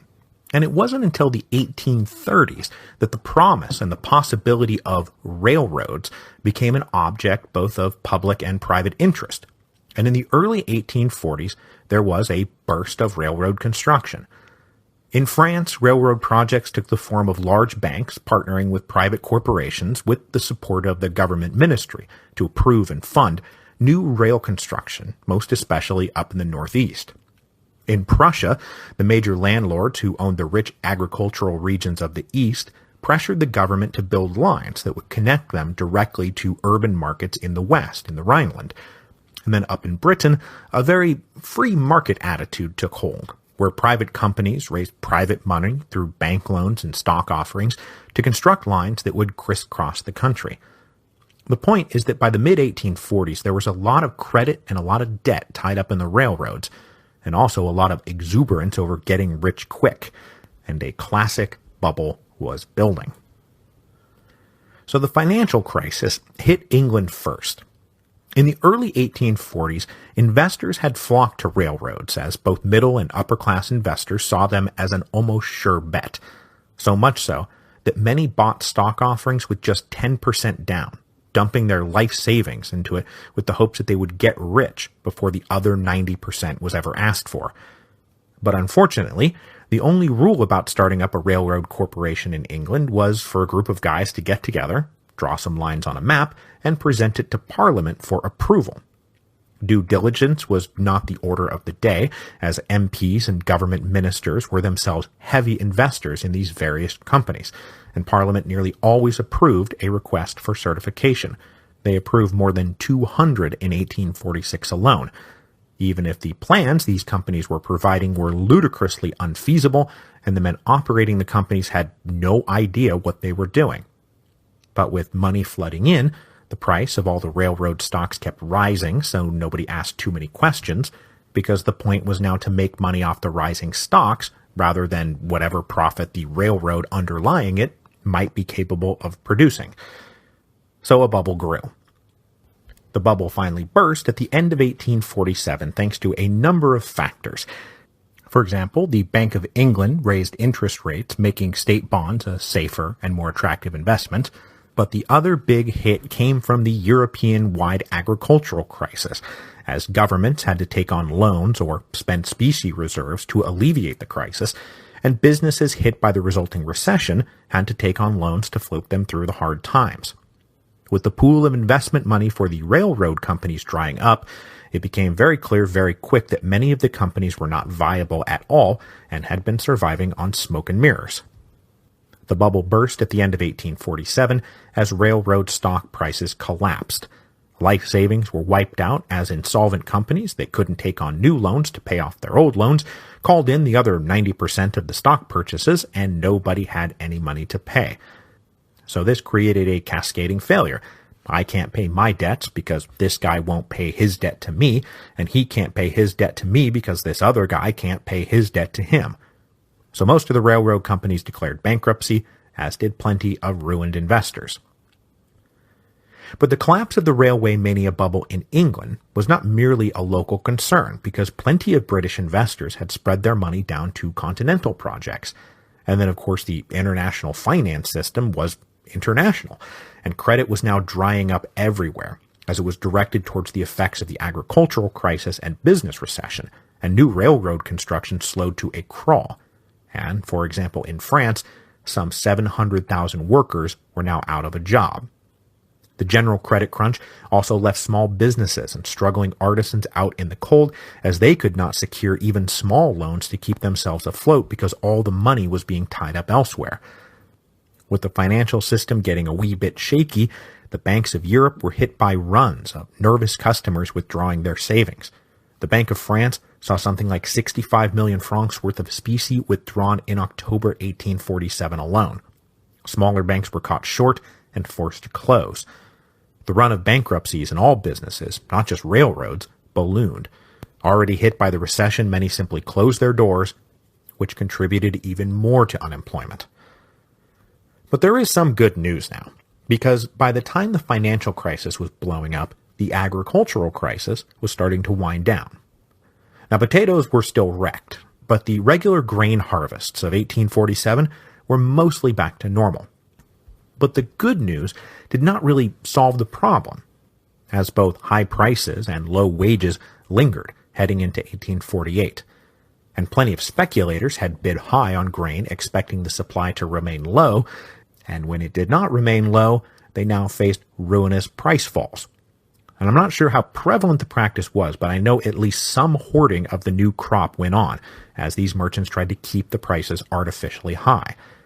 And on top of that, the business recession and financial crisis continued to cast a dark shadow over the whole European economy. Now, the expectation was that work and wages would return, but insecurity and fear remained the dominant emotions. Plus, plenty of debt had been accumulated now over the past few years, and that all needed to be serviced, and credit still remained tight. So it's not like things were back to normal in 1848. The net effect of all this on the governments of Europe was quite negative, both financially and politically. Financially, they had to tap gold reserves or take out new loans to buy grain, subsidize merchants and retailers, and fund charity operations. And the general recession also caused a contraction of tax revenue.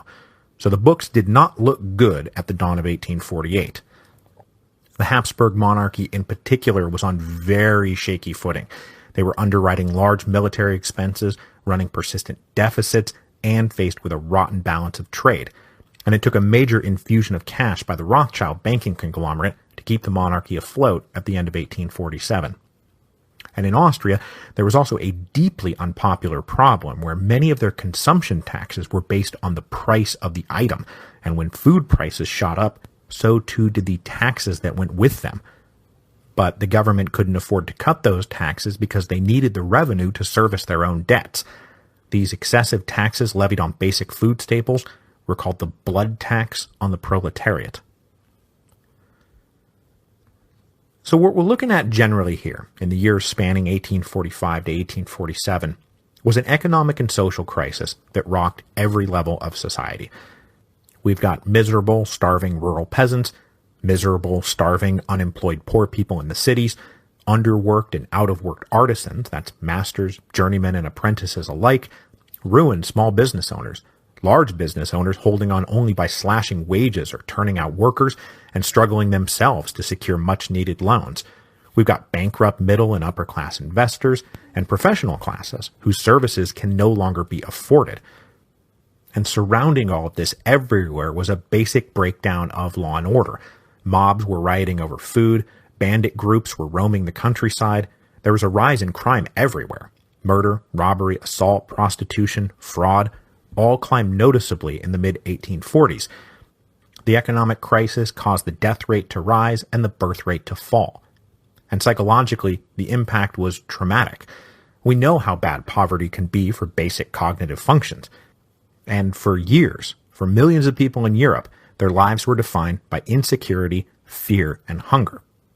Whether you were from the hard-pressed lower classes joining mobs, or from the slightly more secure middle and upper classes worried about the effects of those mobs, or you had just had your savings wiped out thanks to some business bankruptcy or bad investment or bank run, everyone was shell-shocked and looking for someone to blame. As I said at the beginning of this episode, the crisis of the mid-1840s brought into sharp focus the discontentment, dislocation, fear, insecurity, indignity that had been brewing in the economic climate of Europe over the past generation. The social question was now laid bare. Is this really how we plan to live? Are we just going to accept the cruelty, brutality, and inhumanity of this new economic and social system? What, if anything, was to be done? Next week, we will turn our attention to those who believe the answer to the social question was a political one. So we will take one last look at the political landscape of Europe in the late 1840s as the social and economic crisis unfolded, and we will discuss the mix of reformers and radicals and activists who were happy to harness all of the social anger, point it at the existing political regimes, and say that is where the problem lies. That is who to blame. This combination of the political and the social would mix together like vinegar and baking soda, and the volcano would explode. Before I leave you this week, however, I do want to mention I've recently done 2 podcast interviews you might want to check out. The first is with Stephanie Craig at the History Fangirl podcast. Stephanie was in the original Legion of the first History of Rome tour, and her show is principally focused on the places where history happens, and so we talk all about the Roman Forum. The second is with Patrick Wyman, he of the Fall of Rome podcast, but also now the Tides of History podcast, and he had me on as a guest, and we talked all about Roman history and especially late Republican history. And since I plugged the heck out of the book in both interviews, Patrick's actually read the book and really liked it, I won't bug you about it today, but you should pre-order the book. Anyway, it's the History Fangirl podcast and Tides of History.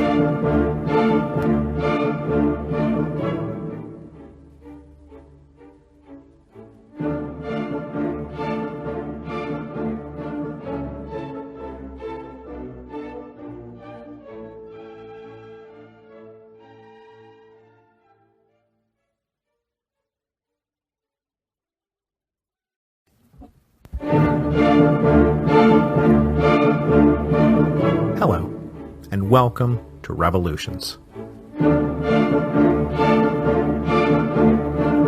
Episode 7.8, The Political Question.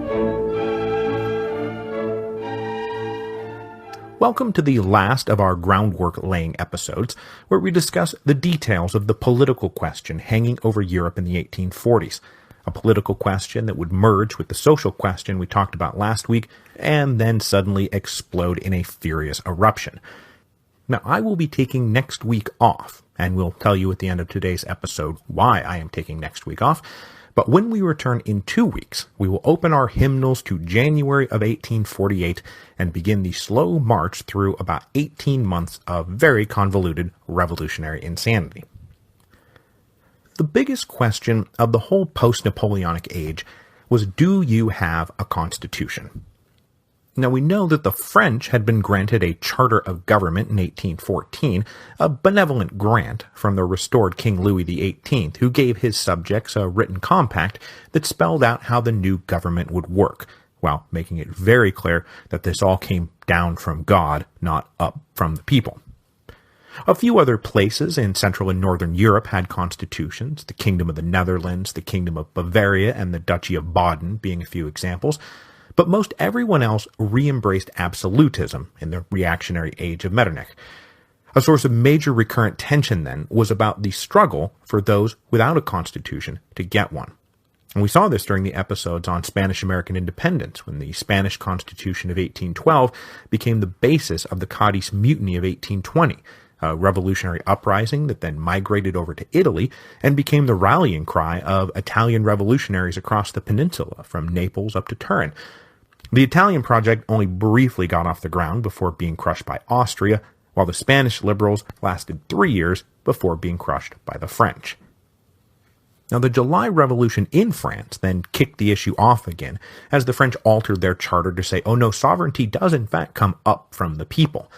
The Belgians then broke away from the Netherlands and forged a constitutional government a year later, and in the midst of all that, the rulers of Saxony panicked and issued their own constitution.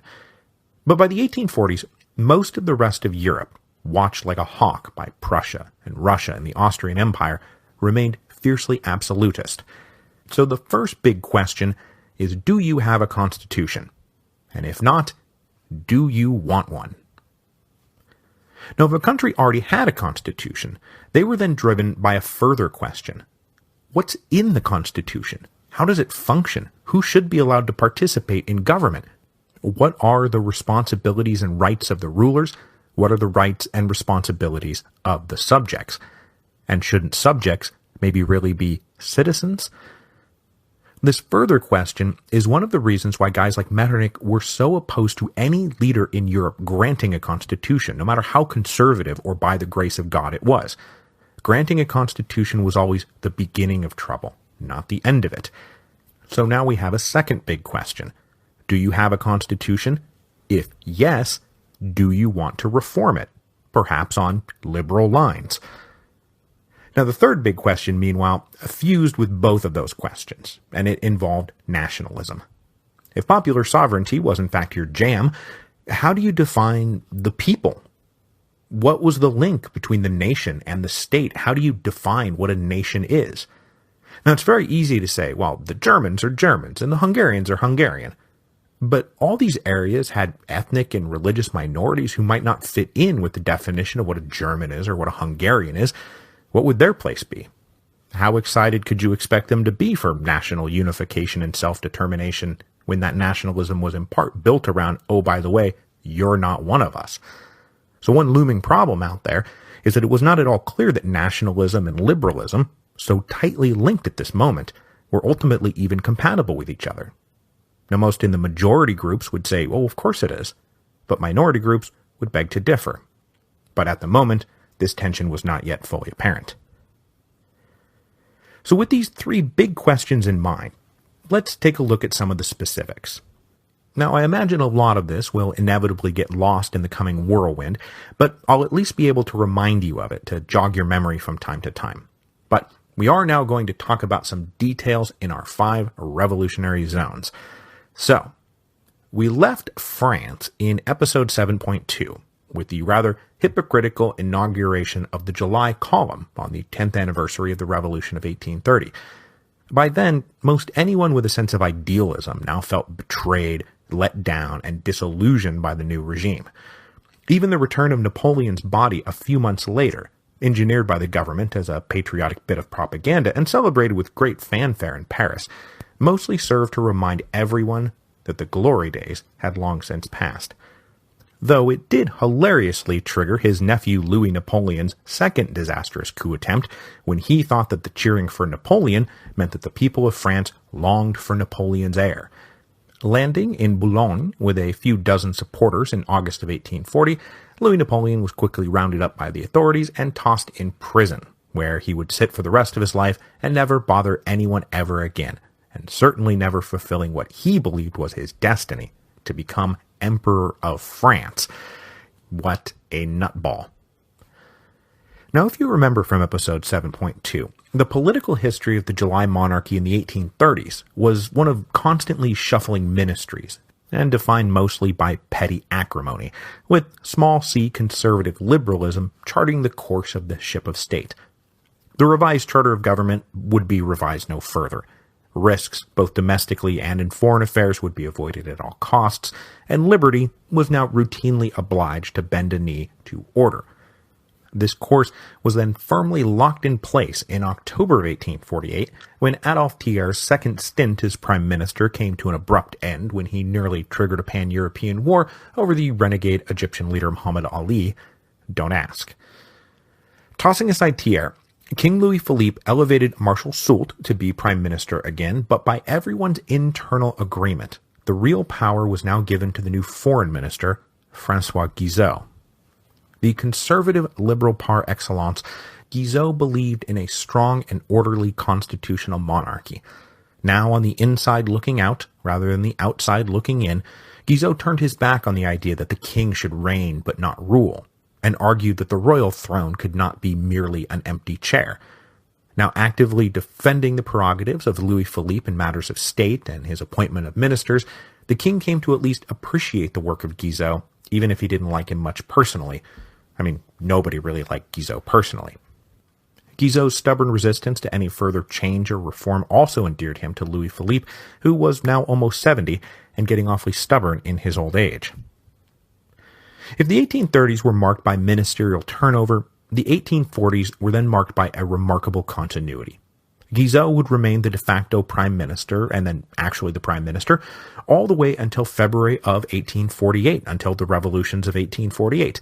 And in that time, he managed to achieve the perfect governing balance. He had the confidence of the king and stable majorities in the House of Deputies. And especially in the early 1840s, he got to take credit for a booming economy. as bountiful harvests combined with increasingly lucrative investments in railroads and factories and building projects.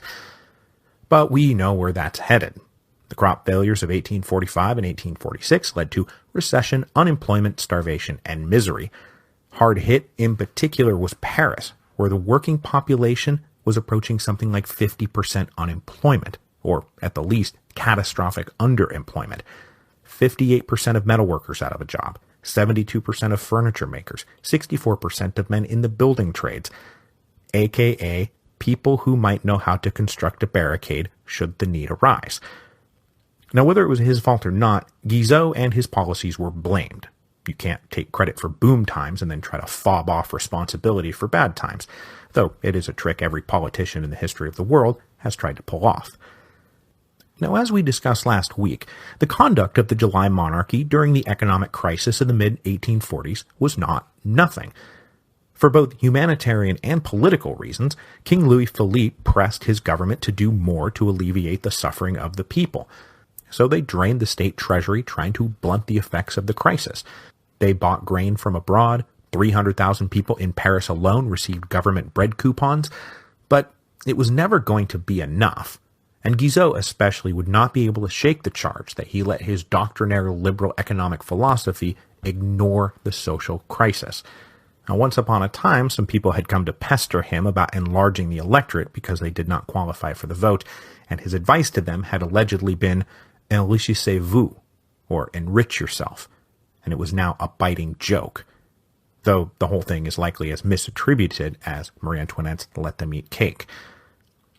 As the economic and social crisis went on into 1847, Guizot finally ran into real political trouble, most especially on that issue of how representative of the people of France the government really was, the point being it wasn't very representative at all. The complaints were twofold. First, not enough people got the vote, and second, the electoral map made no sense. Now remember, at the dawn of 1848, the population of France was somewhere between 30 and 35 million, of whom somewhere between 250 and 300,000 people qualified to vote in national elections. This was an intolerably small number, most especially to the middle classes and the lower middle classes, which is to say the demographic that qualified and was indeed obligated to serve in the National Guard. Most of these guys qualified to vote at the local level, and indeed, while the national electorate was only 300,000, the local electorate was more like 3 million. So there were 2.7 million people out there who could serve in the National Guard and could vote in the local elections, but were told flat out, you are not good enough to vote on matters of national importance. The other big complaint was that France had a problem of rotten boroughs, where seats were apportioned based on long out-of-date census data, if such data had ever come into play in the first place. Specifically, the continuing urbanization of the population and industrialization up in the north meant that many of the seats in the Chamber of Deputies came from insignificant, depopulated areas with only a few actual voters who could easily be bought off by Guizot. Meanwhile, the entire city of Paris had only 12 deputies, and most of the other growing cities just 1 or 2. From inside the halls of government, Guizot's majorities looked like he had the confidence of the king and the people, but from the outside, it looked like he was sitting on the head of a pin, supported only by a handful of corrupt men representing rotten boroughs. These complaints had always dogged the regime, but by the late 1840s, a thoroughgoing reform movement began to heat up. But Guizot would not listen to them. For him, any further reform would open the door to another revolution, which was intolerable.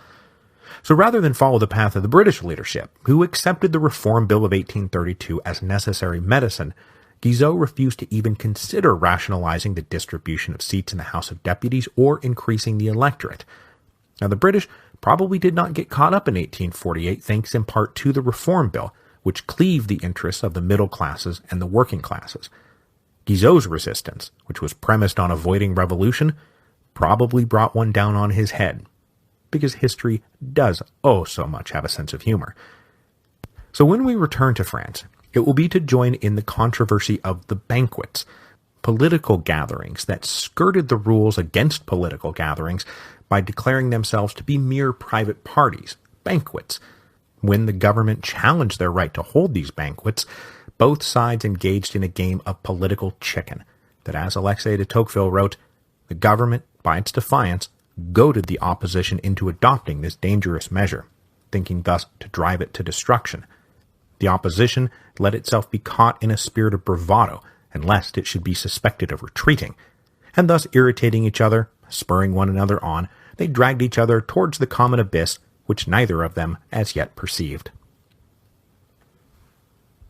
So moving on now to Germany, we move from an area where constitutional government existed, and thus drew the battle lines along its reform, to an area where constitutions existed in the Kingdom of Bavaria and the Duchies of Saxony and Baden, but nowhere else. Now, in those constitutional areas, one of the big questions of 1848 would indeed be about reforming their constitutions and enlarging the size of the political community, but in most places in Germany, the governments remained intractably absolutist, as was the case in the largest state of Prussia, which is mostly what I want to talk about here today.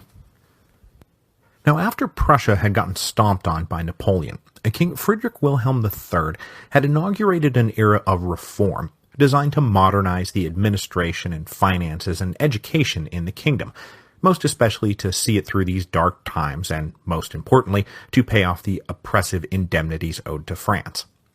During this period, the king repeatedly promised that his people would get a constitution.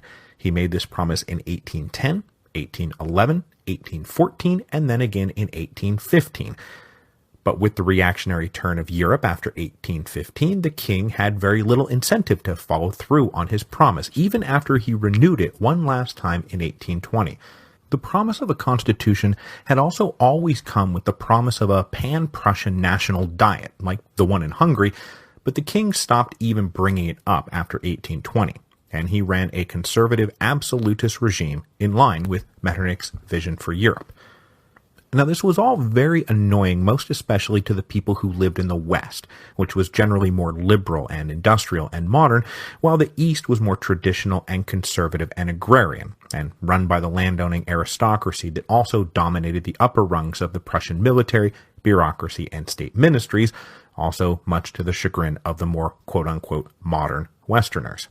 And people from the Rhineland were especially peeved at all this, as their annexation into France had led them to imbibe a lot of revolutionary ideals, and they had to watch helplessly as various rights and laws they had come to take for granted were stripped away.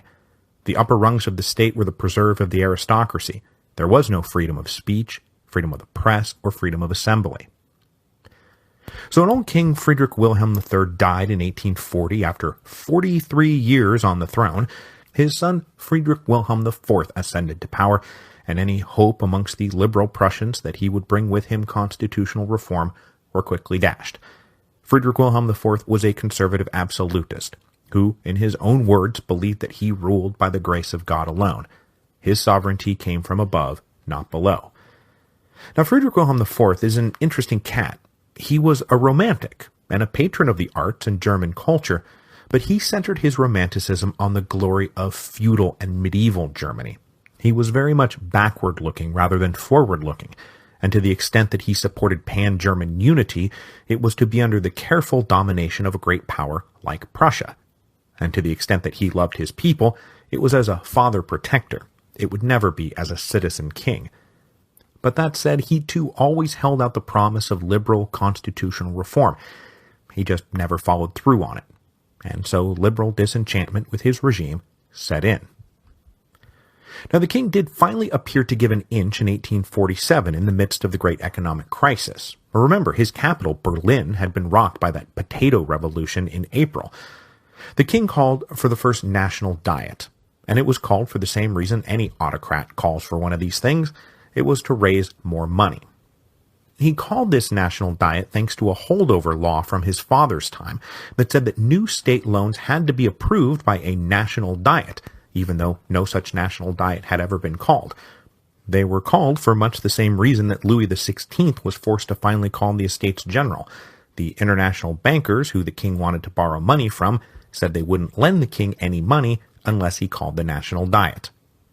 So this could be like Prussia's quasi-1789 moment, as this diet, which was supposed to be quiescent, demanded instead a constitution the constitution that had been promised since 1810, in which the king, with a provocative speech, said, hey, no scrap of paper is going to come between me and my people.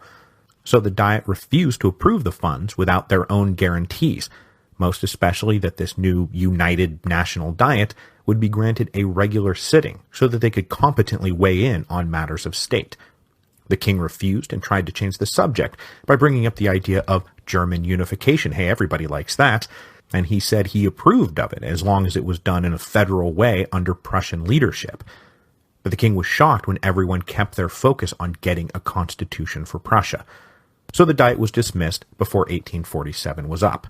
The king wanted to hear no more about it from his troublesome subjects, all this demands for a constitution. But clearly, the issue was not going to go away. Now, down in Austria, the imperial government was dealing with a whole host of problems.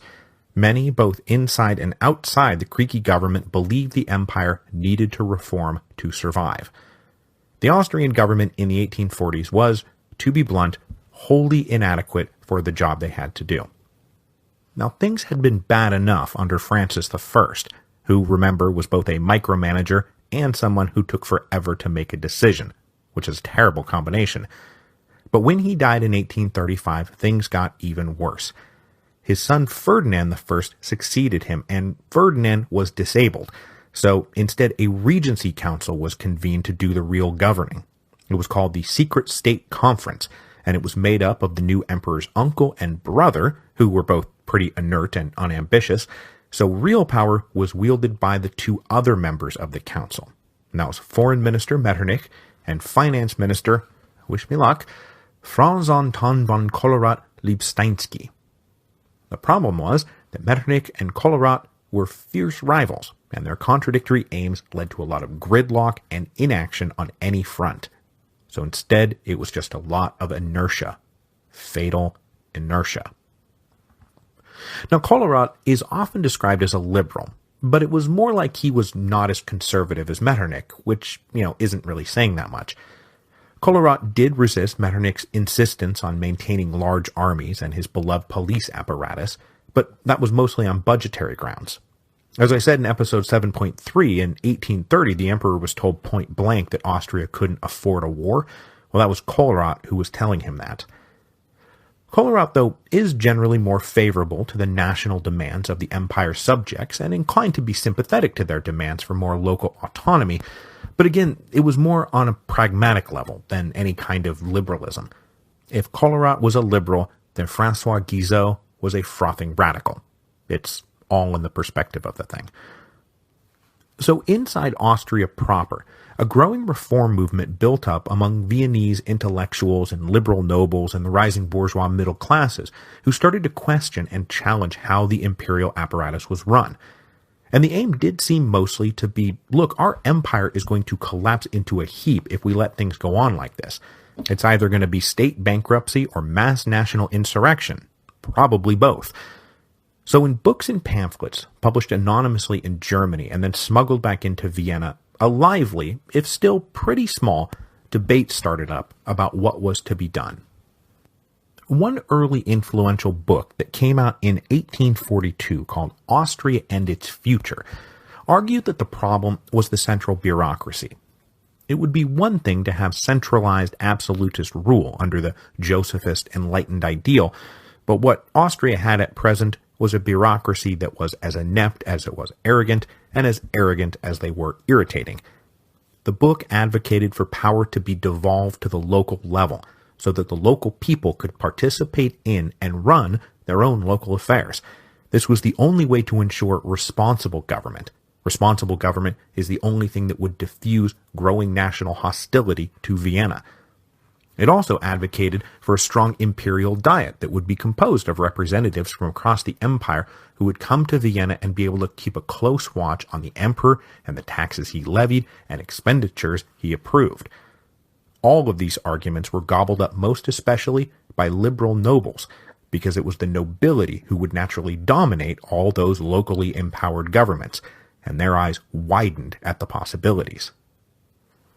But other eyes narrowed at the suggestion of further empowering the nobility, And instead they argued the opposite. They said it was the entrenched landed nobility that was the problem, that they would never see any interest but their own, and would thus lead the empire to ruin. So the emperor had to look to his people for support, not to his lords. But mostly what they meant by that was educated people, men of merit who could do the job that wasn't getting done, because the job kept getting handed to incompetent aristocrats who couldn't do it. And this line of argument was gobbled up most especially by, of course, the rising middle professional classes, because it was them who stood to gain the most from this kind of new system. It would give them a level of political equality with the nobility, and the nobility had been the ones keeping them locked out of power for so long, so now it was their eyes that widened at the possibilities. But again, other eyes narrowed at the suggestion of the empowerment of the middle classes and said, right direction, but it does not go far enough. The strength of the empire lay in its total population, everyone, its workers, artisans, and peasants, the people who made up the vast majority of the empire's 40-odd million subjects. Government must be with the people and for the people. Writers advocated sweeping aside the old feudal estates and creating a truly national representative assembly that represented the people, especially the lower classes who were doing all the work and paying all the taxes. It couldn't last. Things couldn't go on like this, especially not in a multi-ethnic empire, where anger at Vienna was manifesting as the local motive of national pride, and that was national pride that was felt by all classes. Until the government of the empire recognized and embraced all its people, it was never going to survive. But one thing to keep in mind about all these Austrian reformers is that they were almost all reformers, not revolutionaries. Now, true, they had to confine their discussions to private clubs and pass around banned books by hand or word of mouth, but that wasn't because they wanted to overthrow the government. That was because Metternich was kind of paranoid, and as long as he was around, any hint of reform meant the specter of revolution. So getting back to our big question, they weren't even necessarily advocating for a constitution for Austria. They just wanted reform. But with Metternich around, there is no chance of that. So sliding over to Hungary, one of the national component parts of the Austrian Empire, the effects of this inept, or at least obnoxiously centralized and disrespectful rule from Vienna had already opened up the reform period that began in the 1830s. And indeed, the activity of the Hungarians was one of the things that was driving the Austrian reformers to think about what they could do. And to talk about Hungarian politics during the reform period, I want to introduce now two really important figures, Count István Széchenyi and Lajos Kossuth. István Széchenyi was born in 1791, the son of an ancient and influential Hungarian noble family. The family was important enough that young István was born in Vienna, and then split his childhood between the imperial capital and the family estates in Hungary. With the Napoleonic War soon raging, he joined the army in 1808 at the age of 17, and then served with distinction until the end of the war, earning plaudits for his bravery. Now, though he stayed in the army until 1826, with the wars over, Széchenyi was able to travel extensively through Western Europe, and what he saw both impressed and dismayed him. The economic, social, and political progress of the West was evident everywhere, and he could not escape the realization that his own Hungarian homeland was, in comparison, falling dangerously behind. So he wound down his travels in the early 1820s and then settled in Hungary and became a relentless advocate for reform and modernization in every aspect of life.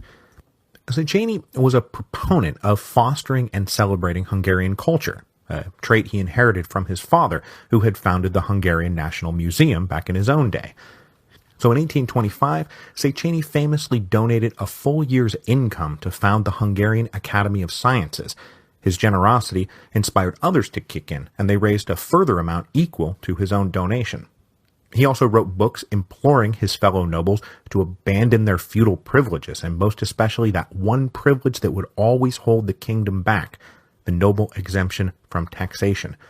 As long as the kingdom was forbidden from tapping the real wealth of the country, it would always be backward. And Széchenyi had practical plans for what needed to be done.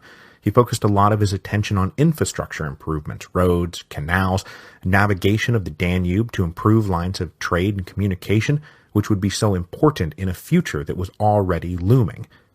His most famous campaign was for the building of the first permanent bridge linking the twin cities of Buda and Pest. Begun in 1840, the Great Chain Bridge was completed in 1849, and it became a symbol of modern Hungary. The bridge is in fact named for him. The point of all this was to give Hungary the means to pursue bold new achievements and earn with it the respect of Europe. But Széchenyi was never a firebrand nationalist. Hungary was itself a multi-ethnic state, so advocating for fierce pro-Magyar policies would only antagonize and alienate the minority groups. Széchenyi wanted to reform Hungary and reform its relationship with Vienna, but he always thought that this would unfold inside the empire. He was also emphatically not a revolutionary. He believed that everything took time, and that slowly and surely Hungary would improve its material, cultural, and spiritual condition. Anything more than that would simply invite disaster. But as construction began on the bridge across the Danube in 1840, Széchenyi, justly admired and famous, was about to be eclipsed by a younger and more fiery advocate for Hungary, Lajos Kossuth. Kossuth had been born in 1802 into a Lutheran family from the common Hungarian nobility. His father was a lawyer and a small estate owner. The family was also of mixed ethnic stock. Kossuth had Magyar, German, and Slovak ancestors, and he spoke all three languages. He got his first taste of politics after joining his father's law firm at the age of 19. He was put in charge of the estate of a magnate's widow and became the designated voting representative on her behalf in the National Diet. But he would soon be dismissed by the widow for various and sundry reasons, and it would not be until his time attached to another major magnate in the Diets of 1825 and 1832 that he rose to prominence. During those Diets, Kossuth's job was to write up detailed reports of what went on in the sessions. Since Habsburg censorship forbade the publishing of reports like this, they would be circulated privately among the delegates, and Kossuth's soon became much sought after for their force and eloquence, and he was already clearly an aggressively liberal reformer. He stressed the power of the Hungarian national identity and pushed back against the Habsburg absolutism that was treading on their rights that traced all the way back to the Golden Bowl of 1222 and beyond. Kossuth made an attempt to publish his write-ups, but the censor shut him down and then gave him a stern talking to. Now, the Diet of 1832 stayed in session until 1836, and after it was dissolved, Kossuth went off to do the same kind of work in the local diets. He wrote and distributed accounts of their sessions, and any time he thought a member had not been eloquent enough in their defense of an ideal he happened to hold dear, like, for example, freedom of the press, Kossuth helpfully rewrote their speeches with his own talented pen. Now finally, Kossuth pushed his luck too far, and he was arrested in 1837 in a general crackdown of opposition leaders, and he was charged with treason. He spent a year in prison awaiting trial, and was then sentenced to another 4, and it would be in relatively close confinement, his only solace being that he was allowed to read during his time in prison, and also take visits from his future wife, Teresia. His imprisonment, and that of other opposition leaders, became a major cause for other Hungarians to rally around, and when the next National Diet was called in 1839, they refused to do anything until the prisoners were released. Finally set free in 1840, Kossuth was now a national icon, but immediately he made further waves by marrying Teresia. With her being a Catholic and him a Protestant, this was quite shocking. Even in tolerant Hungary, mixed marriages were socially taboo, and ran the couple afoul of both Catholics and Protestants. Now, while imprisoned, Kossuth learned a lot. He read the latest in political and economic thinking, but he does not appear to have learned his lesson. In 1841, he took a position at a liberal paper that had obtained a state license, and he got right back to work. Kossuth helped make the paper the most popular in Hungary. And it was during this period that his more intense and radical ideas, his demand for change now, not later, ran him into the national hero, Count Széchenyi, and the two of them came to personify the two ends of Hungarian reform politics, with Széchenyi advocating slow, gradual improvement, and Kossuth arguing reform now. tax the nobles, abolish feudal obligations, demand that Vienna respect us. Now, one other thing that they profoundly disagreed on, and which we will explore more in detail down the road, is the issue of Magyarization. Should the Magyar language and culture be the dominant language and culture of the Kingdom of Hungary? Széchenyi said no. He believed the ethnic minorities should have their own space. Kossuth was a fiery yes, all for his own complicated reasons. Széchenyi believed Kossuth's fiercely pro-Magyar policies would alienate the minorities and bring the Austrians crashing down on their heads. Now, their debate about the fate of the Kingdom of Hungary would finally come to a head during the crucible year of 1848, and Kossuth would finally enter the political arena in his own right in 1847, when he was elected as a delegate to the next National Diet. When he won his seat, he promised, quote, "Now that I am a deputy, I will cease to be an agitator." Ha ha ha ha. Sure, man.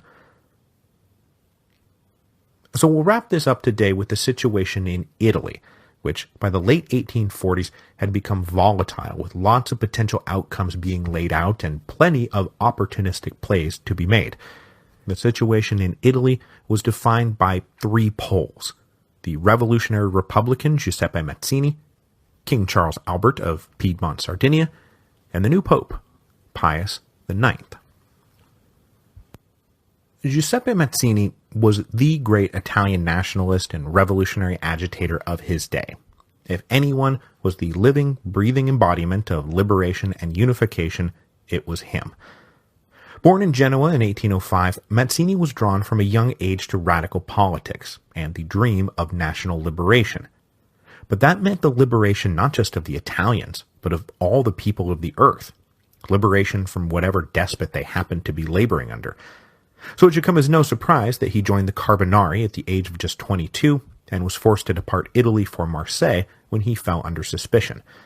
After his first arrest and release, he then founded his own group called Young Italy in 1831.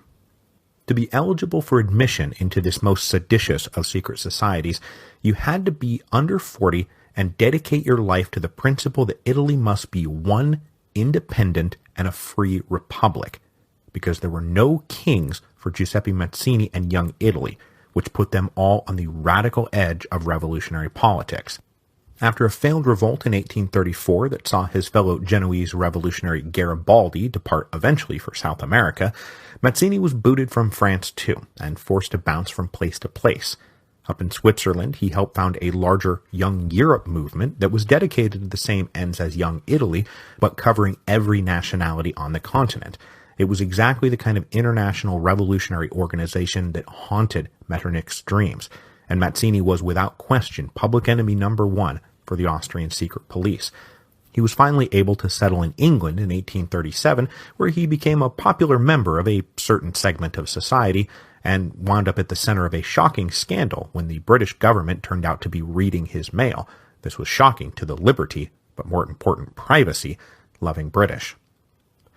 But while Mazzini's Young Italy organization was large and loyal, as many as 60,000 members at its height, Mazzini was not the only force in Italian politics, nor was his answer to the political question, a unified constitutional republic, the only answer to the political question.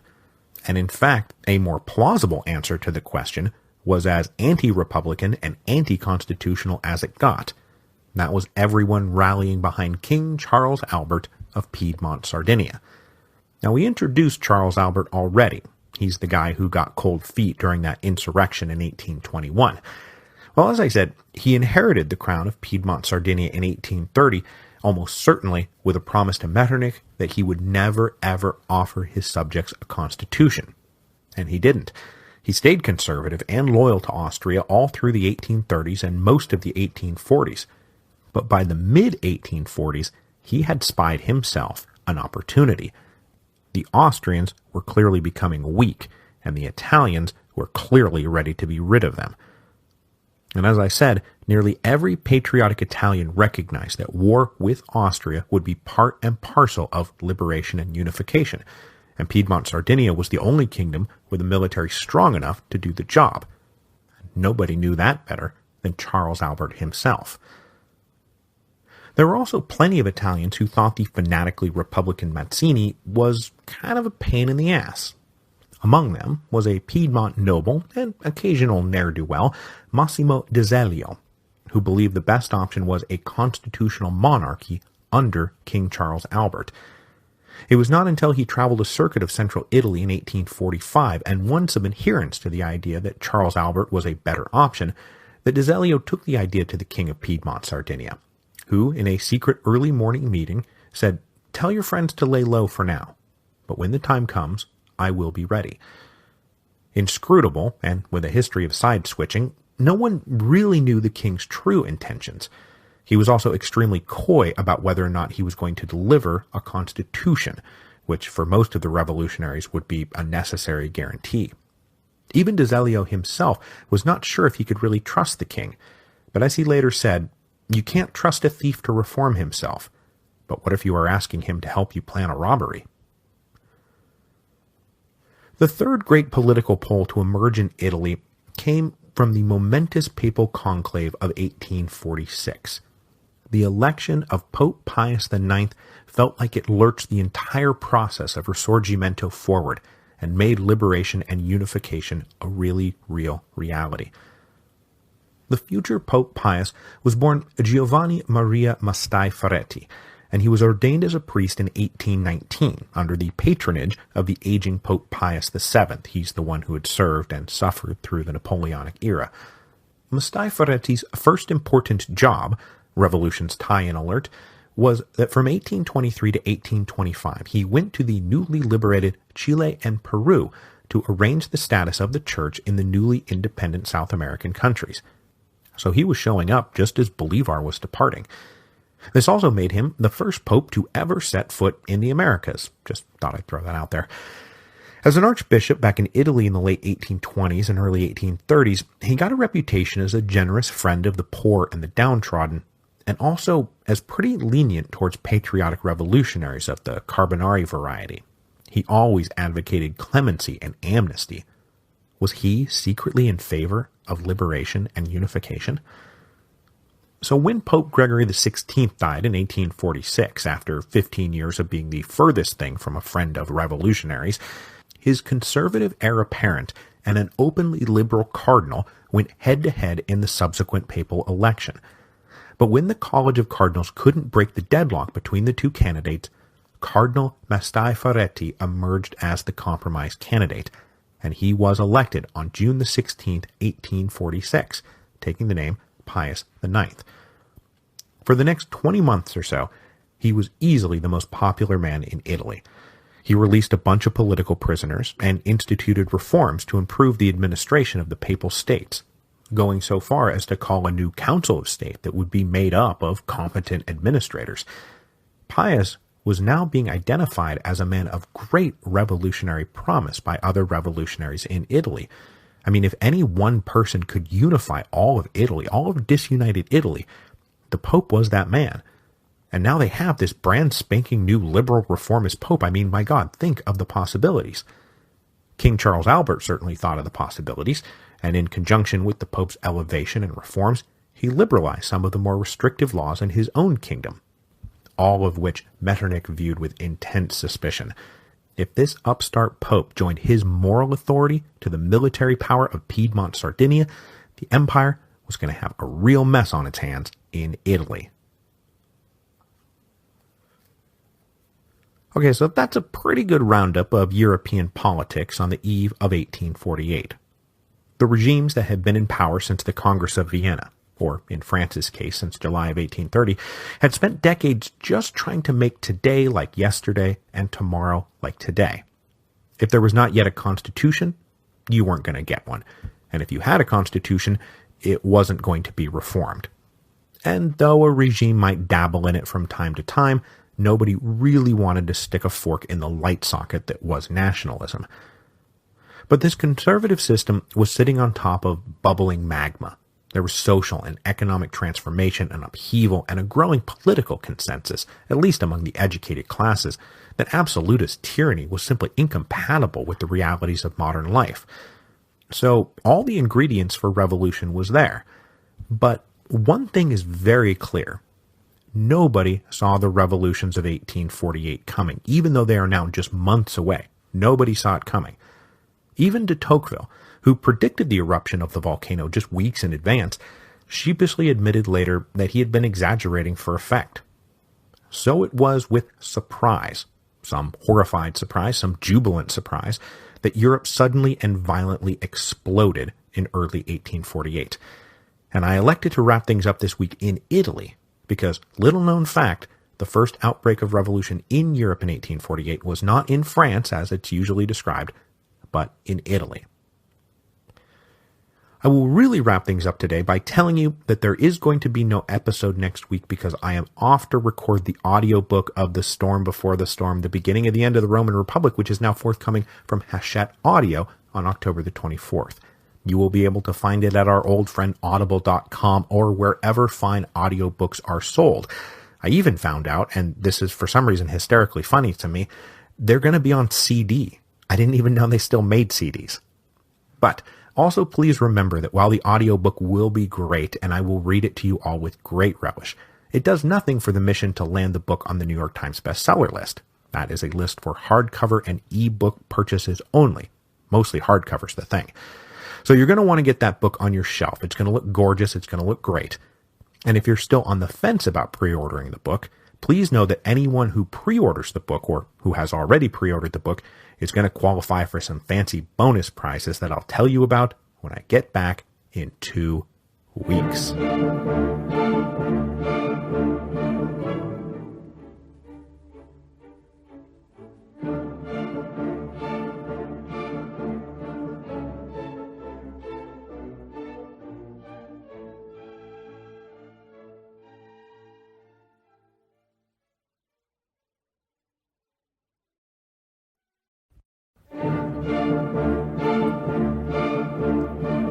Hello, and welcome to Revolutions.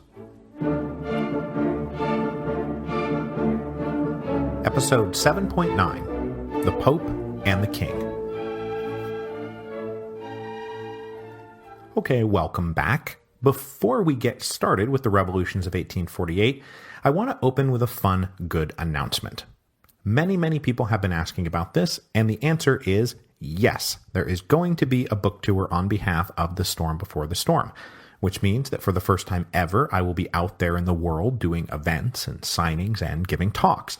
This will be your first chance to meet the body within which this voice speaking into your ear actually resides. Now, the official book page has all the details, and that book page, I don't think I've mentioned it before, is thestormbeforethestorm.com, or you can find links at revolutionspodcast.com. We currently have 11 cities booked and confirmed. Those cities are as follows: Boston, New York, Philadelphia, Washington, D.C., Madison, Milwaukee, Chicago, Los Angeles, San Francisco, Portland, and Seattle. The East Coast leg will start in Boston, where the official book launch will take place on October the 24th, and then wrap up in Washington, D.C. on October the 28th at Politics and Prose, no less. The Midwest stuff will then be scattered throughout November, while the West Coast leg will run the first week of December. So it'll start December the 4th in Los Angeles, and then run until December the 7th in Seattle. The Portland event on December the 6th will be at the downtown Powell's, and that is going to be quite a homecoming because something like 75% of my original History of Rome library was purchased in that very store. Now, there will likely be 1 or 2 additional cities and dates added, but pretty much that's going to be the tour. If I'm not coming to your city, please remember that's 11 cities. That's not bad. The travel budget is not unlimited, and also I have 2 kids, and I can't just abandon them for 3 months as I wander the country like some kind of itinerant preacher. If you can come out, it would be fantastic to see you. The events will be fun, we can meet, I'll sign your book, and since I now live in mortal terror of showing up to these things to an empty room, it will certainly help relieve my anxiety quite a bit if you're all there to meet me. So, once again, you can go to the stormbeforethestorm.com or revolutionspodcast.com for all the details, but I will be coming at a minimum to Boston, New York, Philadelphia, Washington, D.C., Madison, Milwaukee, Chicago, Los Angeles, San Francisco, Portland, and Seattle. Okay, on with the show. Now, we spent the first 8 episodes of this series absorbed in big-picture background stuff, and we explored the 5 main geographic areas of revolutionary interest: France, Germany, the Austrian Empire, Italy, and Hungary. Well, the time has finally come to put it all together. Today, we will actually launch the revolutions of 1848. Now, when anyone wants to tell the story of the revolutions of 1848, they almost always begin in Paris, because the February Revolution in France is undeniably the great bonfire that sent revolutionary sparks showering down across Europe and lighting everything on fire from the Seine to the Danube. But it is not the case that the revolutionary insurrection in Paris was the first revolutionary insurrection of 1848. In fact, by the time the barricades were going up in Paris, the Italian peninsula was already a good 7 or 8 weeks into revolutionary upheaval. And so, by the irresistible force of chronological supremacy, it is in Italy, not France, that we will begin our story of the revolutions of 1848. As we've discussed, Italy had been a hotbed of revolutionary activity since the Congress of Vienna. Periodic insurrections had been cooked up by a variety of secret societies like the Carbonari and Young Italy, but their record was frankly dismal. The uprisings of the 1820s and 1830s had all been crushed under the Austrian boot. So it was pretty clear by the 1840s that the underground cult-like secret societies were never going to succeed on their own. They had to have the support of some broader institutional power operating out in the open. And as we saw last time, the late 1840s delivered not one but 2 such institutional powers. In 1846, the reforming Pope Pius IX was elected, and shortly thereafter, rumors began to swirl that the ambitious King Charles Albert of Piedmont Sardinia was open to leading the forces of Italian liberation and unification. The thought of a patriotic alliance between the Pope and the King sent revolutionary hearts aflutter. But the funny thing is that despite the revolutionary hopes now being laid at their feet, neither Pius IX nor Charles Albert were revolutionaries in any sense of the term. Despite a brief flirtation with liberalism in his early 20s, Charles Albert had spent most of the last 25 years as a zealous reactionary conservative. Giuseppe Mazzini, the Italian revolutionary par excellence, certainly hated Charles Albert's guts, and for good reason. During the 1830s, the king had arrested, exiled, tortured, and executed many of Mazzini's closest friends, and Mazzini would never be able to truly reconcile himself to the idea of Charles Albert leading the revolutions to come. Even those who were actively trying to make Charles Albert the leader of Risorgimento were not sure they could trust him. They all knew his record, and he still refused to commit to promulgating a constitution. But if Charles Albert had no interest in social or even political revolution, the word was going round that, like all patriotic Italians, he was sick of taking his orders from Vienna. And the possibility of the king making the army of Piedmont the center of an anti-Austrian war machine, well, that overcame many doubts about his ultimate political leanings. I think it's fair to say that no one really trusted Charles Albert, but most everyone had concluded that he was the living definition of indispensable. With his army, they might win. Without his army, they would surely lose, just like they always had. Now, unlike Charles Albert, who was being very coy and sphinx-like, Pope Pius IX seemed to have signaled that he was actually a liberal activist, dramatically opening his papacy by reforming the government of the Papal States and releasing political prisoners, an act that made Metternich grouse incredulously that God was not supposed to issue pardons. Those concrete actions joined with Pius's reputation for generosity to the poor, sympathy for Italian nationalism, and leniency towards revolutionary conspirators, and it all seemed to indicate that Pius was the patriotic, liberal Italian pope that patriotic Italian liberals had never even dared hope for. But their hopes overshot reality by quite a wide mark. Remember, it was a deadlock that had led to Pius's election. The 2 leading candidates at the Papal Conclave of 1846 had been a staunch conservative and a truly stalwart liberal. Pius had been the compromise between the 2 factions, So he was from the beginning hardly going to be disposed to be the crusading liberal that many in Italy now believed him to be. Now, this is not to say that Pius was not okay with reform. He was okay with reform, but he favored very slow, very incremental reform. He once said, "Let me be a tortoise so long as I am not a crab." The small reforms and gestures that accompanied the opening of his papacy were, for Pius, just about as far as he was willing to go for the moment. Far more an end than a beginning. But many in Rome, and many in Italy generally, did not realize that. They thought it was just the beginning. So in Rome, banquets and parties thrown in his honor throughout 1847 praised Pius to the stars. But as word started to leak that maybe the new pope wasn't exactly on board with thoroughgoing liberal reform, their endless praise started to carry an implicit threat. Like, if you turn your back on us now, there's going to be trouble. So in the summer of 1847, the Roman middle and upper classes agitated hard for the creation of a civic guard, basically the Roman equivalent of the French National Guard.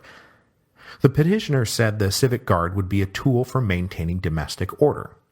But it was hardly lost on anyone that such a force might be used to defend the city against, say, the Austrian army.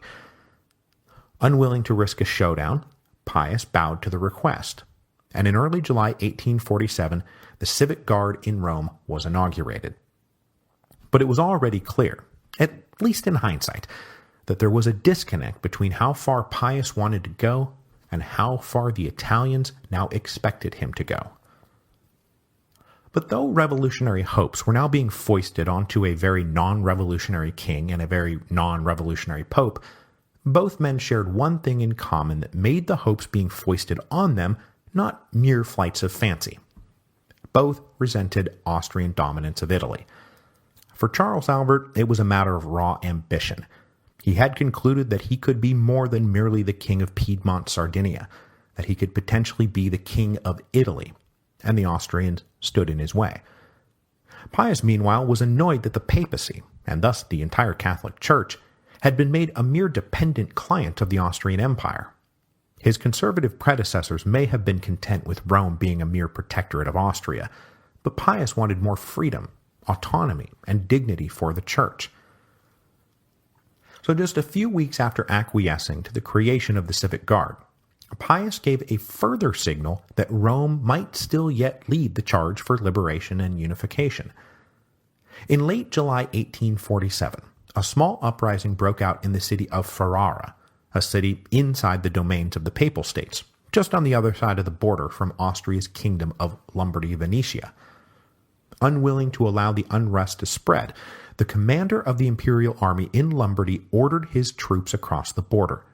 They put down the insurrection and occupied the city. This violation of papal sovereignty angered Pope Pius, and he sent protests to Metternich, who was himself not thrilled at the intervention, as the commander in question had ordered the occupation of the city without even asking for permission. The occupation of Ferrara, which would last until the end of 1847, became a small infected wound that kept the Pope and the Austrians as antagonists, and gave Italian nationalists hope that the Pope's protest to Vienna would soon transform into more decisive calls to patriotic action. Before we move on, however, we must fully introduce that Austrian commander who ordered the unilateral occupation, because he is actually a major player in the story of 1848, as he will be the great spoiler in the First War of Italian Independence.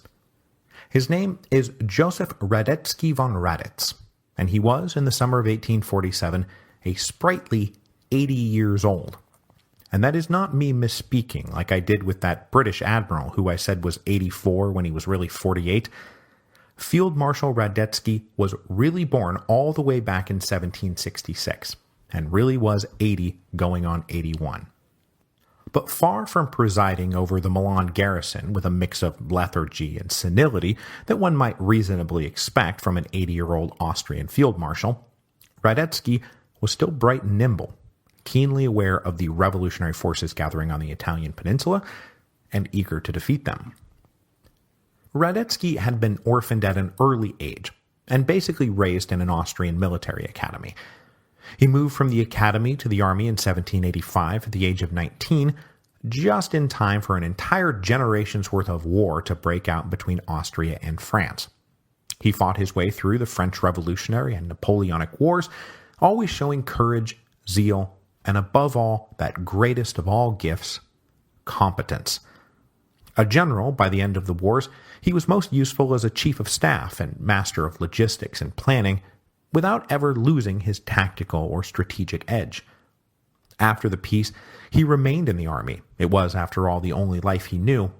But by the late 1820s, he fell from grace thanks to some scandalous debts incurred by his wife. By the early 1830s, he was in his mid-60s and laboring at a minor provincial post with his wages basically being garnished into oblivion. But when trouble kept flaring up in Italy, the aging Emperor Francis tapped Radetzky to take over the military command in Lombardy, Venetia. Radetzky tried to beg off, saying that he was too old and too in debt, but the emperor told him, "You take care of your years, and I will take care of your debts." And that was that. Now a full field marshal, Radetzky apprehended quickly that the Austrian finances were in terrible shape, and he would never have the number of men nor the amount of equipment he wanted. So he concentrated his energy on training the men he did have relentlessly, so that whatever they lacked in numbers, they made up in discipline and dependability. He was also fanatical about the cleaning and maintenance of guns, equipment, and other essential material. With no promise that anything they had would ever be replaced, what they did have could not be allowed to fall into disrepair. Radetzky's other great asset was a genuine regard for the lower ranks, and also poor civilian peasants. He was himself an orphan who had risen from the bottom, and nothing made him blow his top faster or harder than essential provisions arriving late or his men not being paid on time. This, as you can imagine, earned him some serious loyalty up and down the ranks.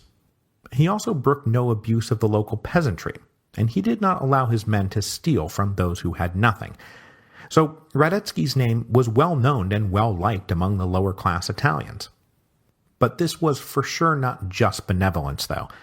Aware that the Italian middle and upper classes were catching revolutionary fever, Radetzky wanted to make sure the Austrian army's interactions with the lower classes left those lower classes with no cause to join the fight. After more than 10 years on the job, Radetzky sensed in the late 1840s that something was once again amiss. The elevation of Pope Pius IX was eliciting dangerous enthusiasm, and over in Piedmont, the once dependable Charles Albert was showing signs of independence. Indeed, with the Pope continuing to make liberal concessions and be celebrated for it, Charles Albert decided it would be best to follow the pontiff's lead.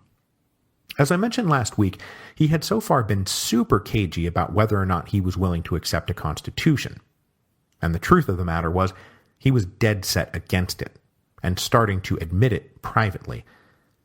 To Desaguliers, that guy who had gone out stumping for him in 1845 and 1846, the king said, "I want freedom for Italy, and for that reason I will never grant a constitution." Now this, of course, would have raised red flags all over the place about what kind of weird-ass definition of freedom the king was working from. But the king had two rationales. The first was pretty basic. He was, by disposition, not a liberal. He was an absolutist. He did not think a king should ultimately have to answer to anyone. But the other reason is that Charles Albert spied a tough road to liberation and unification, and believed that he would need a free hand, capable of forceful executive action, to see Italy through the crisis. This was no time to invite a bunch of squabbling amateurs into government. The times required discipline and duty, more than freedom and rights. But the king also knew that his plans would not succeed if he lost the support of the energetic middle-class liberals and radicals. So to head off calls for a constitution, in the fall of 1847, he unilaterally loosened press restrictions, reduced censorship, and reformed a number of his police laws.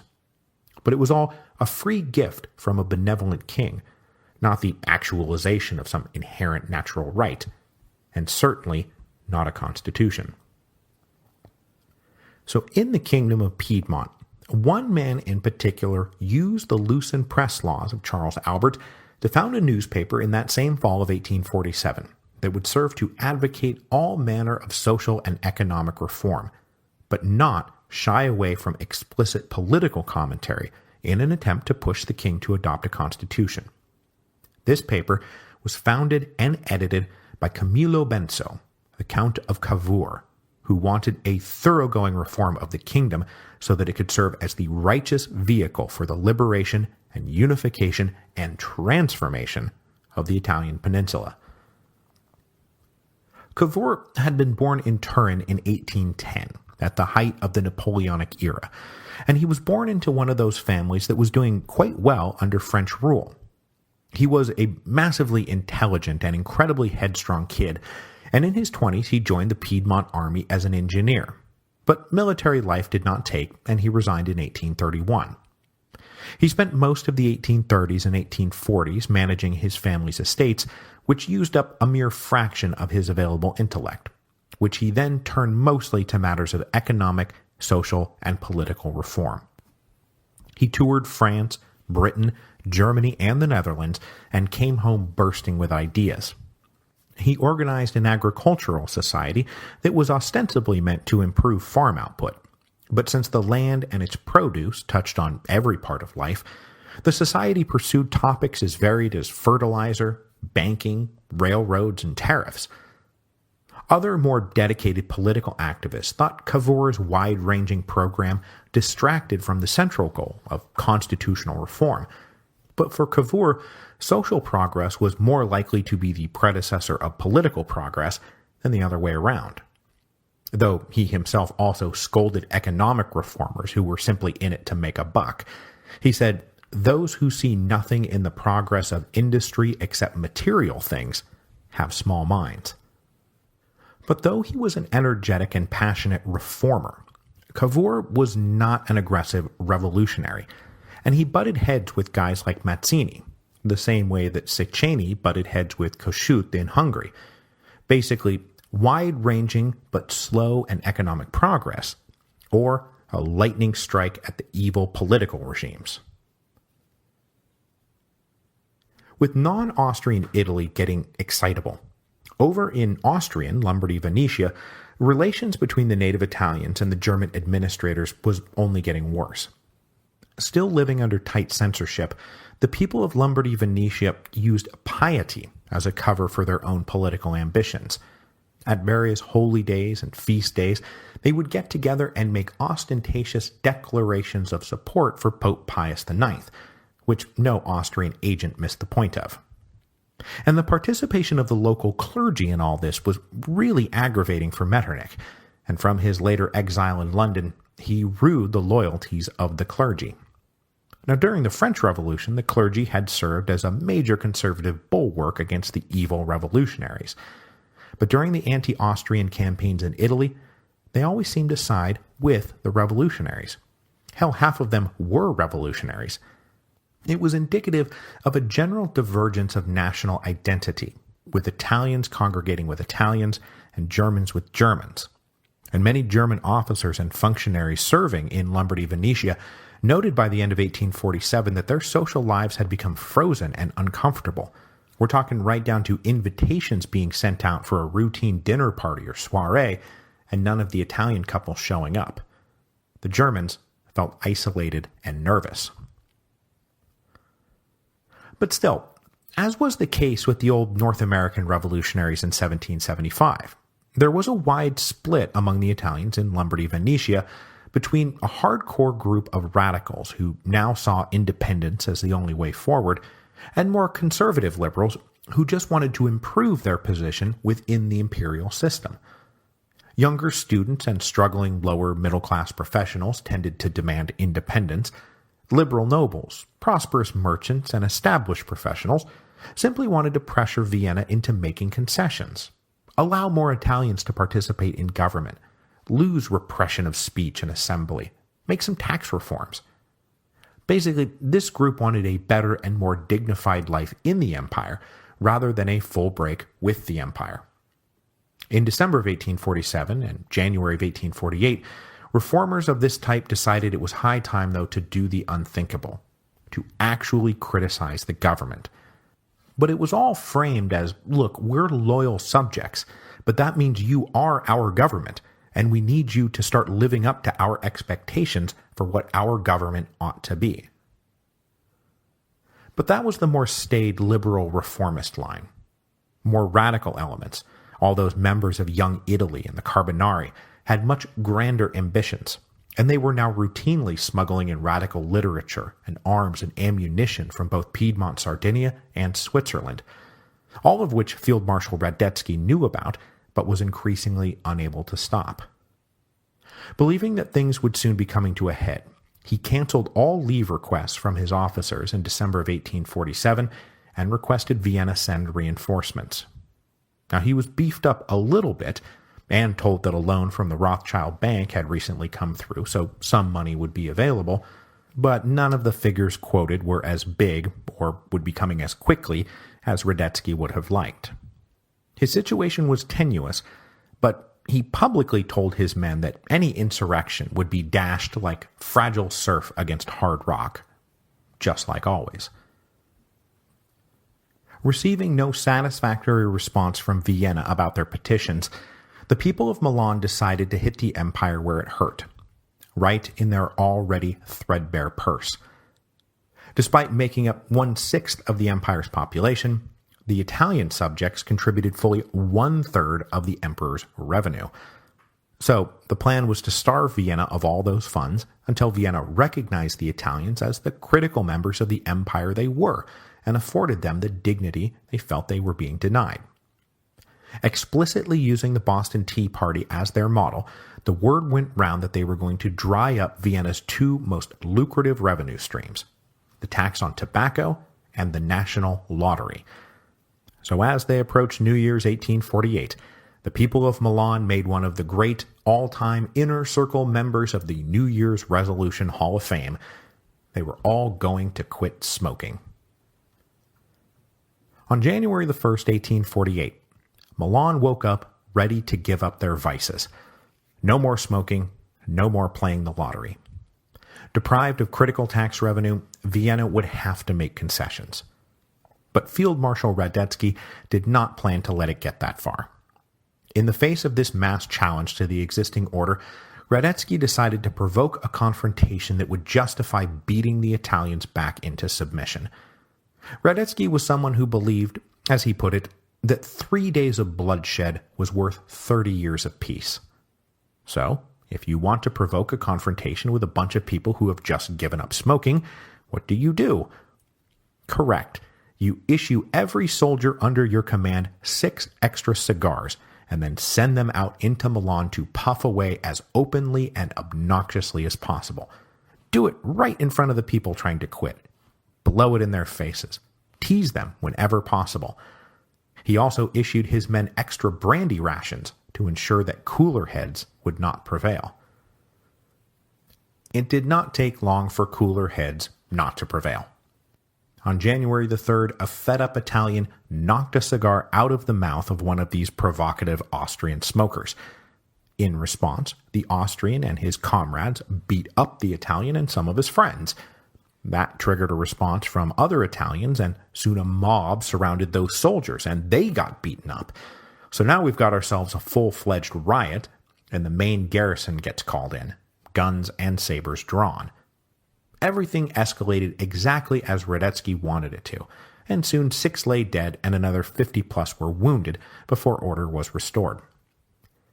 Now, Radetzky was satisfied with the bloody nose he had just given Milan in what is alternatively called the smoking riots or the tobacco riots. Hopefully, they had been reminded that the inevitable end to any cycle of escalation was the invincible might of the Austrian army. So I hope you've all learned your lesson. But though he no doubt took some satisfaction in the day's work, he was not happy about troubling intelligence reports that soon arrived from Piedmont that King Charles Albert was steadily, if quietly, enlarging the size of the Piedmont army.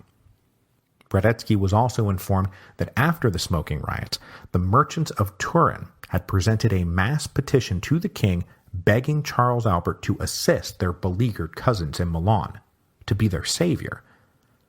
given that the Austrian secret police and Radetzky knew that weapons and propaganda had been filtering over the border from Piedmont for quite some time, it was not a wild stab in the dark to guess that it was entirely probable that come the spring, Charles Albert might make a move. But even a keen observer of events like Radetzky could not have foreseen how quickly things would unravel in Italy, nor how widespread the crisis already was. 9 days after the smoking riots in Milan, a completely separate and wholly unrelated insurrection broke out on the island of Sicily. Now, if you will recall, the Kingdom of the Two Sicilies covered all of southern Italy and the island of Sicily. During the Napoleonic Wars, the Bourbon rulers of the kingdom had lost their mainland possessions to France, but held on to Sicily thanks to the British Navy. But while under British protection, the Bourbon rulers had been obliged to grant their Sicilian subjects a constitution, one based on the famous Spanish Constitution of 1812, complete with a functioning parliament and everything. Well, after the fall of Napoleon, the Bourbon rulers had gotten all their mainland possessions back, decamped Sicily for Naples, and annulled the constitution on their way out the door. Well, 30 years have now passed, with Sicily being ruled from Naples without a constitution, and the Sicilians had finally had enough. The agricultural and economic crisis of the mid-1840s had led them into a miserable winter in 1847-1848, and the island of Sicily was ready to explode. So to celebrate the birthday of their king, King Ferdinand II, for those of you keeping score at home, the inhabitants of Palermo planned a great big surprise. On January the 12th, 1848, they poured out into the streets wearing the green, white, and red cockade. They barricaded the streets, and they cheered "Long live Italy, the Sicilian Constitution, and Pius IX." These patriotic activists, though, were soon joined by somewhat dodgy allies, members of local criminal gangs that represented something like a proto-mafia. These guys poured into Palermo armed to the teeth, and street clashes soon broke out with the government troops. The government troops used grape shot to try to disperse the mobs, but there were too many insurgents and too few soldiers. The soldiers were forced to retreat, the police headquarters was sacked, and all records inside burned. Sporadic fighting went on for the next 2 weeks, but the insurgents successfully held Palermo, and in the meantime, the unrest was spreading across the island. Any government office was identified and sacked. Tax, debt, and police records all put to the torch. In Palermo, a provincial government was established, and this provincial government declared that the 1812 Constitution was reenacted, though, for the moment, the throne of their constitutional monarchy was vacant, as they had yet to decide whether King Ferdinand would continue to be their king. Back in Naples, a frantic word of the uprising was met with a frantic response. To quell the insurrection, the king dispatched an expedition of 5,000 men to Sicily, which had 2 results, both of them bad for the king. First, the expedition wasn't nearly big enough when literally the entire island is now up in arms, so it was repulsed quite easily. Second, it drained Naples of the backbone of its garrison that might defend the king, and when word got out of the Palermo uprising, the always restless inhabitants of both Naples and the surrounding countryside, remember this is old Carbonari territory, suddenly sprang to life. So within days, the poor residents of the city rose up, just as rumors swirled that a huge peasant army had mobilized and was marching on Naples. The respectable citizens of Naples, that is, the nobles and richer property owners, then went to the king and said, "Whoa, king, you have to bend or it's all going to break." This seemed to be confirmed on January the 27th as a demonstration of 25,000 people gathered in front of the royal palace. The king sent his cavalry to disperse this crowd, but instead the crowd convinced the cavalrymen to dismount and join them. The commander himself offered to personally carry their petition to the king. With all of his people now seemingly up in arms, on January the 29th, King Ferdinand II of the Two Sicilies announced that he would bow to his people's wishes and promulgate a constitution, even sketching out details. But it looked a lot like he was cribbing not from the Spanish Constitution of 1812, but the French Charter of Government of 1814. There was rejoicing in Naples, But when the Sicilians found out about it, they said, "No, sir, that is not good enough." And with the government unable to take the island by force, and with the Sicilians unwilling to surrender, the island was now a completely self-governing entity. The sudden and shocking news of first the insurrection in Palermo, then the independence of Sicily, and then the king of the two Sicilies agreeing to grant his subjects a constitution sent shockwaves across Italy. Now that the first domino had fallen, the rest of Italy wanted to know, when are we going to get our constitution? In Rome, major demonstrations were held on February the 3rd, with the newly created civic guard ditching the white and yellow of the Pope and instead donning the green, white, and red cockade. They rallied under the banner of liberty and a constitution. This was all way too much for Pope Pius IX. Having already been dragged way beyond his comfort zone, he issued a proclamation trying to pump the brakes rather than put his foot on the gas, as many now hoped he would do. He said, "I do not favor constitutional government, and I oppose any plan for war with Austria." But he finished his proclamation with the formulation, "O Lord, bless Italy." And since people always hear what they want to hear, the audience took this to mean that the Pope was still for Italy, and that all the other stuff had just been smoke and mirrors for the Austrians.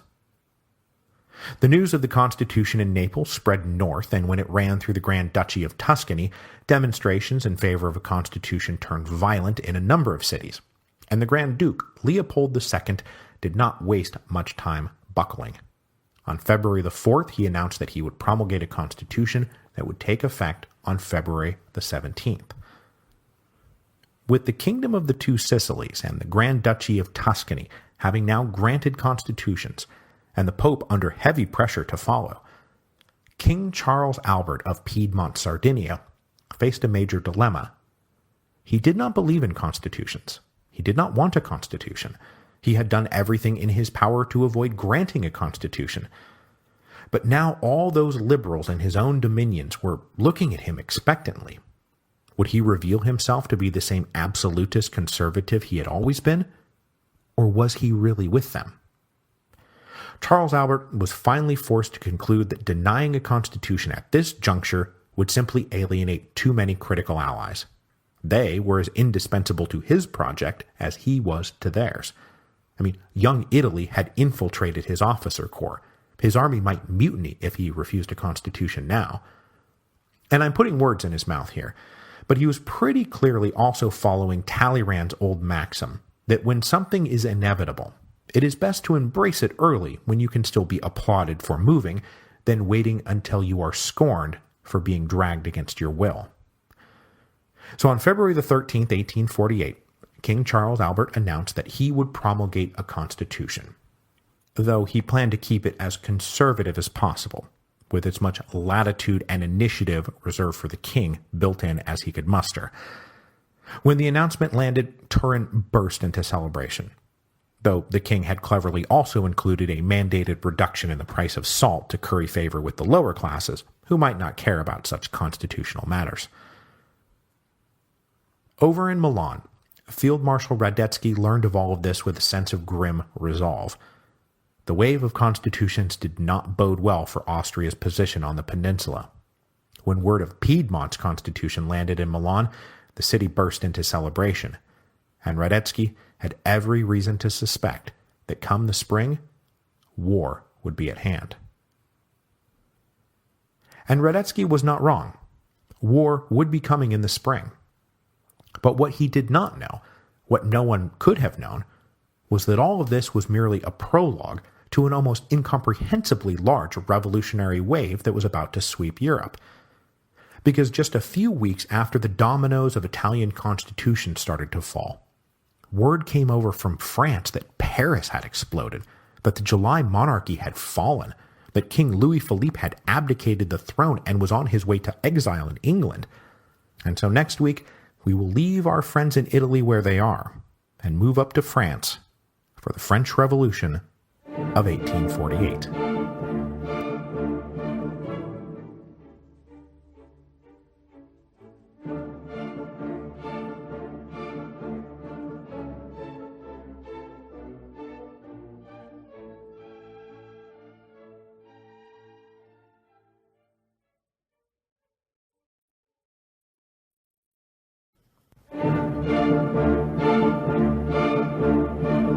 Hello, and welcome to Revolutions. Episode 7.10, The Banquets. Last time, we began the revolutions of 1848 with an Italian prologue, and watched as years of simmering discontentment on the peninsula blew up in a series of sharp insurrections that saw most of the various Italian dukes and kings grant their subjects a constitution by about mid-February.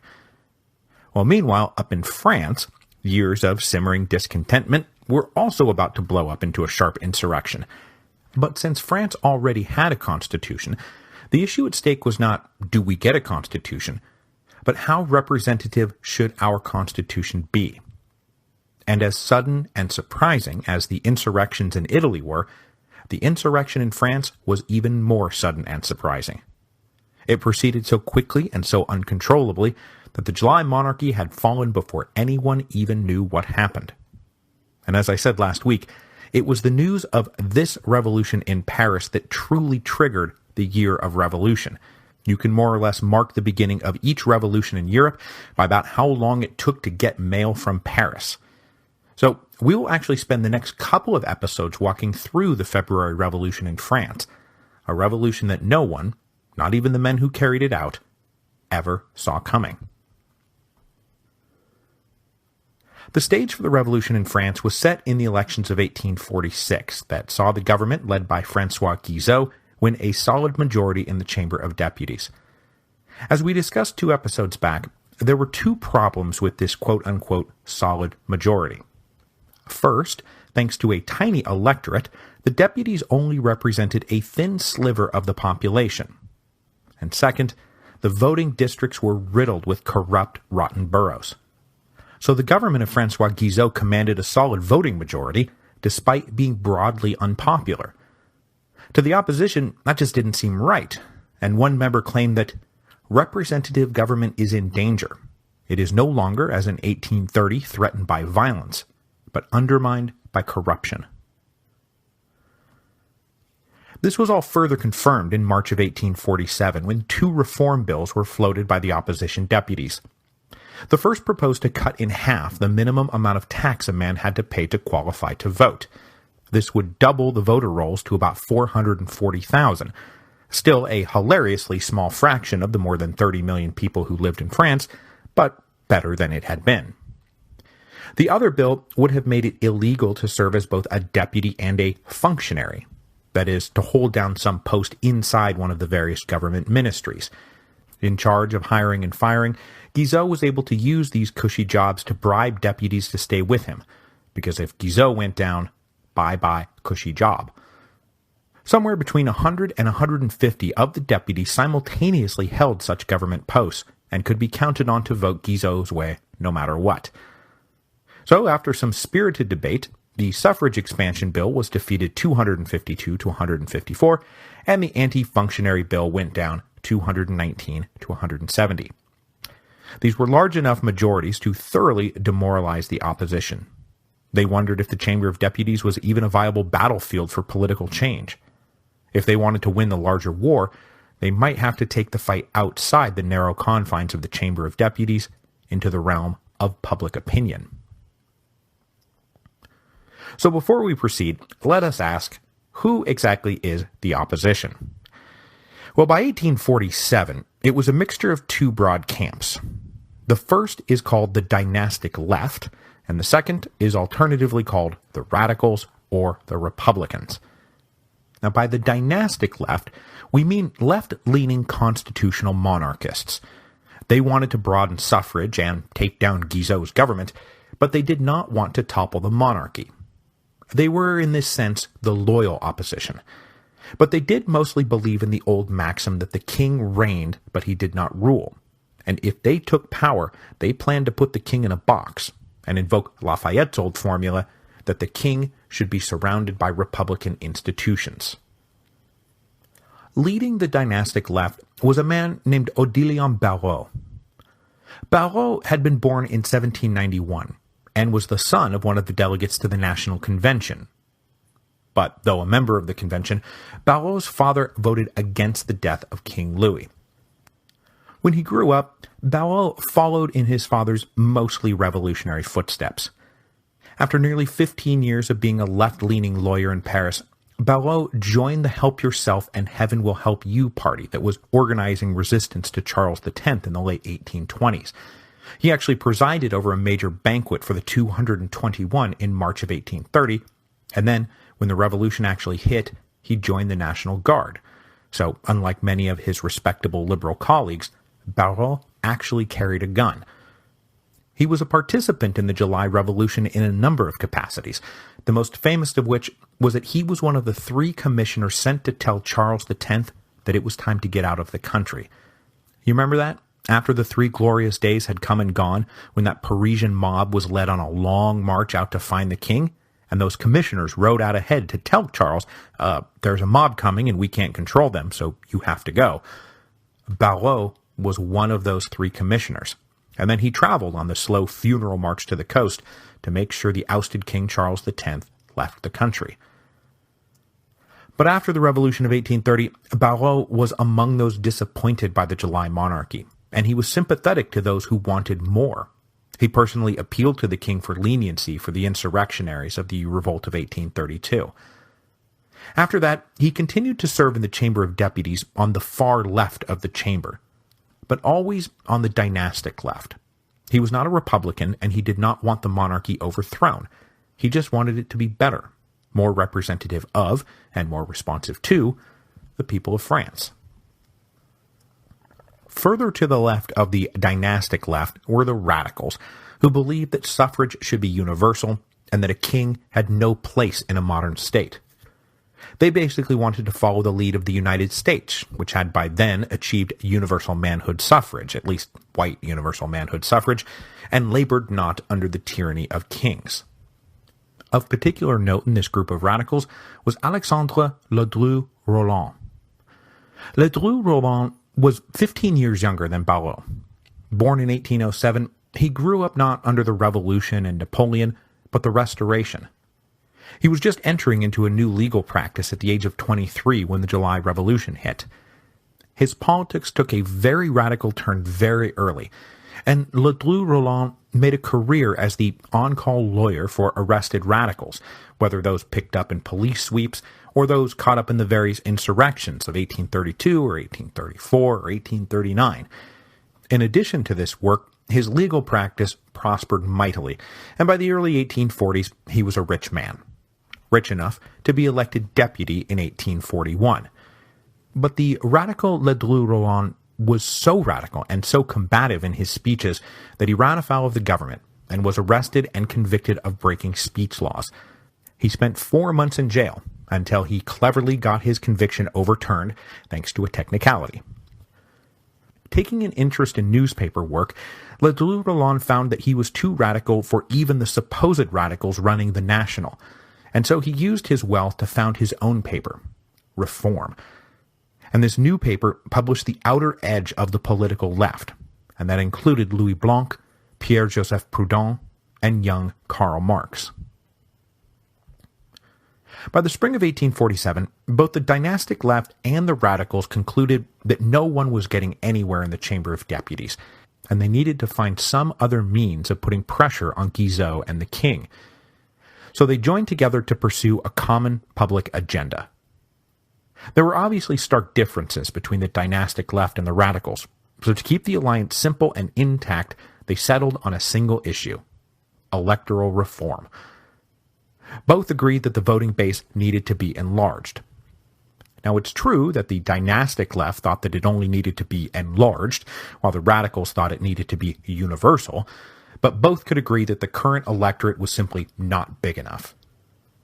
In May of 1847, an assembly of opposition deputies and journalists representing both the dynastic left and the radicals agreed to launch the Banquet Campaign. The idea of the campaign was to take their cause out into the wider world and galvanize public opinion and support.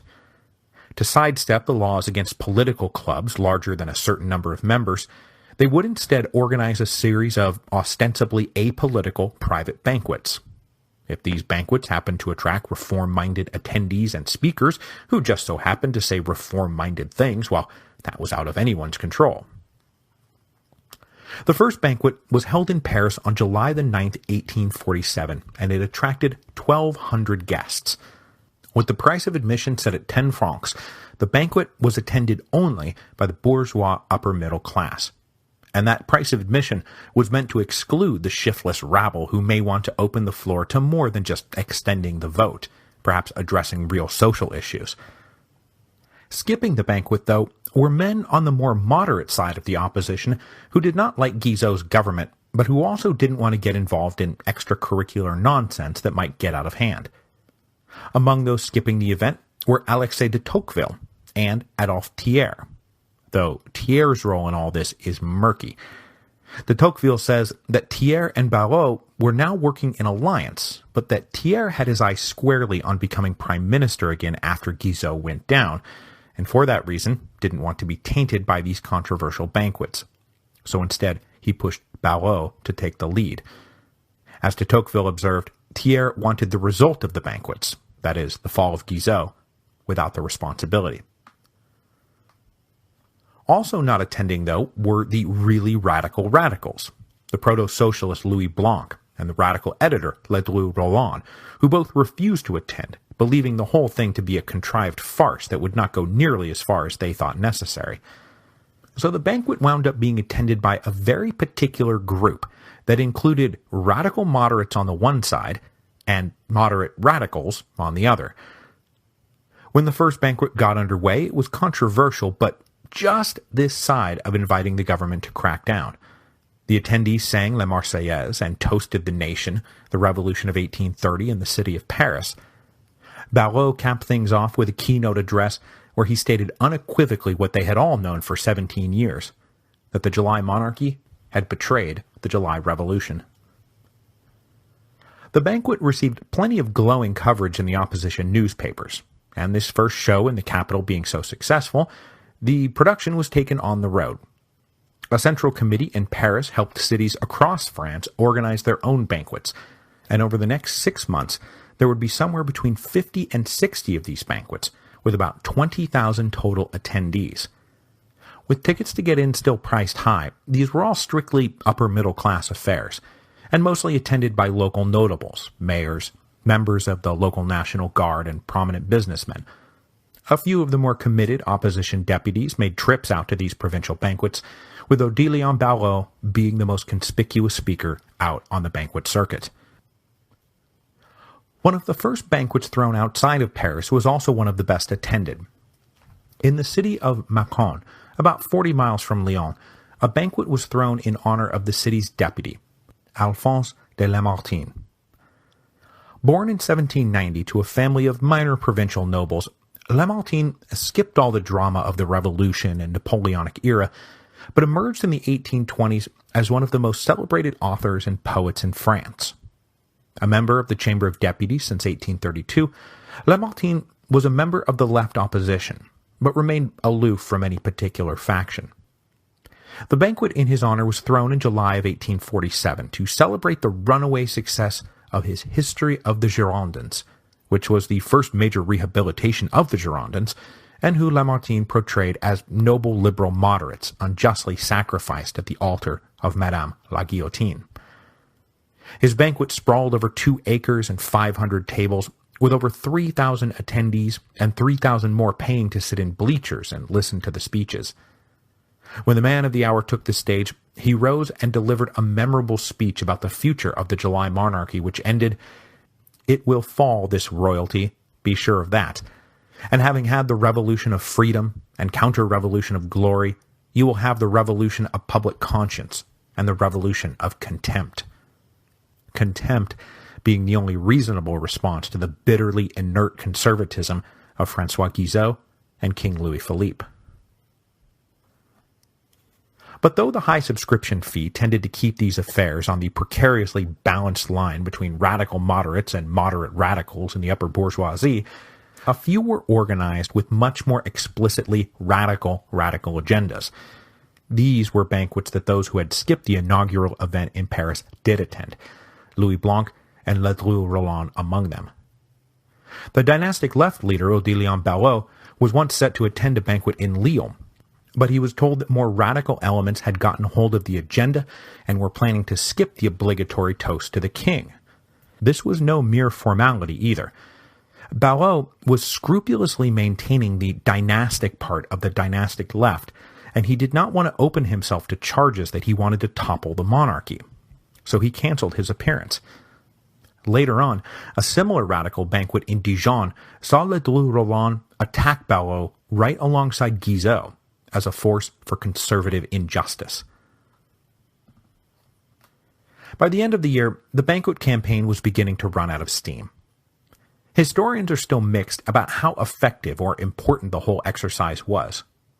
20,000 attendees is a lot, but it's also about half a stadium's worth of fans at a single baseball game on a Tuesday night.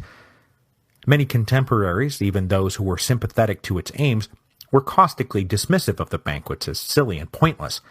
It was a bunch of impotent politicians paying good money to eat bad food and listen to bad speeches.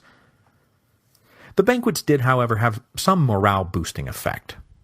Over the past 6 months, well over 100 of the delegates had participated in at least one of the banquets, and were joined by new friends and allies who encouraged them to do all they could to reform the electoral system. So I think it's fair to say that the opposition entered the new session of the Chamber of Deputies in December of 1847 with a spring in their step. But all that said, the general consensus among modern historians is that the banquet campaign likely would have come and gone as a minor footnote in the political history of France had the government not decided to make an issue out of the very last banquet that was planned for January 1848. It is entirely likely that had the government let this one final banquet come and go, the July monarchy would not have fallen, or at the very least, it would not have fallen in February 1848. But we'll come back to that fateful final banquet in a minute, because before the showdown over the banquet, the government had already ratcheted up tensions with the king's annual address to the deputies on December the 28th, 1848. The king had been getting updates about the progress of the banquets and the kinds of things being said, and he was not happy about it one bit. But there was a degree to which he also just didn't care. When friends came to him and said, "Hey, Guizot is actually really unpopular and you should replace him." Or, "Hey, broadening the franchise might be inevitable, so you should probably just do it." Even Guizot admitted this might be sound counsel, and that if the franchise did need to be expanded, he would voluntarily step down so that it could proceed. The king responded by saying that Guizot had his confidence and still commanded a majority in the Chamber of Deputies, so what was everyone talking about? This wasn't like Louis Philippe was Charles X and Guizot was Polignac, where the king was holding on to a favorite minister in the teeth of literal votes of no confidence. Keeping Guizot adhered to both the spirit and the letter of the Charter of Government. So the opposition could say what they wanted to, but the king was not obliged to listen to the wishes of a minority faction if he chose not to. And though we've only briefly touched on the foreign policy of the July monarchy, one of Louis Philippe's biggest reasons for sticking with Guizot is that he rightly assumed that Adolphe Thiers would become prime minister if Guizot resigned, and Thiers was aggressively bellicose in foreign affairs. Above all, the king wanted to keep the peace in Europe, and that was simply not a priority that Thiers shared. As I very briefly mentioned 2 episodes back, Thiers had been prime minister once and had nearly sparked a pan-European war over Egypt. This was no small thing, and the king said, "I don't have any absolute, and therefore stupid, hostility to electoral reform in itself, but it can only be judged at any given moment by what its results may be. In the short term, the consequence will be a Mole ministry, but that will always end in giving way to Thiers." Now, Thiers means war, even more certainly than in 1840, and that is the overthrow of my policy. It means adventure and ruin. That's what your reform will lead to. I repeat, you are not having it. Indeed, far from removing Guizot, the king doubled down on the polarizing minister. Though he was the acknowledged power behind the throne, through the 1840s, Guizot technically ruled from his position as foreign minister, with the actual prime minister being old Marshal Soult. Well, Soult told the king in September of 1847 that he was too old for the job now, and he wanted to retire. Louis-Philippe immediately tapped Guizot to be his new prime minister, to bring him out of the shadows and to put him front and center. The opposition deputies, who had just spent the last few months roundly criticizing Guizot and demanding his ouster, now discovered that far from removing Guizot, the king was promoting him. So they came into the session in December 1847 with a spring in their step, yes, but also now with an extra chip on their shoulder. And then, when the king addressed them on December the 28th, they were left dumbfounded with rage by what he said. The speech was mostly full of dull banalities that saw the king argue that the worst of the economic crisis was behind them and that his ministers deserved 1,000 thanks for the good work they had done extracting the kingdom from the recent economic crisis. But at the very end, the king concluded with a fateful closing passage. He said, "In the middle of the agitation which blind and hostile passions are fomenting, one conviction upholds me. It is that we possess in the constitutional monarchy the certain means for satisfying for everyone the moral and material interests of our dear country." But most everyone had stopped listening by the time that he was talking about the interests of our dear country. They stopped listening after the words blind and hostile passions. The opposition deputies, especially those of the dynastic left led by Odilon Barrot, had gone out of their way to make it clear they wanted reforms, but were steadfastly loyal to the regime. They were men of conscience asking their king to do the right thing. They were not bomb-throwing anarchists trying to turn the world upside down. And here the king was saying that they were blind and hostile, but that the power of the Constitution would defeat them. It was massively offensive, and the opposition took massive offense. Now, I must mention here that so far as any modern historian can tell, the opposition deputies misunderstood the king's point. The king was almost certainly referring to the more radical banquets that even Barrot himself thought too recklessly revolutionary. And in particular, the king was probably talking about one such banquet that had recently been held in Limoges. But those words, blind and hostile, now took on a life of their own. Whether the king meant it or not, the left now believed a gauntlet had been thrown down, and they prepared to fight the king's agenda every step of the way, beginning with a fight over whether the deputy should accept the king's address at all. Just days after riling up the opposition, King Louis-Philippe was then dealt a heavy personal blow. His beloved sister Adelaide died. Now, you will remember Adelaide from the episodes on the Revolution of 1830. Devoted to her brother and bearing a sharp and resolute political mind, she gets most of the credit for convincing a wavering Louis-Philippe to seize the crown in July of 1830. You remember that line from Adolphe Thiers, "Today, madame, you have won a crown." Well, for the last 18 years, she had served as the king's personal and political confidant. Each night, brother and sister retired to their own beds only after spending an hour or two alone together, discussing the day's news and business.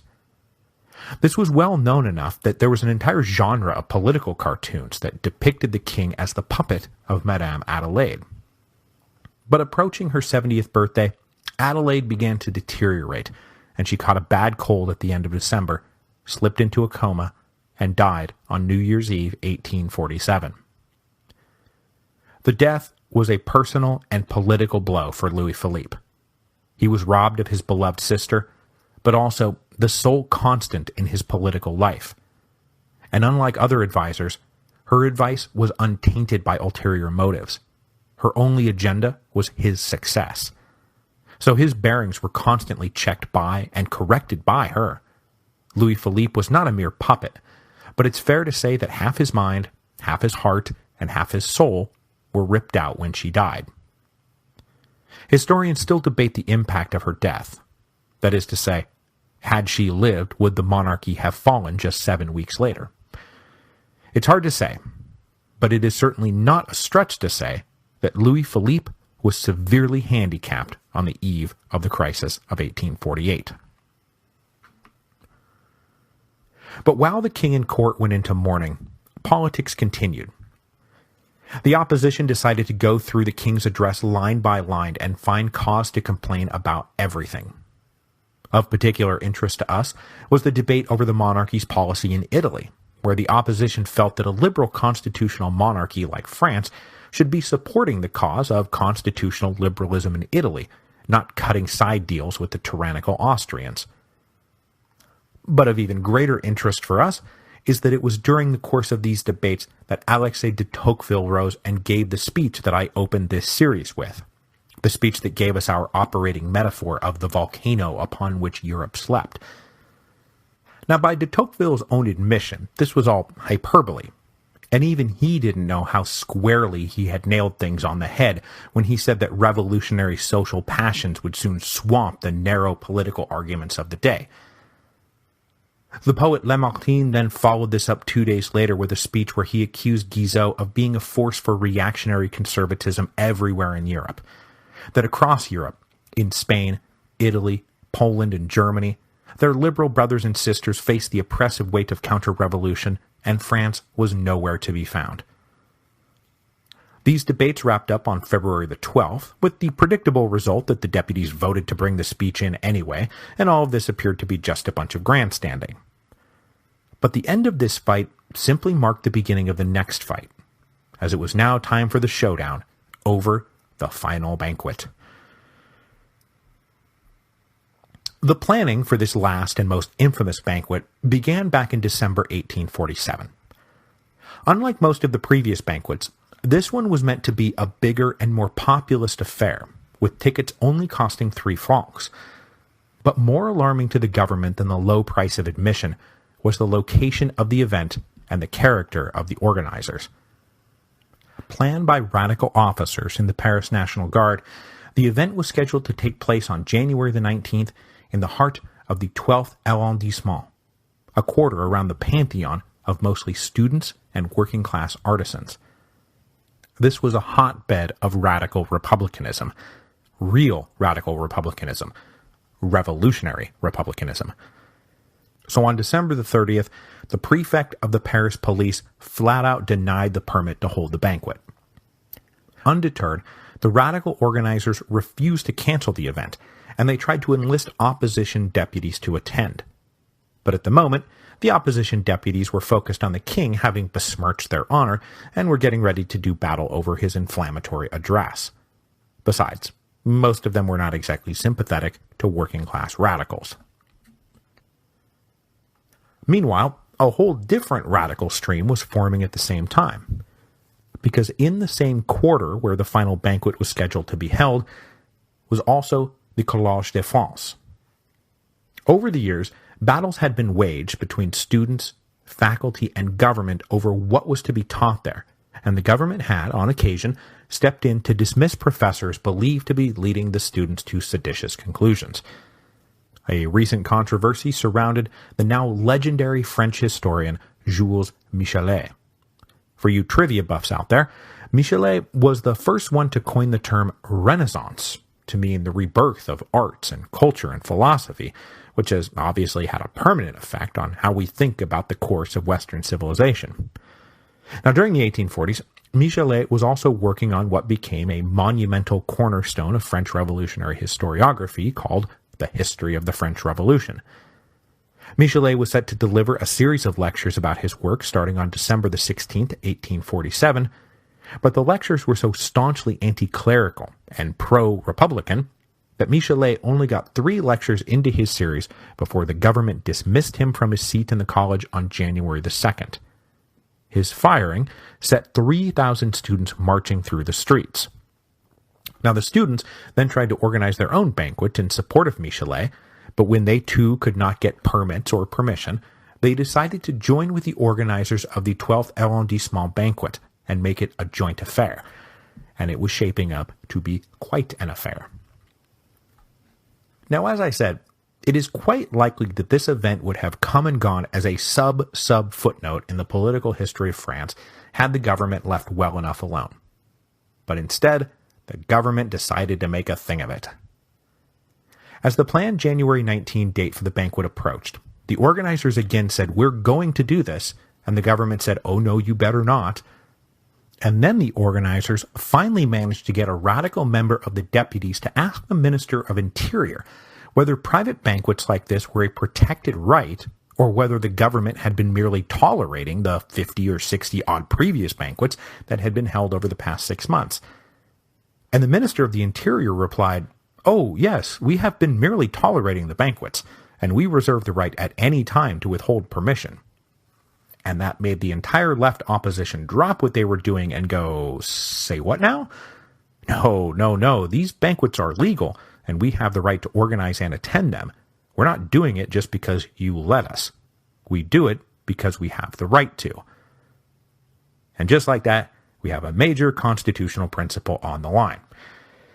So after ignoring the organizers of the banquet, the opposition deputies now said, "Okay, postpone the event until after we have wrapped up this business about the king's address, and we will join you in force and make the government recognize our collective right to free assembly." The organizers agreed and moved the banquet to Sunday, February the 20th, though they would soon come to regret letting the deputies into their party. The debates over the king's address ended on February the 12th, and good to their word, the opposition deputies and the most prominent opposition journalists met at a cafe on February the 13th and agreed to form a new organizing committee for the controversial final banquet. The next day, a committee was formed and began organizing, but it was clear immediately that the original organizers and the newly arrived opposition deputies had very different agendas. For the deputies, this was now a matter of constitutional principle, and they did not really care about the original point of the event, the ideals it was going to espouse, or even the location. They certainly didn't care about honoring the vision of a mass meeting of working-class Parisians, radical National Guard officers, and ticked-off students. Not to put too fine a point on it, but the opposition deputies hijacked the events and were now using it for their own purposes. Now using this banquet merely as a vehicle to test the legality of the banquets in general, the new organizing committee, led by Barrot, started making changes left and right. First, now no longer wanting the affair to be too large or to attract the wrong sorts of people, they doubled the price of admission from 3 to 6 francs.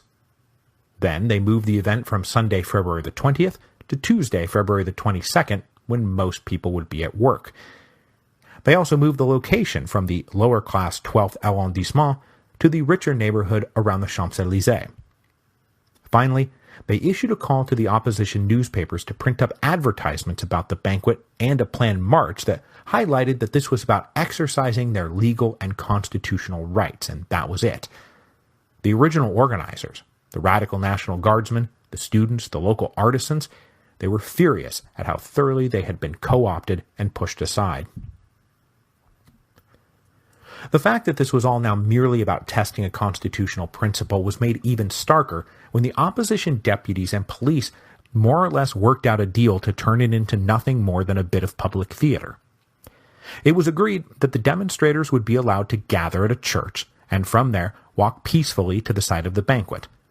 There, the police would make a show of blocking the entrance, but then allow the demonstrators to enter the banquet anyway. Once inside, the demonstrators said they would drink a single toast to reform and the right of assembly, and then disperse peacefully. The idea on both sides was to use this as a test case in the courts, and force the judiciary to make the call about whether it was all legal or not. With both sides confident of victory, there was no reason not to go through with it. But despite all this being worked out between the deputies and the police, the government stepped in and took a much harder line. The National printed up a large advertisement on February the 20th announcing the event with all the planned details, including a list of the deputies who were planning to attend, and the fact that the National Guard would be there to show solidarity and help maintain order. But this advertisement was written up in pretty combative language, and the bit about the National Guard set off alarm bells in the government. Now, all that was really going on here is that individual members of the National Guard would participate as individuals, not that the National Guard as an institution was being officially mobilized. But that's not what it sounded like to Guizot. It sounded a lot like a bunch of opposition leaders were trying to call out the National Guard to support an illegal political assembly. So Guizot sent out word on February the 21st. No deals, no theater, no banquet. Posters went up threatening consequences for those who attended. National Guard officers reminded their men they were not to participate, and they threatened extra super consequences for any National Guardsmen who did.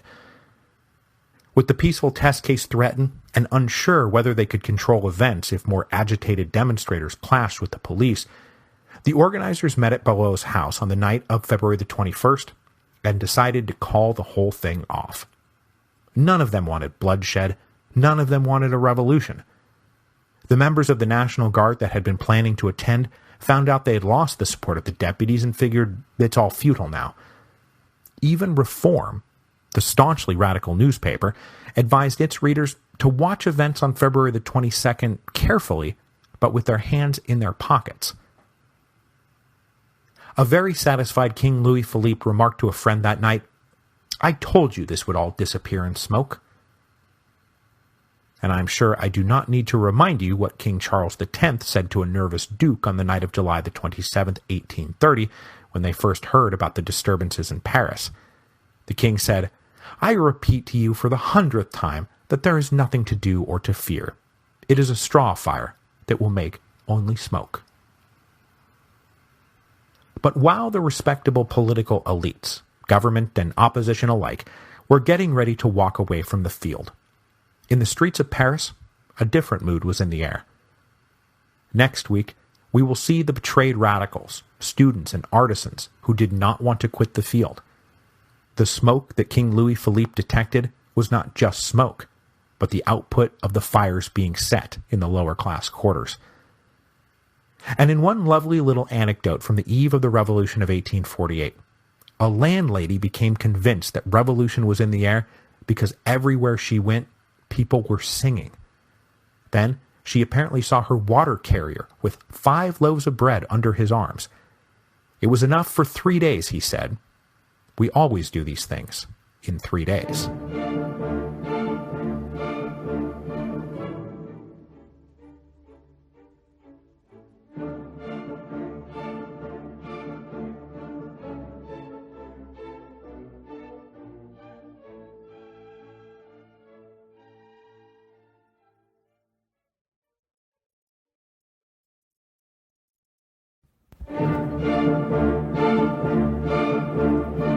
Hello, and welcome to Revolutions.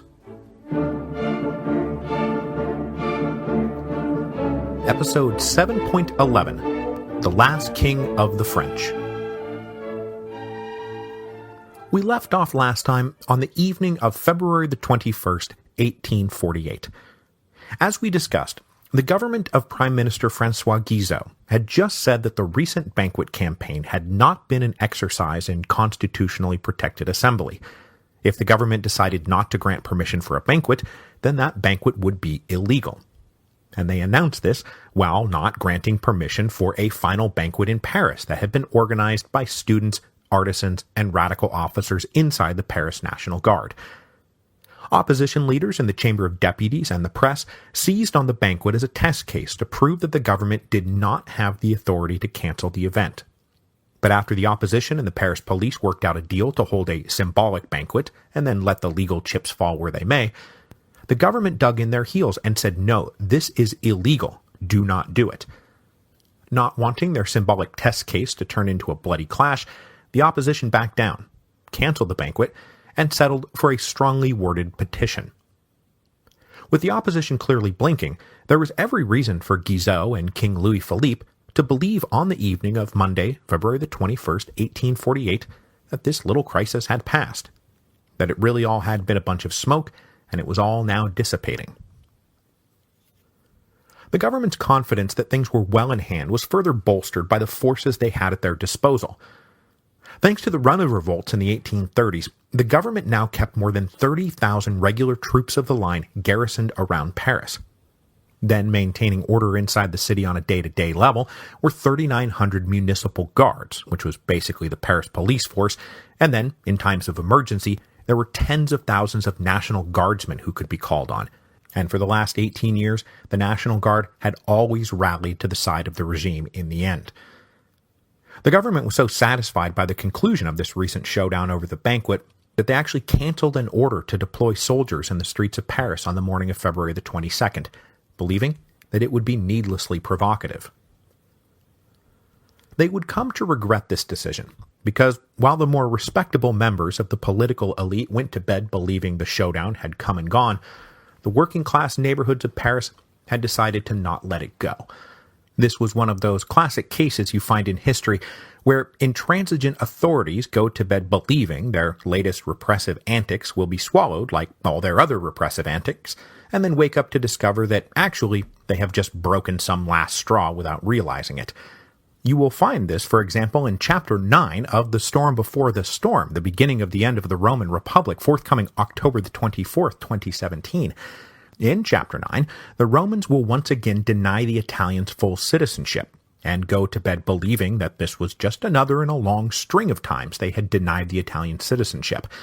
But for the Italians, it turned out to be the last straw, and the social war would blow up in Rome's face. You can read all about it when the book comes out, and to make sure that you can read all about it, you should go pre-order it right now to make sure we hit the bestseller list. We only have about 3 weeks to go, so please go pre-order the book now. You can pause this episode and just go do it. Okay, thank you very much.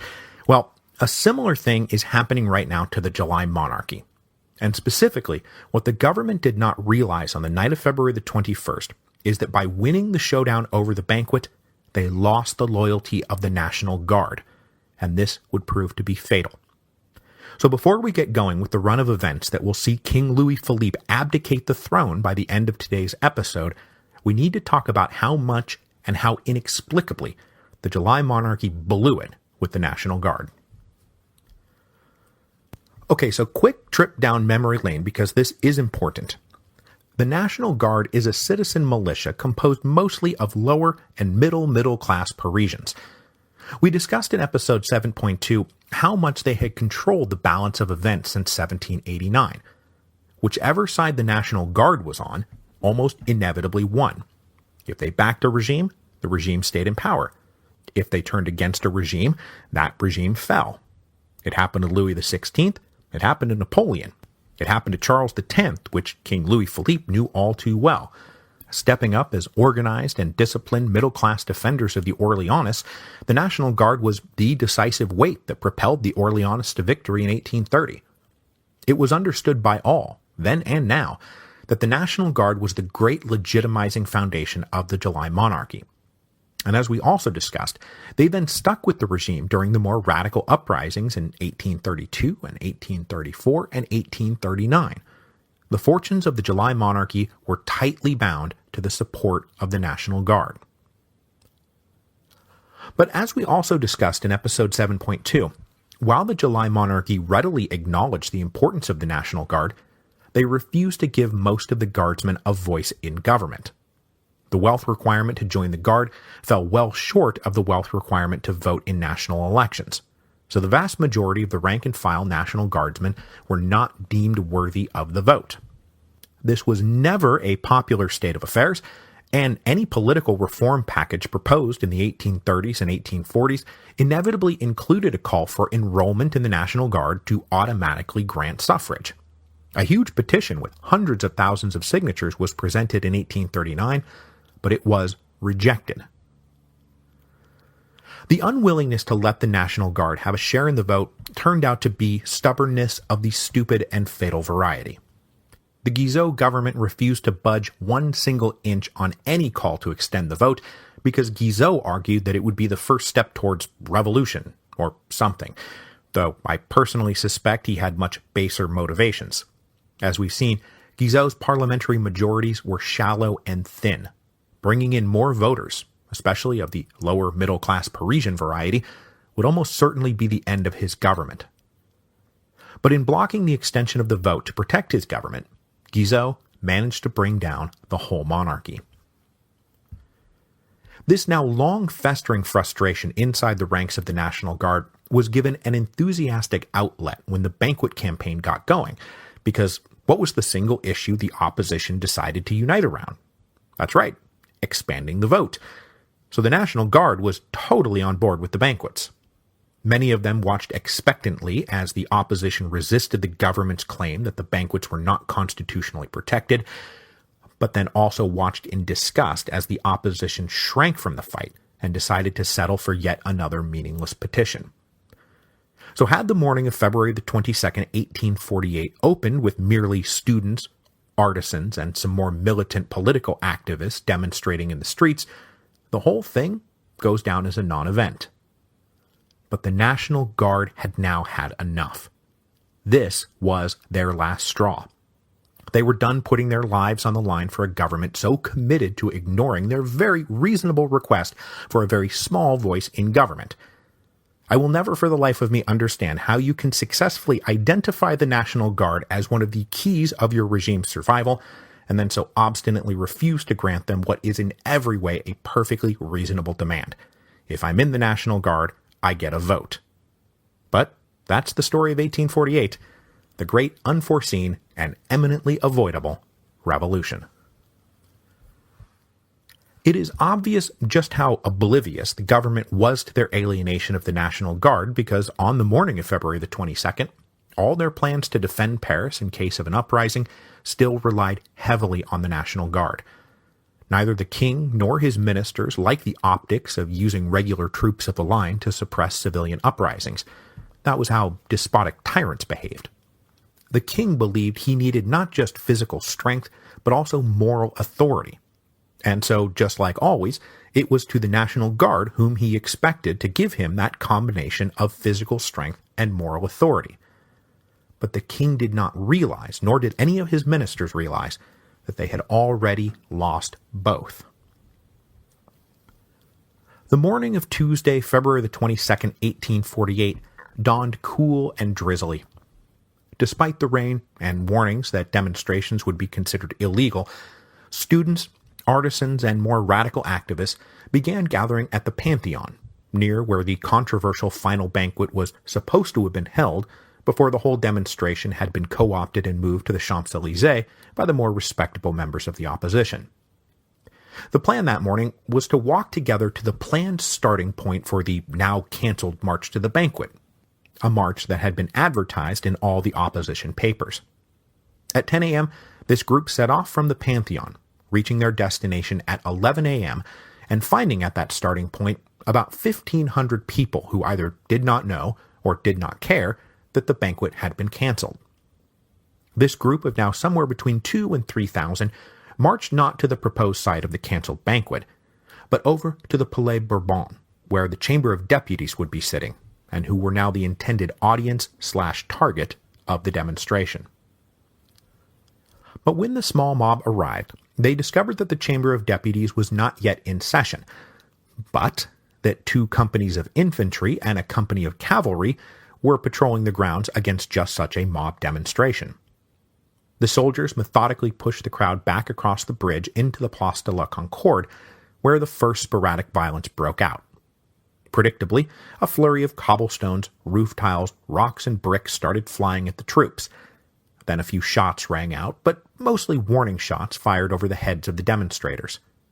The troops cleared the Place de la Concorde without much bloodshed, but pushed into the adjacent streets, the small agitated mob did not disperse. Instead, they began building the first barricades of 1848. They also raided neighborhood gun shops for arms and ripped up iron railings to serve as hand-to-hand weapons. Now armed, they attacked municipal guard posts and police offices in the neighborhood. A group also advanced on the offices of the Foreign Ministry, where they knew that longtime Foreign Minister Guizot often lived and worked. When they got to the building, they threw rocks at it, still the most honest and cathartic form of political protest. Right around this same moment, so just about 11 a.m. on February the 22nd, opposition deputies and journalists were assembled in the home of Odilon Barrot to draw up their formal statement of protest about the cancelling of the banquet. The petition said that the government had betrayed French honor and interests, violated the Charter of Government, corrupted parliamentary government, and deprived citizens of their rights.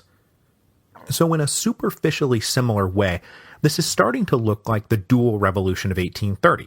That is, the revolution of violence out in the streets and the revolution of speeches and petitions in the salons and newspaper offices. But unlike the revolution of 1830, the opposition leaders of 1848 never quite got out in front of events. None of them wanted a revolution, and they were looking here to leverage concessions out of Guizot, maybe bring down his government, but certainly they did not want to overthrow the monarchy. But events would move far too quickly for any of them, and when this petition was ultimately published the next day, the only effect it had was giving a rhetorical justification for the revolution they did not want. Not that the people out in the streets doing the fighting took much time to read it. With the streets rapidly outpacing the politicians, the Chamber of Deputies finally convened in the early afternoon and tried to pretend like nothing at all unusual was happening. Deputy Alexis de Tocqueville was there, and he wrote later that on February the 22nd, the Chamber of Deputies was the only place in Paris not talking about the unrest in the streets. Instead, they scrupulously stuck to the regular calendar of business and spent the afternoon debating the charter of the Bank of Bordeaux. It was an absurd farce, as everyone was thinking about what was going on in the streets while pretending to care about some minor matters relating to some bank charter. Meanwhile, out in the streets, disturbances and rumors were leading stores and workshops to close down for the day, putting even more lower-class workers out into the streets. Gun shops continued to be raided, guard posts continued to be attacked, and now customs barriers at the city limits were attacked as well. By the late afternoon of February the 22nd, the government reversed course and decided it was time to formally order an armed occupation of Paris. A plan had been drawn up after the last major insurrection in 1839. This plan called for the government to mobilize the three prongs of their armed authority: the regular army, the municipal guards, and the National Guard. But though the reliability of the first two seemed perfectly sound, the National Guard showed very troubling signs very early. When the orders went out to mobilize, many guardsmen did not even heed the call, and those who did seemed to be assembling on their own terms, some of them chanting things like "Vive Reform" and "Down with Guizot." But despite the troubling attitude of the National Guard, as darkness fell on the 22nd, things seemed to be fine. The troops of the line occupied their assigned strategic points, the combination of cold and dark dampened the enthusiasm of the mobs, and by 9 p.m., Paris was mostly silent and calm. The authorities waited until past midnight to be sure that all was indeed well, and then they ordered the troops back to their barracks, with instructions to get some rest and then march back out at dawn to make sure Paris remained silent and calm. King Louis Philippe went to bed quite content that this all now had come and gone. When dawn broke on Wednesday, February the 23rd, the light revealed another cold and drizzly day. After having caught a few hours' sleep, the troops of the line remobilized and set back out to their assigned points. At 7 a.m., they were all in position. But the National Guard remained a problem, and the seditious foreshadowing of the day before now came out into the open. Once again, many guardsmen did not answer the call from the government to mobilize, and those who did seemed to be fully operating under their own agenda. While some companies continued to chant "Down with Guizot," the 4th Legion of the Paris National Guard had taken the time the night before to draw up a petition to the king, saying that Guizot had presided over a, quote, corrupting and corrupted ministry. They made it very clear that they were not mobilizing to defend the government against insurrectionary Parisians. They were instead here simply to keep the peace, but fully expected, along with those insurrectionary Parisians, to see the end of Guizot. In the spirit of keeping the peace, when and where early skirmishes opened up between the regular troops and the people, the Guard inserted themselves into the middle of the fight, which spooked the regular army soldiers. They weren't thrilled about being used to bludgeon raucous civilians. They were even less thrilled about the prospect of a full-blown firefight with the National Guard. So out in the streets, everyone stood around nervously, waiting for some sign from the king that would either diffuse the tensions, or, if he decided to dig in his heels, force everyone to open fire on everyone else. Inside the Tuileries Palace, the king huddled with his inner circle, his eldest son, the queen, and other military and political advisors to decide what should be done.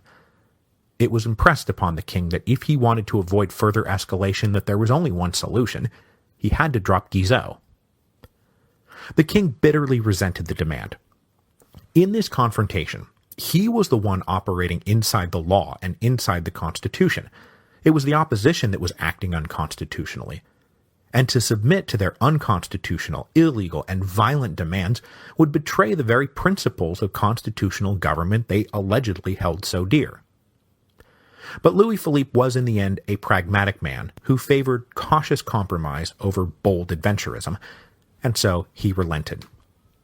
Not wanting this to lead to blood in the streets, he called in Guizot at about 2:30 in the afternoon and said, "Well, this has gotten away from us, and if I don't sack you, Paris is going to have our heads. So I'm sorry, but I have to let you go."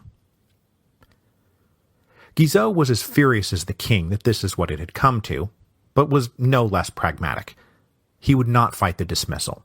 He did not want this to turn into a bloody street fight. Instead, he marched over to the Chamber of Deputies to bring them the news. Now, on the 23rd, the deputies had decided to forego the charade of pretending like it was business as usual, and had instead spent their early session listening to reports of the situation in Paris. Guizot came in at around 3:30 and unceremoniously announced his dismissal.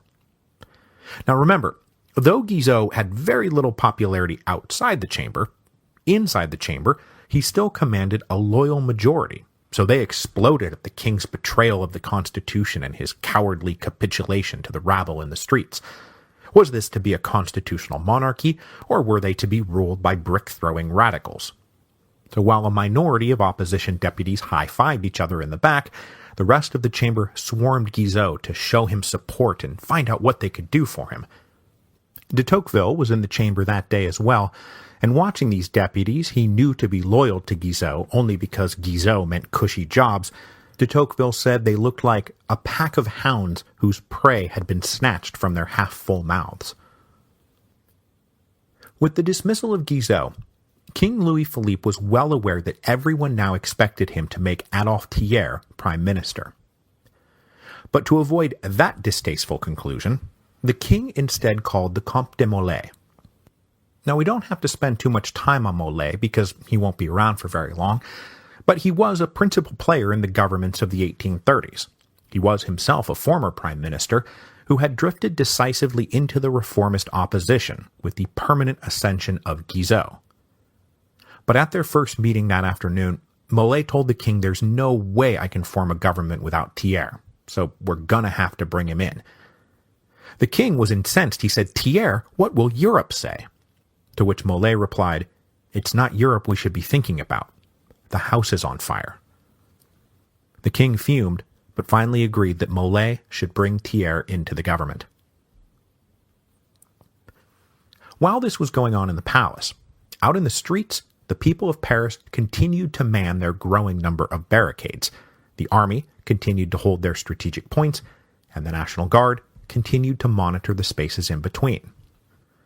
Now, the king and his advisors hoped that the dismissal of Guizot would be the end of it. But when word spread, it was justifiably celebrated as proof in the streets that they were in control of the situation. The king was making concessions not because he wanted to, but because they had forced him to. So Guizot's dismissal didn't make them want to go home. It made them wonder what else they could make him do. But still, on the night of February the 23rd, the February Revolution of 1848 was not yet a revolution. It did not become a revolution until about 9:30 p.m. The afternoon and early evening had seen a continuation of the sporadic skirmishing around guard posts and police offices, but after sunset, a large crowd gathered at the Place de la Bastille. And remember, the Place de la Bastille is now dominated by the Great July Column that celebrated the foundation of the July monarchy, and which would now, ironically, prove to be ground zero for its demise. When a critical mass of demonstrators had gathered, they pointed themselves from the July Column to the headquarters of the Foreign Ministry on the Boulevard des Capucines. Word had gone out that Guizot himself was there, and the idea was probably to celebrate his demise right under his window. But when they arrived at the Foreign Ministry, they found the building guarded by a strong phalanx of regular infantry. The crowd started to surge forward, but the soldiers held their ground. And then we get one of those recurring moments that has cropped up so often over the course of this podcast. Large mob, lots of confusion, armed soldiers, armed demonstrators. So what happens? That's right, somebody's gun went off. No one knows who shot first or why, and probably it was just an accident. But as soon as the first shot went off, the soldiers opened fire on the crowd, blasting away at the tightly packed wall of men and women in front of them. At such close range, those in the front of the mob could do nothing but just be riddled with bullets. The firing naturally forced the crowd to retreat, but when they fell back, they left 50 to 60 dead on the street and another 75 to 80 wounded and crying in pain. The massacre at the Capucines is when the riots of February 1848 became the Revolution of February 1848. While the army officers restored discipline to their own ranks, the demonstrators gathered 16 of the dead bodies onto a cart and then paraded them through central Paris by lantern for the next 3 hours. Crying, "We've been assassinated," they rolled the bodies past the offices of the National and Reform, and at both stops, impromptu speeches were given about this unforgivable sin. The cries were now to arms, revenge, and now not just down with Guizot, but down with the king, down with Louis Philippe, down with the monarchy. The king was informed of the disastrous massacre while the bodies were still warm, and he was angry and horror-stricken. He did not want to shed blood, and was mortified that the troops had done so. He also now feared events were getting out of control, and he was simply being swept along by a current. Then at midnight, the king got even more bad news. The Comte de Molay came back to the palace and told the king, "I cannot form a government." After talks with Thiers and the other opposition deputies, it was obvious that no one would expect a compromised government under Molay, and now the massacres made it truly impossible. It had to be Adolphe Thiers as prime minister. And on top of that, Thiers was sending word that Odilon Barrot, the leader of the dynastic left, was going to be his principal collaborator in government. So this was now no longer about making a few minor tweaks and reforms. The elevation of Barrot and the dynastic left meant sweeping reform, and probably a significant loss of power for the king. So the next morning, the king met with Thiers in the palace. Thiers reiterated that Barrot would be brought into government along with a list of reform deputies pushing a reform agenda. That reform agenda now included increasing the number of seats in the Chamber of Deputies, making it illegal to be both a functionary and a deputy, and then holding new elections. The king accepted the members of the new government, but refused to explicitly commit to the other reforms, hoping that once everything had died down, that these reforms would be blocked by the other deputies, who, after all, would still have supported Guizot if given the chance. Now the king hoped that forming a government around Thiers would bring an end to the unrest, but that was not going to happen. In the wake of the massacre at the Capucines, Paris had stayed up all night transforming the riots of 1848 into the Revolution of 1848. Now, over the course of the February days, something like 1,500 barricades were erected, and nearly all of them went up over the night of February the 23rd, February the 24th. And I saw it quoted that an estimated 1.2 million paving stones were dug up and organized into defensive fortifications. Now it was not just gun shops, but military armories that were being successfully raided and pillaged. On the morning of February the 24th, 1848, Paris looked like it had on the morning of July the 29th, 1830, on the last of the 3 glorious days. And of course, most importantly, the National Guard, almost to a man, was now ready to stand with the people against the regime if it came down to a firefight. At about 5:30 in the morning on Thursday, February the 24th, 1848, 3 large columns of regular infantry marched out into Paris to occupy 3 strategic locations: the Place de la Bastille, the Hôtel de Ville, and the Pantheon, where all of this had originally started. Not wanting to make the same mistakes as in 1830, though, a number of units were held back from these advance columns. Their job would be to follow the columns and then relentlessly patrol the streets to make sure that barricades were not erected to cut all of these columns off from each other. This was supposed to be a great show of force, and each of the columns numbered 2,000 to 3,000 men, plus all those patrols running around. But still, what did we say at the beginning of this episode? That there were over 30,000 troops in the vicinity of the capital? Not quite a third of them were now actually being used. So there's still a real hesitancy and unwillingness to just flood the streets of Paris with the regular army. Even though the king didn't want to back down, he also didn't want to win by merely calling in the regular army, which would prove that he was the tyrant his enemies claimed him to be. And which he was not, to be honest. I mean, a lot of what happens next is an extension of Louis Philippe not being a tyrant. As these columns marched out, they were also told to announce everywhere they went that Thiers and Barrot were forming a government, so you've won, you can go home. The troops successfully occupied the Pantheon and the Hôtel de Ville, but the column heading over to the Place de la Bastille was stopped in the boulevards by a massive barricade. And just as fighting was maybe about to break out, the National Guard rolled in and placed themselves between the troops and the barricades. They told the soldiers not to shoot, that the people were under the Guard's protection.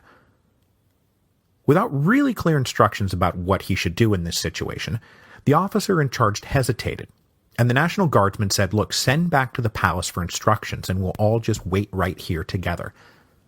So a messenger was sent back to the palace to explain the situation, and he came back at around 9 a.m. with very surprising orders. A ceasefire was now in effect. All the columns were ordered back to the Tuileries Palace. From this point on, the safety, security, and order of Paris was to be left solely to the National Guard. In later years, no one took responsibility for the decision to hand the capital over to the National Guard. The general in charge of the troops said that Thiers and Barrot had told him the order came from the king. Thiers said he was delivering an order from the king. The king, meanwhile, said that Thiers and Barrot had issued the order and only told him about it after the fact. But once the order was given, their collective fate was sealed. It was taken as further proof that the regime was not only weak, but unsure whether it even wanted to fight for its own survival. At the Hôtel de Ville, a National Guard captain entered the building and told the general in charge, "I'm taking control of the building on behalf of the people." And the general said, "Okay," and left.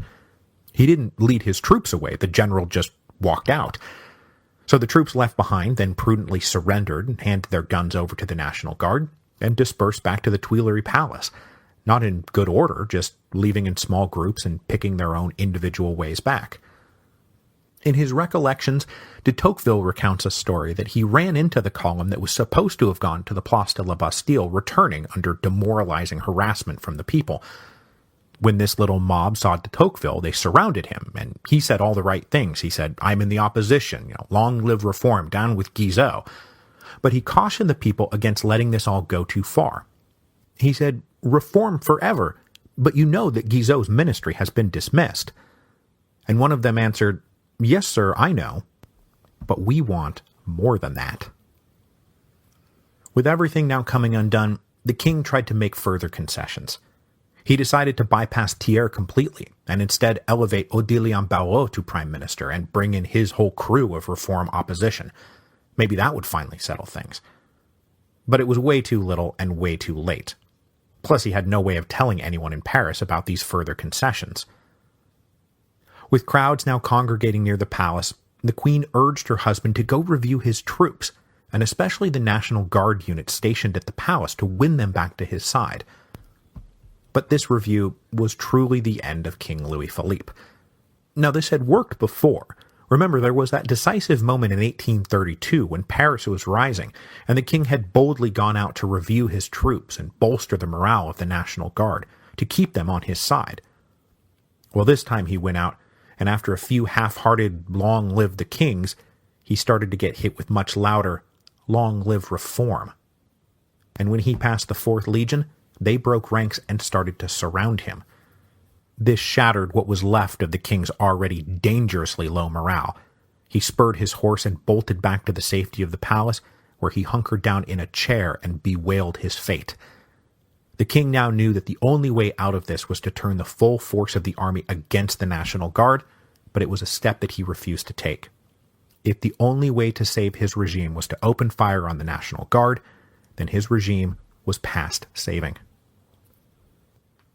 Out near the Palais Royal, the king's ancestral home, a large mob confronted army units guarding the area.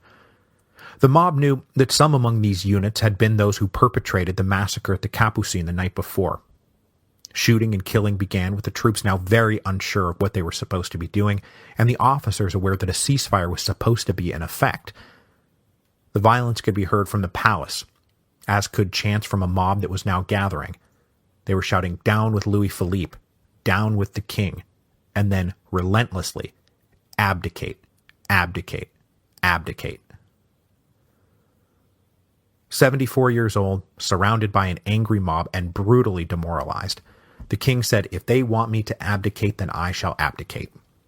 He sat down at his desk and drew up a short statement abdicating the throne in favor of his 10-year-old grandson, Philippe. Now, we will talk next week about why it was 10-year-old Philippe who was now supposed to be the new king of the French, as we discuss whether the fall of Louis Philippe meant the fall of the king or the fall of the monarchy. But we will discuss that next week, and for now, let's just stick with the fact that the king has abdicated. King Louis Philippe I lived kind of an insane life. It's hard to remember this, but he's the son of Philippe Galaté. He had fought in the French Revolutionary Army. He had been exiled, wandered Europe under an assumed name, lived in the United States, lived in England, lived in Sicily. Then he had come back to France with the Restoration and lived knowing that his Bourbon cousins could never quite believe that his father hadn't brought down their brother, and that he himself was not trying to bring them down. Louis Philippe was not trying to bring his Bourbon cousins down. But then, when the opportunity landed in his lap in July of 1830, he picked up the crown, and then spent 18 years as King of the French. It's quite a ride. And now, here he was, toppled by an almost identical revolution to the one that had put him in power in the first place, with his stubborn resistance to reform undoing the conservative order he had been so desperately trying to protect. But in the end, he did not have the heart to shed his people's blood in his own defense. If it was a massacre or abdication, he would choose abdication. And as de Tocqueville said, "I knew the vices of the July government all too well, and cruelty was not among them. I consider it to have been one of the most corrupt, but least bloodthirsty, that ever existed." After abdicating, the former king of the French hurried to the Place de la Concorde with a small entourage. They piled into some carriages that would take them to Saint-Cloud, and from there, they would follow a similar procession that Charles X had embarked on 18 years earlier, from a royal palace to the northern coast, and from there to England and exile. Next week, we will dig into the fate of France in the wake of Louis Philippe's abdication. In 1830, the respectable opposition had successfully replaced one Bourbon with another. But in 1848, that would no longer be an option. And so, more than 40 years after the death of the First Republic, the Second Republic was about to be born. So that's where we're going to leave things off for this week. But I want to end this episode with some more specific details about my upcoming book tour, because holy moly, it is coming up fast. It is just a little over 3 weeks away. So if you live up in the Northeast, you're about to have 5 chances to come see me. The details are as follows. The official book launch party will be happening at the Harvard Bookstore in Boston on Tuesday, October the 24th. Harvard Bookstore, Tuesday, October the 24th. Then, on October the 25th, I will be in New York at Book Culture for a shared event with Jared Yates Sexton, where we will be talking about both the fall of the Roman Republic and the state of the current political environment. Then, on October the 26th, I will do a solo event at Powerhouse Arena in Brooklyn. That again, October the 26th, Powerhouse Arena. Then I will get on a train and go to Philadelphia, I will be at the Barnes & Noble in Rittenhouse Square on October the 27th. Rittenhouse Square, October the 27th. And then I will wrap up this first East Coast tour with an afternoon event at 2 p.m. on Saturday, October the 28th at Politics and Prose in Washington, D.C. So, if you are within striking range of Boston, New York, Philadelphia, and Washington, D.C., I very much hope to see you there. I'll give a talk, take questions, crack jokes, sign books, and then probably retire to a local watering hole for refreshments. It's going to be tons of fun. So please go to thestormbeforethestorm.com or revolutionspodcast.com for all the details.